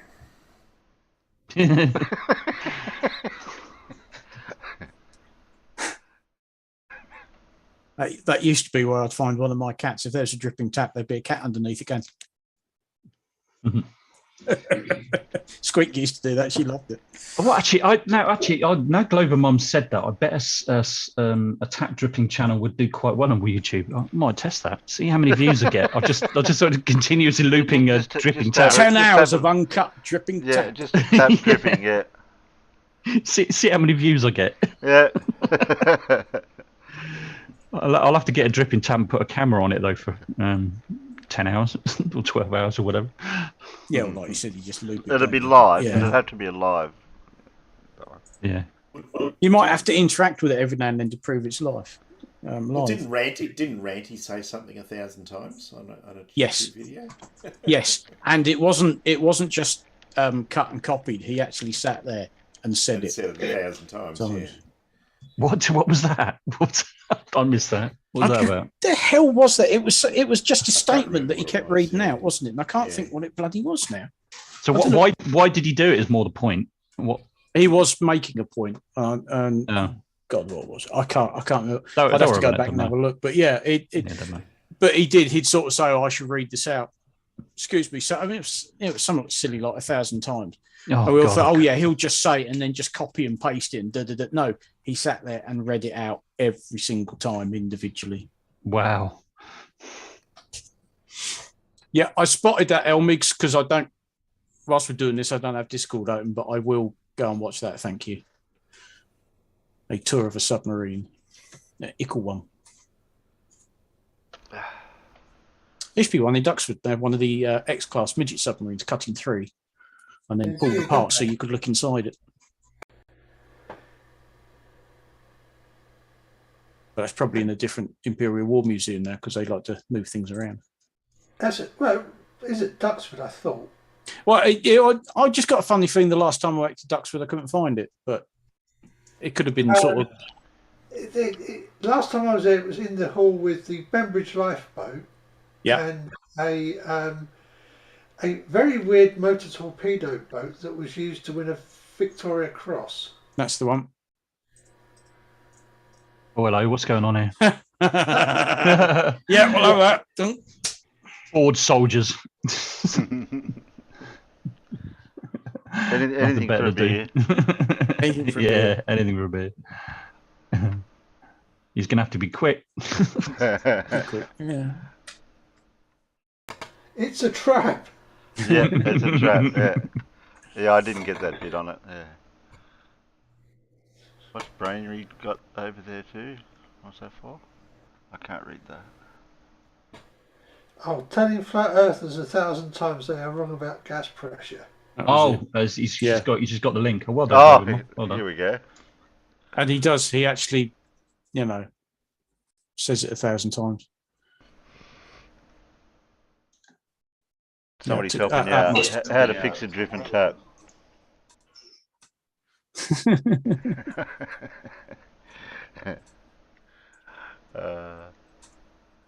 Yeah, my outside tap leaks every time I use it, but it's been added in under the kitchen sink that's inside. And there's an isolating valve, so in theory I can isolate it and take the tap apart, replace the washer. Isolating valve don't work. Oh. Public service announcement. Has your village lost its idiot? Look no further. We've found him. He started a YouTube channel and calls himself Try Thinking. That's right. He does go Mum. Yeah, he counts every single one out because when he said he was going to do it, we all thought, it'd just be a copy and paste. No, he sat there and did the whole bloody lot. Yeah, it said the number before each one. Yeah. Amazing, amazing. That must have took some bloody doing. The patience. Jesus. I couldn't do that. No, I could not. I get to about 50 and then sod this for game of soldiers. Yeah. All right, I'll say goodbyes to everyone. Thanks, Alan. Thanks, Farmers Boy. Thanks, Big Blue. Thanks, Space Matt. Thanks, Herman Von Helmets. Always a pleasure, never a chore. Biggest Dog is Elmer, Glover Mum, Stevie B, Truth Nerds, Stewie, Judy, Keno, K-E-A-N-O, I think it's Keno. Probably pronounced it wrong. Mark Bizer, Tiny Kappa, Truth Nerd, Biggest Doggers, Blue Marble Science. Oh, I've heard that name. Yeah. Seems familiar. Farmer's Boy. I've heard of him. Who else is out there? Scroll up. Brainery, Stevie B, Doomy U, Clover Mum, M-Ball. Still going. Oh, John McMahon. And there was a new person out there earlier too. I gave a spanner to. I can't remember who they were now. Yeah, I can't remember who that was now. That seems like hours ago. Hang on, it was. Did I say Clive Weld? I'll say him again. Scott Bennett, Jose. Still scrolling. Zebulon, Fred. Yeah, that's it. Tiny Captain, Truth Nerds. Yeah, that's as far as I could get to. Ranty says that when he says the 1,000th one, he says, "If I haven't told you once, I've told you 1,000 times." It's not at gas pressure; it's atmospheric pressure. Very good. Yeah. All right. That it? Good night. Good night, everyone. Good night, Peanuts. Good night, panel. Good night, Peanuts. Yeah. And I'm not going to stop streaming until I get the right timing for the end bit. I was saluting as well then, Farmers. Solidarity, brothers. Good night, Peanuts. And remember, hang on.